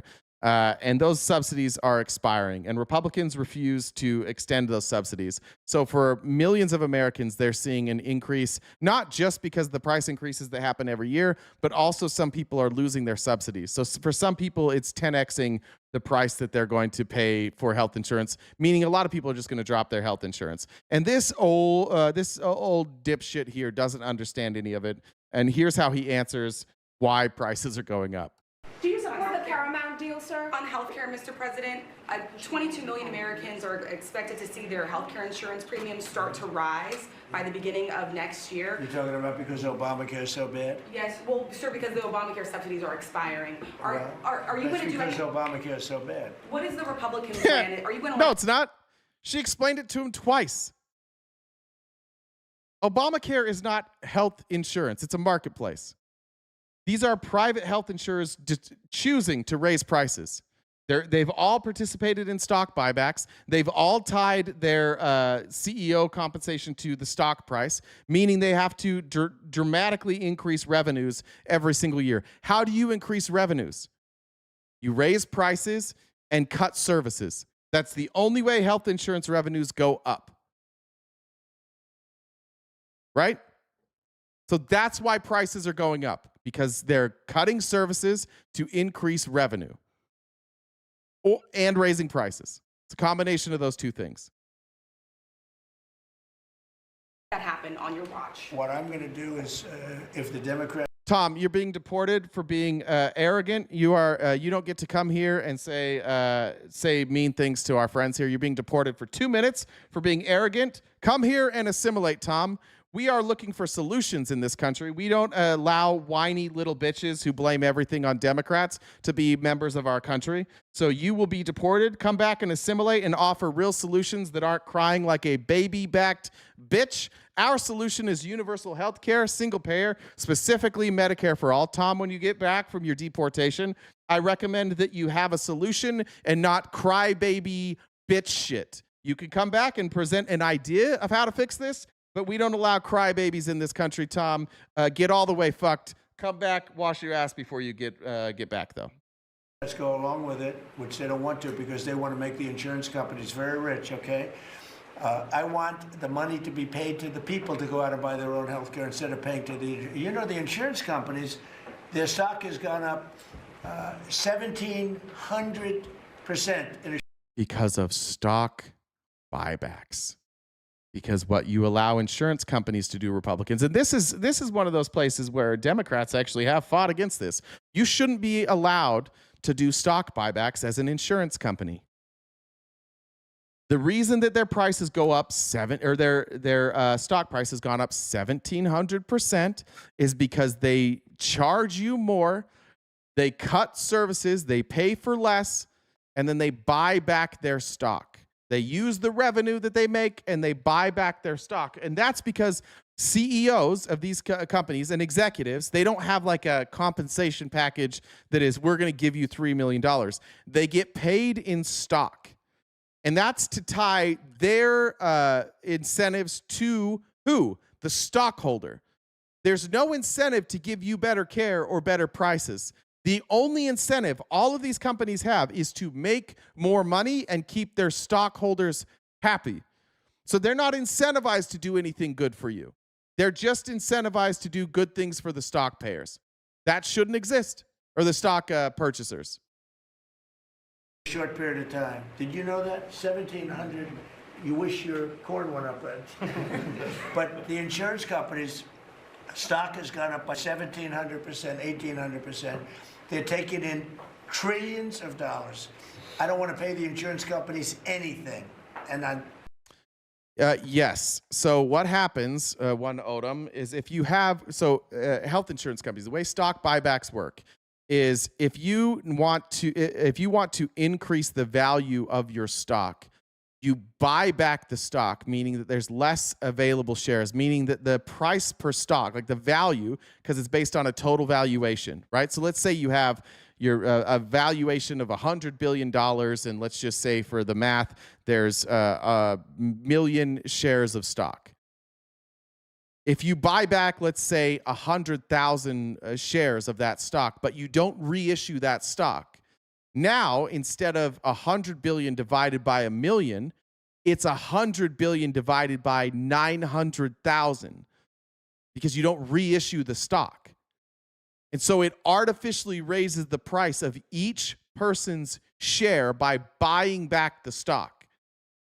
So that's a way to manipulate your stock. Another way to manipulate your stock is to fire people, reduce payroll, so that increases your revenue. Or you can cut services, you can have less expenses going out, but all of their incentive is to make sure the stock price goes up. And we allow them to do that. Stock buybacks 100% should be illegal. You should not allow stock buybacks. They are used to manipulate stock prices, and they hurt everyday Americans. They're not. It's not a smart thing that we did, that we allowed CEO pay to be tied to the stock price. It was a bad idea to allow us to pay CEOs in that way. If I was king for a day, I wouldn't allow stock buybacks.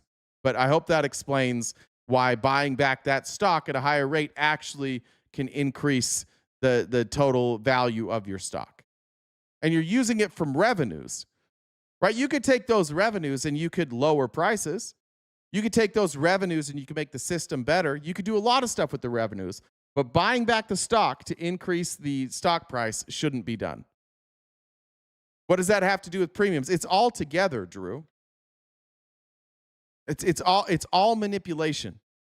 And all of it drives the price up. Because when you buy back stock, let's say right now, I'm United Healthcare, and my stock, let's just say, is at $20, and I buy stocks back, and my price goes to $22.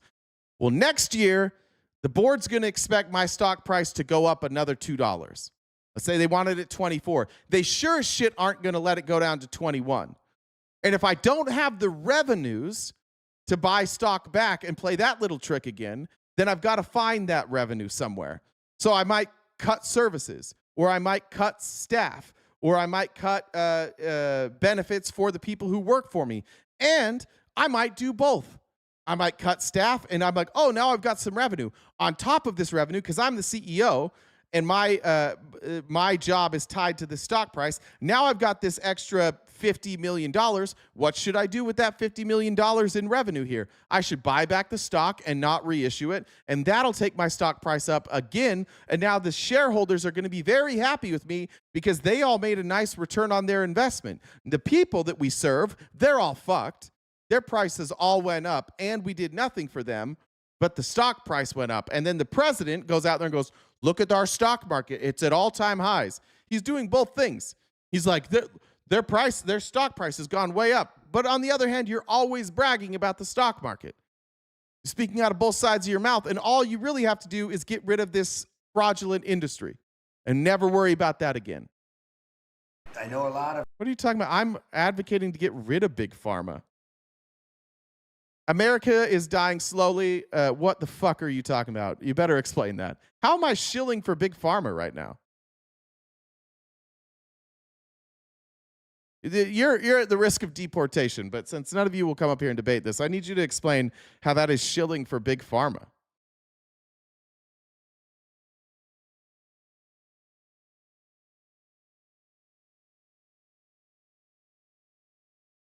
Why doesn't Vermont have universal health care? Because Bernie Sanders is a senator. He doesn't write the laws in Vermont, Joseph. Go back to 8th grade and learn how our government works. The people that write the laws in Vermont are the state Congress. So Bernie Sanders doesn't get a vote there. He doesn't write legislation for the state of Vermont. He represents Vermont with the federal government. That's why. Very simple stuff that you should have learned in junior high. Where'd old boy go that said I was shilling for Big Pharma? Federal funding funds Big Pharma. I don't want federal funding to fund Big Pharma. I want the federal government to provide us a structure where we can collectively bargain against Big Pharma. Right now, whatever health insurance I have, they negotiate with Big Pharma and they collectively raise the prices and they jack each other off while they steal money from us. So I want to be at the table negotiating against Big Pharma because I want pharmaceutical companies to exist. I want medicine to exist. What I don't want to pay is a 10,000% markup on a drug. And I don't trust that the insurance companies are going to do that. I have no trust in them because if the Big Pharma raises their prices, the insurance company gets to raise their prices and then they all make money together. So what I would like to do is I would like to negotiate against Big Pharma. I would like to collectively bargain. I would like you and me, Joseph, to be on the same team. And I think you and I should have representation negotiating on our behalf against Big Pharma. And we should have transparency. But because a private health insurance company doesn't have to be transparent with me, they can do whatever the fuck they want, I don't want them to exist. At the very least, I want some transparency. And the government does provide some transparency. When I look at where Medicare dollars are going, I can find that information. And we know that this works because Medicare negotiates lower prices than private health insurance companies. Why is that? Why do you think Medicare prices are lower than United Healthcare? Why do you think when they pay for services, they pay less? Because they have bargaining power and transparency and no profit motive. Same with the VA. Government-run programs like Medicare and the VA pay less than private health insurers. I want that power. I want to be able to negotiate. I don't trust the private health insurance companies. They haven't done the right thing, and they've paid off everybody in Congress to make sure that we have no transparency and no ability to affect those decisions. So they should leave. So my solution is that we act as a check against Big Pharma. Your solution is to keep sucking their dick and pretend that you're not. Offer me a different solution that's better. Who still funds large corporations? Look, Big Pharma is going to exist. You're taking a very oversimplistic approach to this. Oh, if Big Pharma gets money, then you support them. Who's going to provide drugs? Who's going to provide pharmaceuticals if it's not Big Pharma? No, I want a national solution. That's the thing, Joseph. See, now you're just being a bitch. Now you're just being a dumb bitch. Do it in your state then. No, now you've lost the argument. Now you've lost the argument and you're resorting to, well, then do it there. No, you lost the argument and you're now being deported back to whatever hellhole you came from. Somebody send Joseph back to the shithole that he came from. Joseph is gone for 5 minutes. Get to the back of the fucking line, Joseph. And when you come back, either make a good argument for what we should do differently, or you can assimilate and adopt universal health care. But what you can't do is come into this country and be a whiny little bitch and criticize us without having any ideas of your own. So, whiny bitch Joseph, getting deported. Mods, if you could take care of that. See you later, Joseph. Come back with better ideas. We don't allow just a bunch of whiny little bitches here. You can have the debate or you cannot have the debate. But you can, if you're not having the debate, you got to shut the fuck up. You can't just whine. Christie said the Republicans have a plan. Their plan is to destroy everything and drive everyone to work for insurance like the good old days. It's the only plan they ever had. That's true. Jacob, thanks for joining the Dollar Train, as well as Izzy and Lorraine. Jay Rez, did I miss any of those? Liz, thank you for joining the Dollar Train. Alfredo said, fuck the MAGA. Thanks for joining the Dollar Train. Denise said, daily taxes. I appreciate that. Did I miss any there? I think I got Jeff. Jeff, thank you very much. Let me go to Jen. I believe I read all those. All right. 15 minutes left. Let me update this. We'll play Bree's song while we update it. Bree's trying to fuck RTP. She'll make him better than a cherry. Bree's trying to fuck RTP. Bree's trying to fuck RTP. Whee! That was too fast for me. All right, we're close.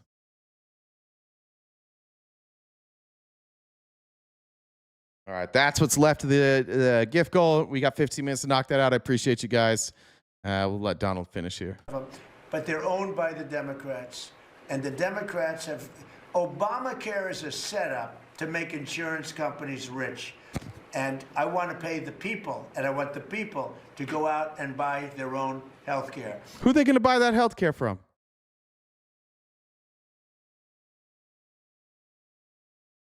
Who are they going to buy that health care from?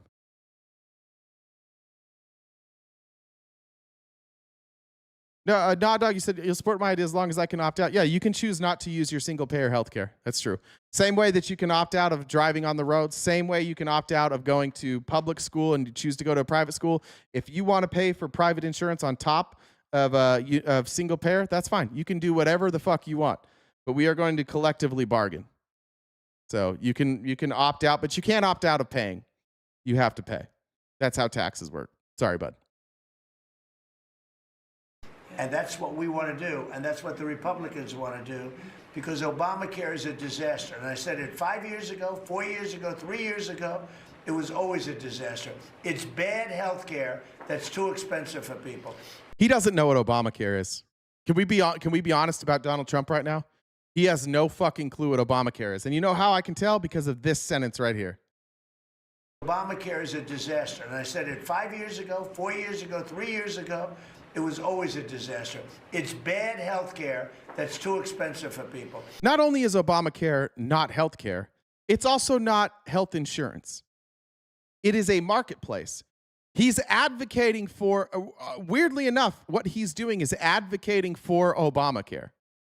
He says, I want to take these subsidies, which are government subsidies, which are taxpayer subsidies.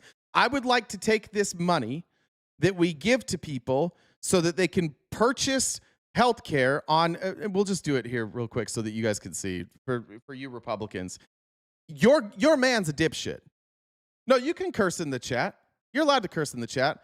You just can't take personal shots at me while also advocating for nothing. You're allowed to say whatever you want in the chat. That's fine.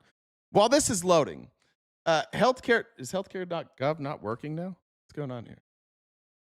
If I want to go to healthcare.gov, what's it going to give me? It's going to give me this. It's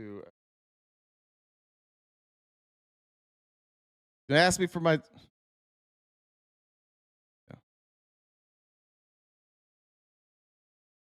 I'm going to skip this. So what it's going to ask me for is my zip code. It's going to give me details, and then it's going to give me the plans. You can skip that and just see what it looks like without any premiums. Look at all plans. So what this is, healthcare.gov takes me to a marketplace where I can choose where to use my healthcare subsidies. Let's just say that I qualified for $200 a month for a healthcare subsidy. It would change this premium to $171.35 because $200 of that the government's going to give me would go to this health insurance plan, which is provided by Oscar Health. Or I could try Antidote Health Plan, and I would pay $184, and the government would send $200 to Antidote Healthcare Plan of Arizona. Or I could choose Imperial Insurance here, and I would pay $186, and the $200 would go to Imperial Insurance companies. Do you see how this works? So now going back to what Donald Trump said, this is how I know he doesn't understand any of it, because he's simply advocating what we already do. And that's what we want to do, and that's what the Republicans want. Obamacare is a setup to make insurance companies rich. And I want to pay the people, and I want the people to go out and buy their own. Bob, you're using LASIK surgery, and you're using that because somebody gave you the LASIK surgery example. And you're fucking wrong, Bob. LASIK surgery is $2,000 because of we have made a lot of changes, including the government funding programs to train doctors to do LASIK surgery, including government subsidized scholarships and grant funding and FAFSA funding to train more doctors to do LASIK surgery. And health insurance covers LASIK surgery if you pay enough for it. So when you say, why is LASIK surgery $2,000 and routine covered surgeries $200,000? Because the government doesn't cover LASIK and doesn't drive the price up. The government doesn't cover LASIK surgery. The government doesn't provide doesn't cover anything. These health insurance companies cover it. So Bob, if I had a health subsidy, if I qualified for a subsidy on through Obamacare, and I got, let's say, $200 a month, and I purchased a health insurance provider from the Affordable Care Act, from their marketplace, and that health insurance provider covered LASIK, I could use the government subsidy to pay for LASIK. Stop using arguments that we debunked 20 years ago. You don't understand Obamacare either, Bob. You don't understand it either. You and Trump don't understand what any of this is. Obamacare is a motherfucking website that helps you choose private health insurance. The exact thing that Donald Trump is asking for is what already fucking exists. Do you get that, Bob? Stop using dumb arguments that Rush Limbaugh got debunked on 20 years ago. Yes, you do. You choose your own health insurance through Obamacare, and you can go outside of the ACA.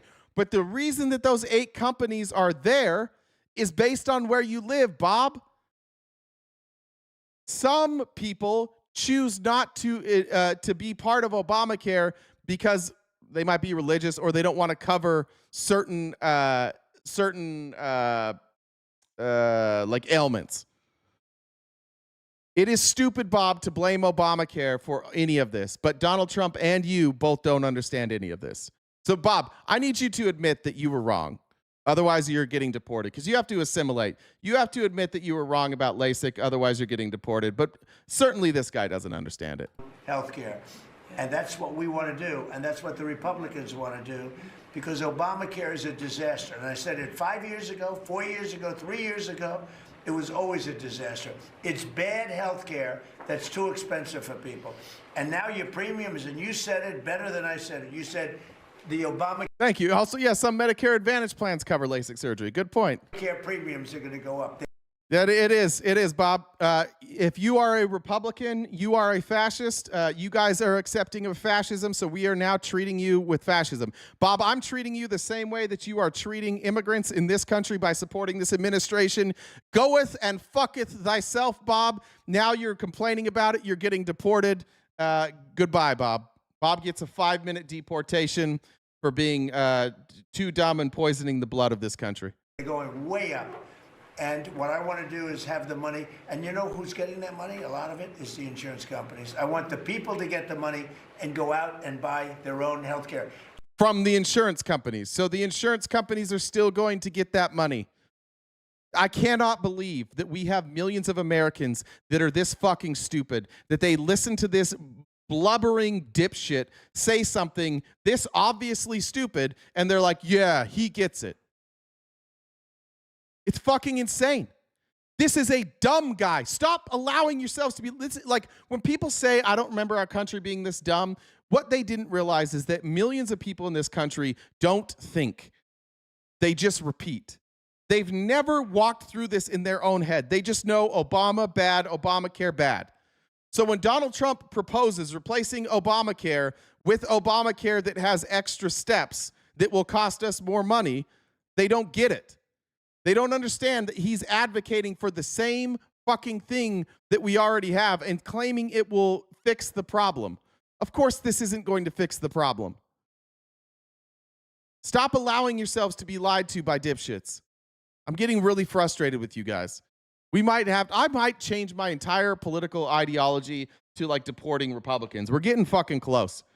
Honestly, I don't know that you guys should be allowed to make decisions. You can't comprehend any, like, basic, simple things you can't comprehend, but good fucking Lord, you guys are arrogant about it. All right. Let's go here. How about Steve Scalise?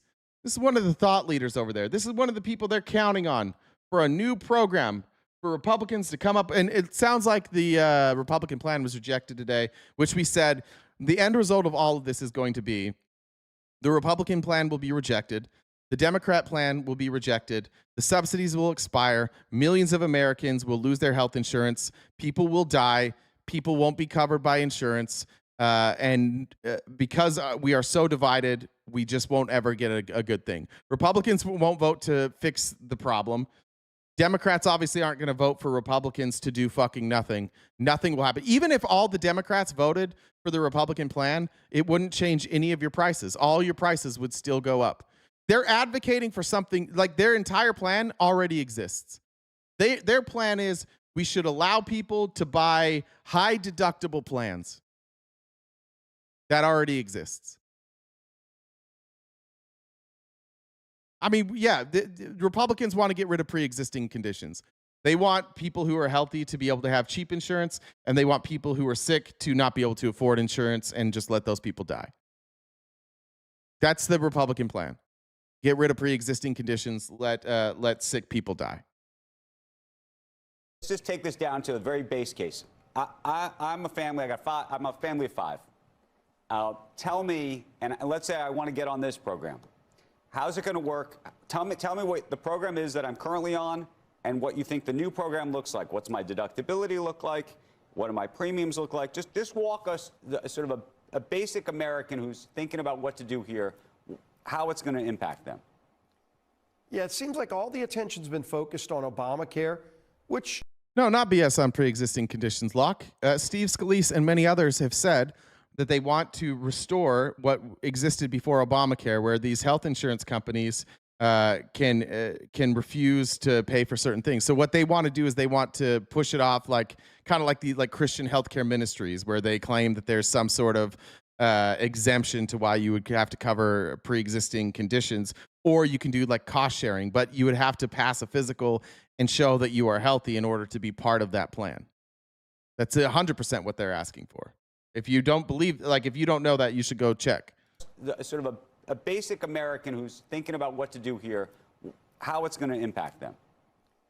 Yeah, it seems like all the attention's been focused on Obamacare, which, is a lot of people, but it's a small percentage of Americans. But 80% premium increases just for people in Obamacare.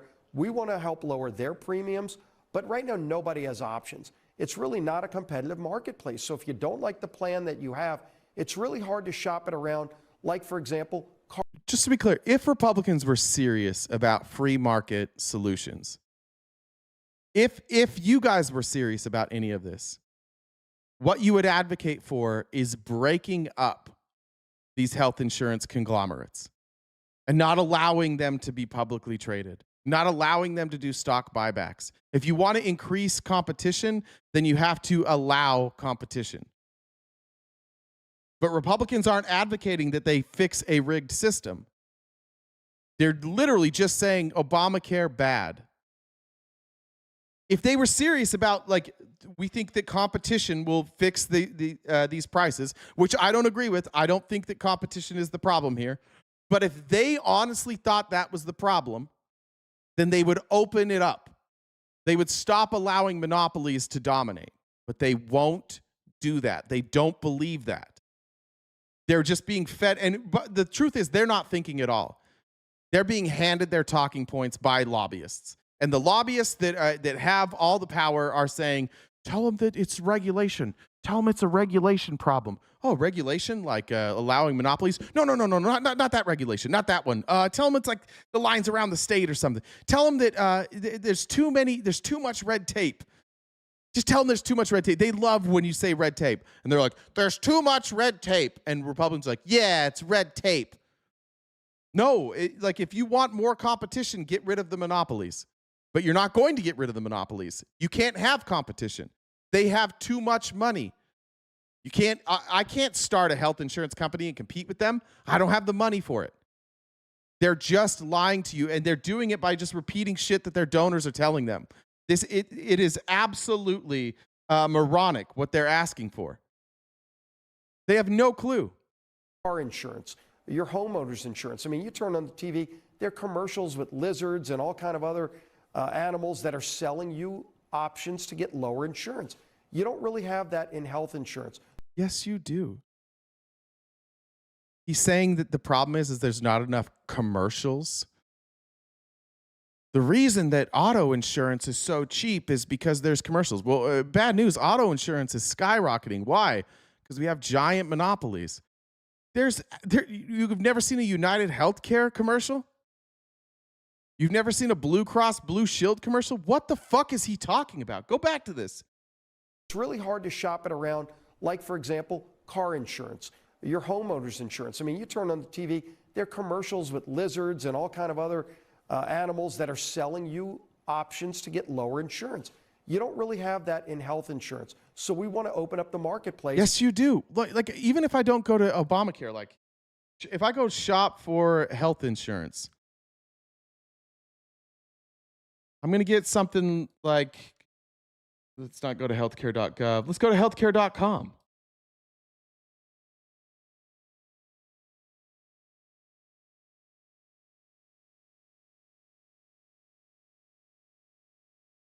Let's do this.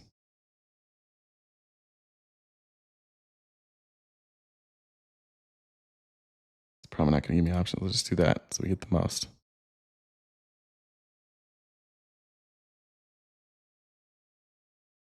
Oh, shoot. Whoops. Oh, whoops. See, like this stuff all exists already. Once I...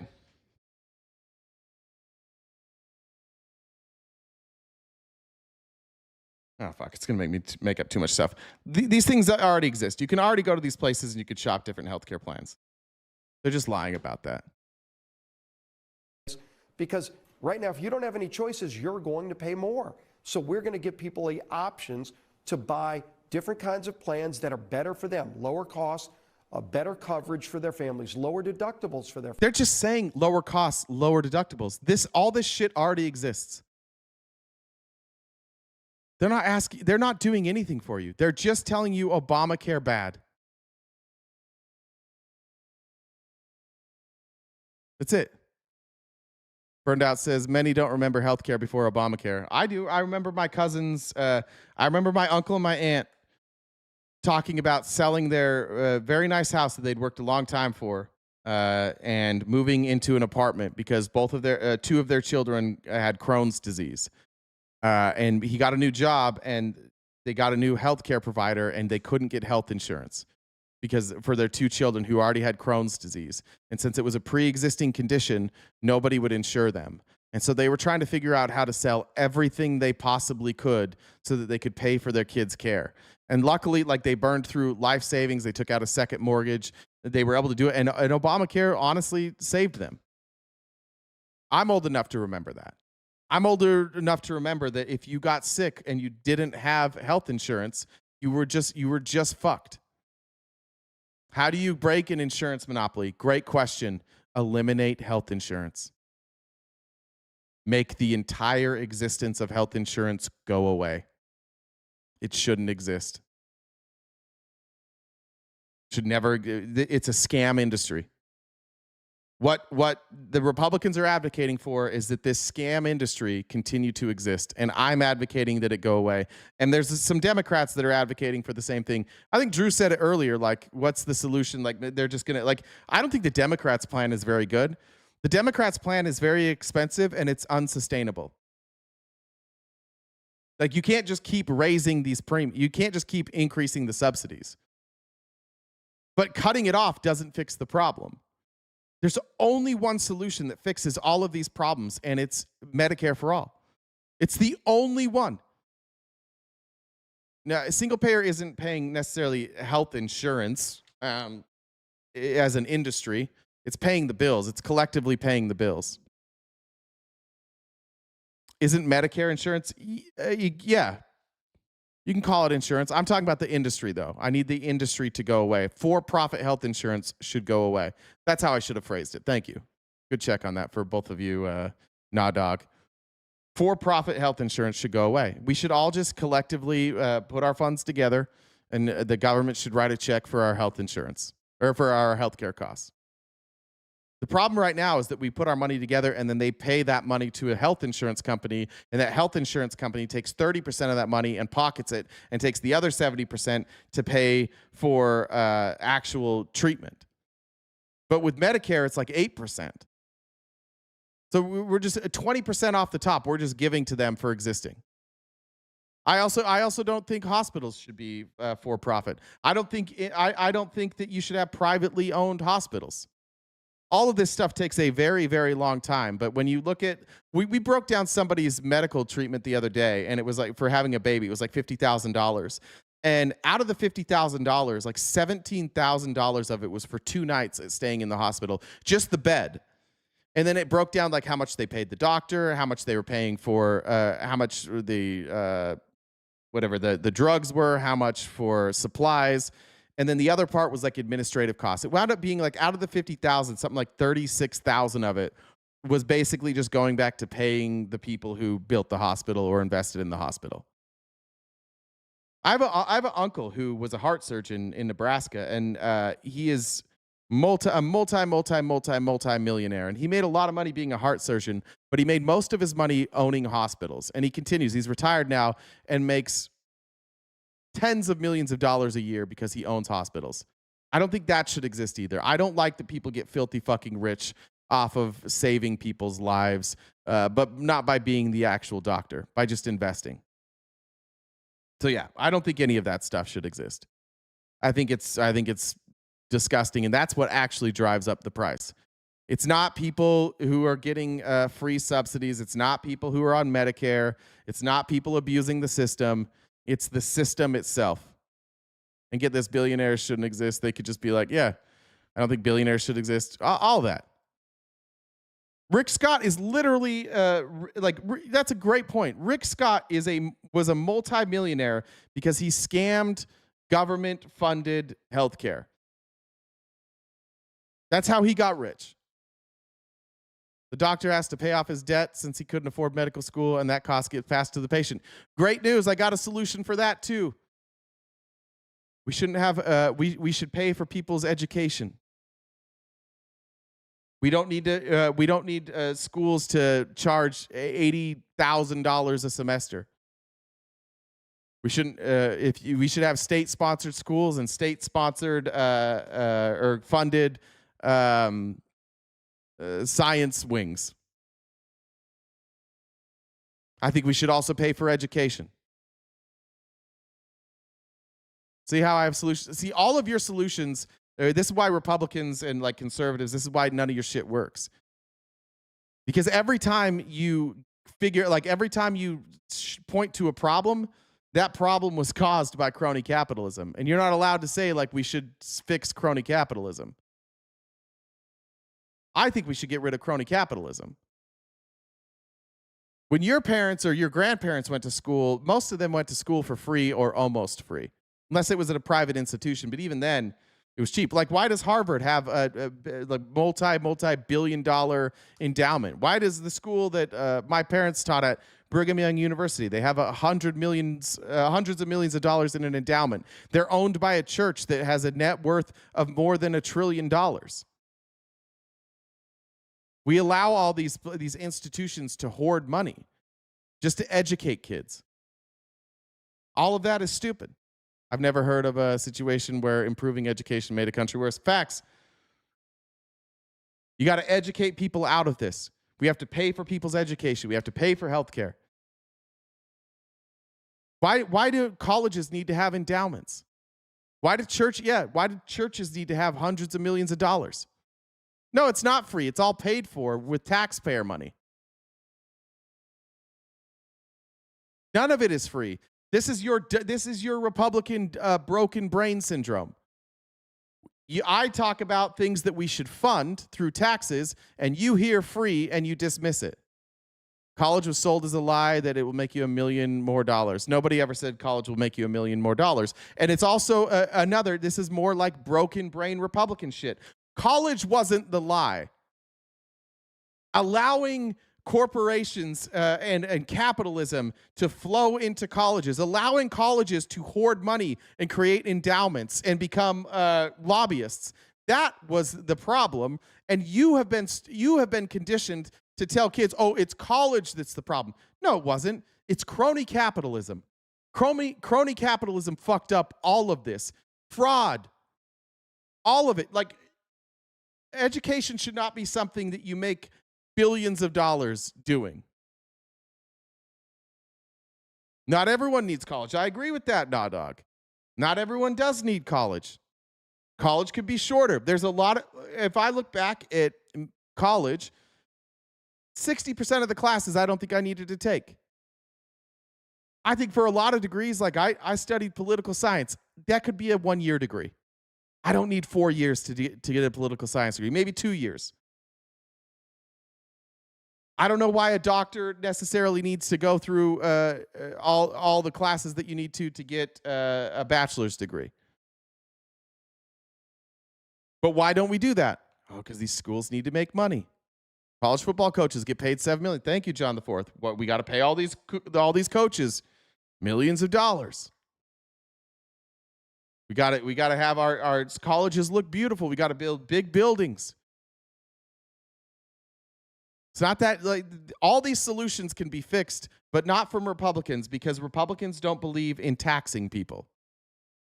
So Republicans just keep watching things get worse and worse and worse. You can't interfere in businesses. You can't take down monopolies. You can't break down oligarchies. So you just have to. So what we're left with the GOP is just complain about shit, and that's it. Blame the Dems and complain about shit. All right, did I miss any here? I got to get going here soon. Let me see. Actually, I got to get going now. Get those. Let me check messages one more time, then I got to get out of here. What were we short, Jen? 35 plus about. Yeah, it's about that. About $50 short on the gift goal. That's not bad for a week off, though. I appreciate you guys who have donated to the gift goal. If anybody wants to help knock it out before we go, that's fine. Burnout Medic said, many don't remember healthcare before Obamacare. I got that. Steph said, child predator Trump is corrupt and incompetent. Facts. Seeking for Hope said, me and 4 slackers. Toot toot. Joel, thanks for joining the $2 train. Rory said, thanks for doing my homework. Now you sound like a Republican. I think I got that. Okay. Hey, what's up, Jen? Our TikTok ban went through. So we'll be back on TikTok tomorrow? Yep. Okay. Shit. I forgot. We may do. I'm going to have to reschedule the show tomorrow. We're going to do the show later tomorrow. I forgot that my daughter has. I just got a text. I forgot that my daughter has a performance. We just got a Venmo that mostly pretty close to knocked out the goal. Thank you. Tomorrow, maybe we'll just do. From Jacob. I'm sorry. I should have said Jacob, knock it out. I forgot to read it. Thank you, Jacob. Tomorrow we're going to do an evening show. I'm just going to say it. So we're going to plan on, we'll go live at 4 Pacific time. So 5 my time. We're going to do an evening show tomorrow. My daughter has their Christmas performance or whatever at school. I need to go to that, and that's in the middle of the show, and I think it's like 2 hours. So I'm going to change that. So tomorrow we're going to go from 4 Pacific until whenever. We'll see. Can we vote on this? We cannot vote on this. I'm going to go see my daughter sing. So we'll be back tomorrow, but not tomorrow morning, and then back to regular programming Thursday and Friday, 8:30 a.m. to noon Pacific Standard Time, roughly right here wherever you watched today. Yeah, it might be spicy nighttime. We'll see. Thank you guys for being here. Thank you for the Republicans, those who have been deported and came back the right way. I appreciate it. I look forward to not having to deport as many of you in the future. Drew, congratulations for making it through multiple shows without being deported. We're all very proud of you. I'll see you guys tomorrow morning or tomorrow evening at 4 p.m. Until then, take care of yourselves, drink water, say something nice about yourself, and stay cute and cool. Have a great summer.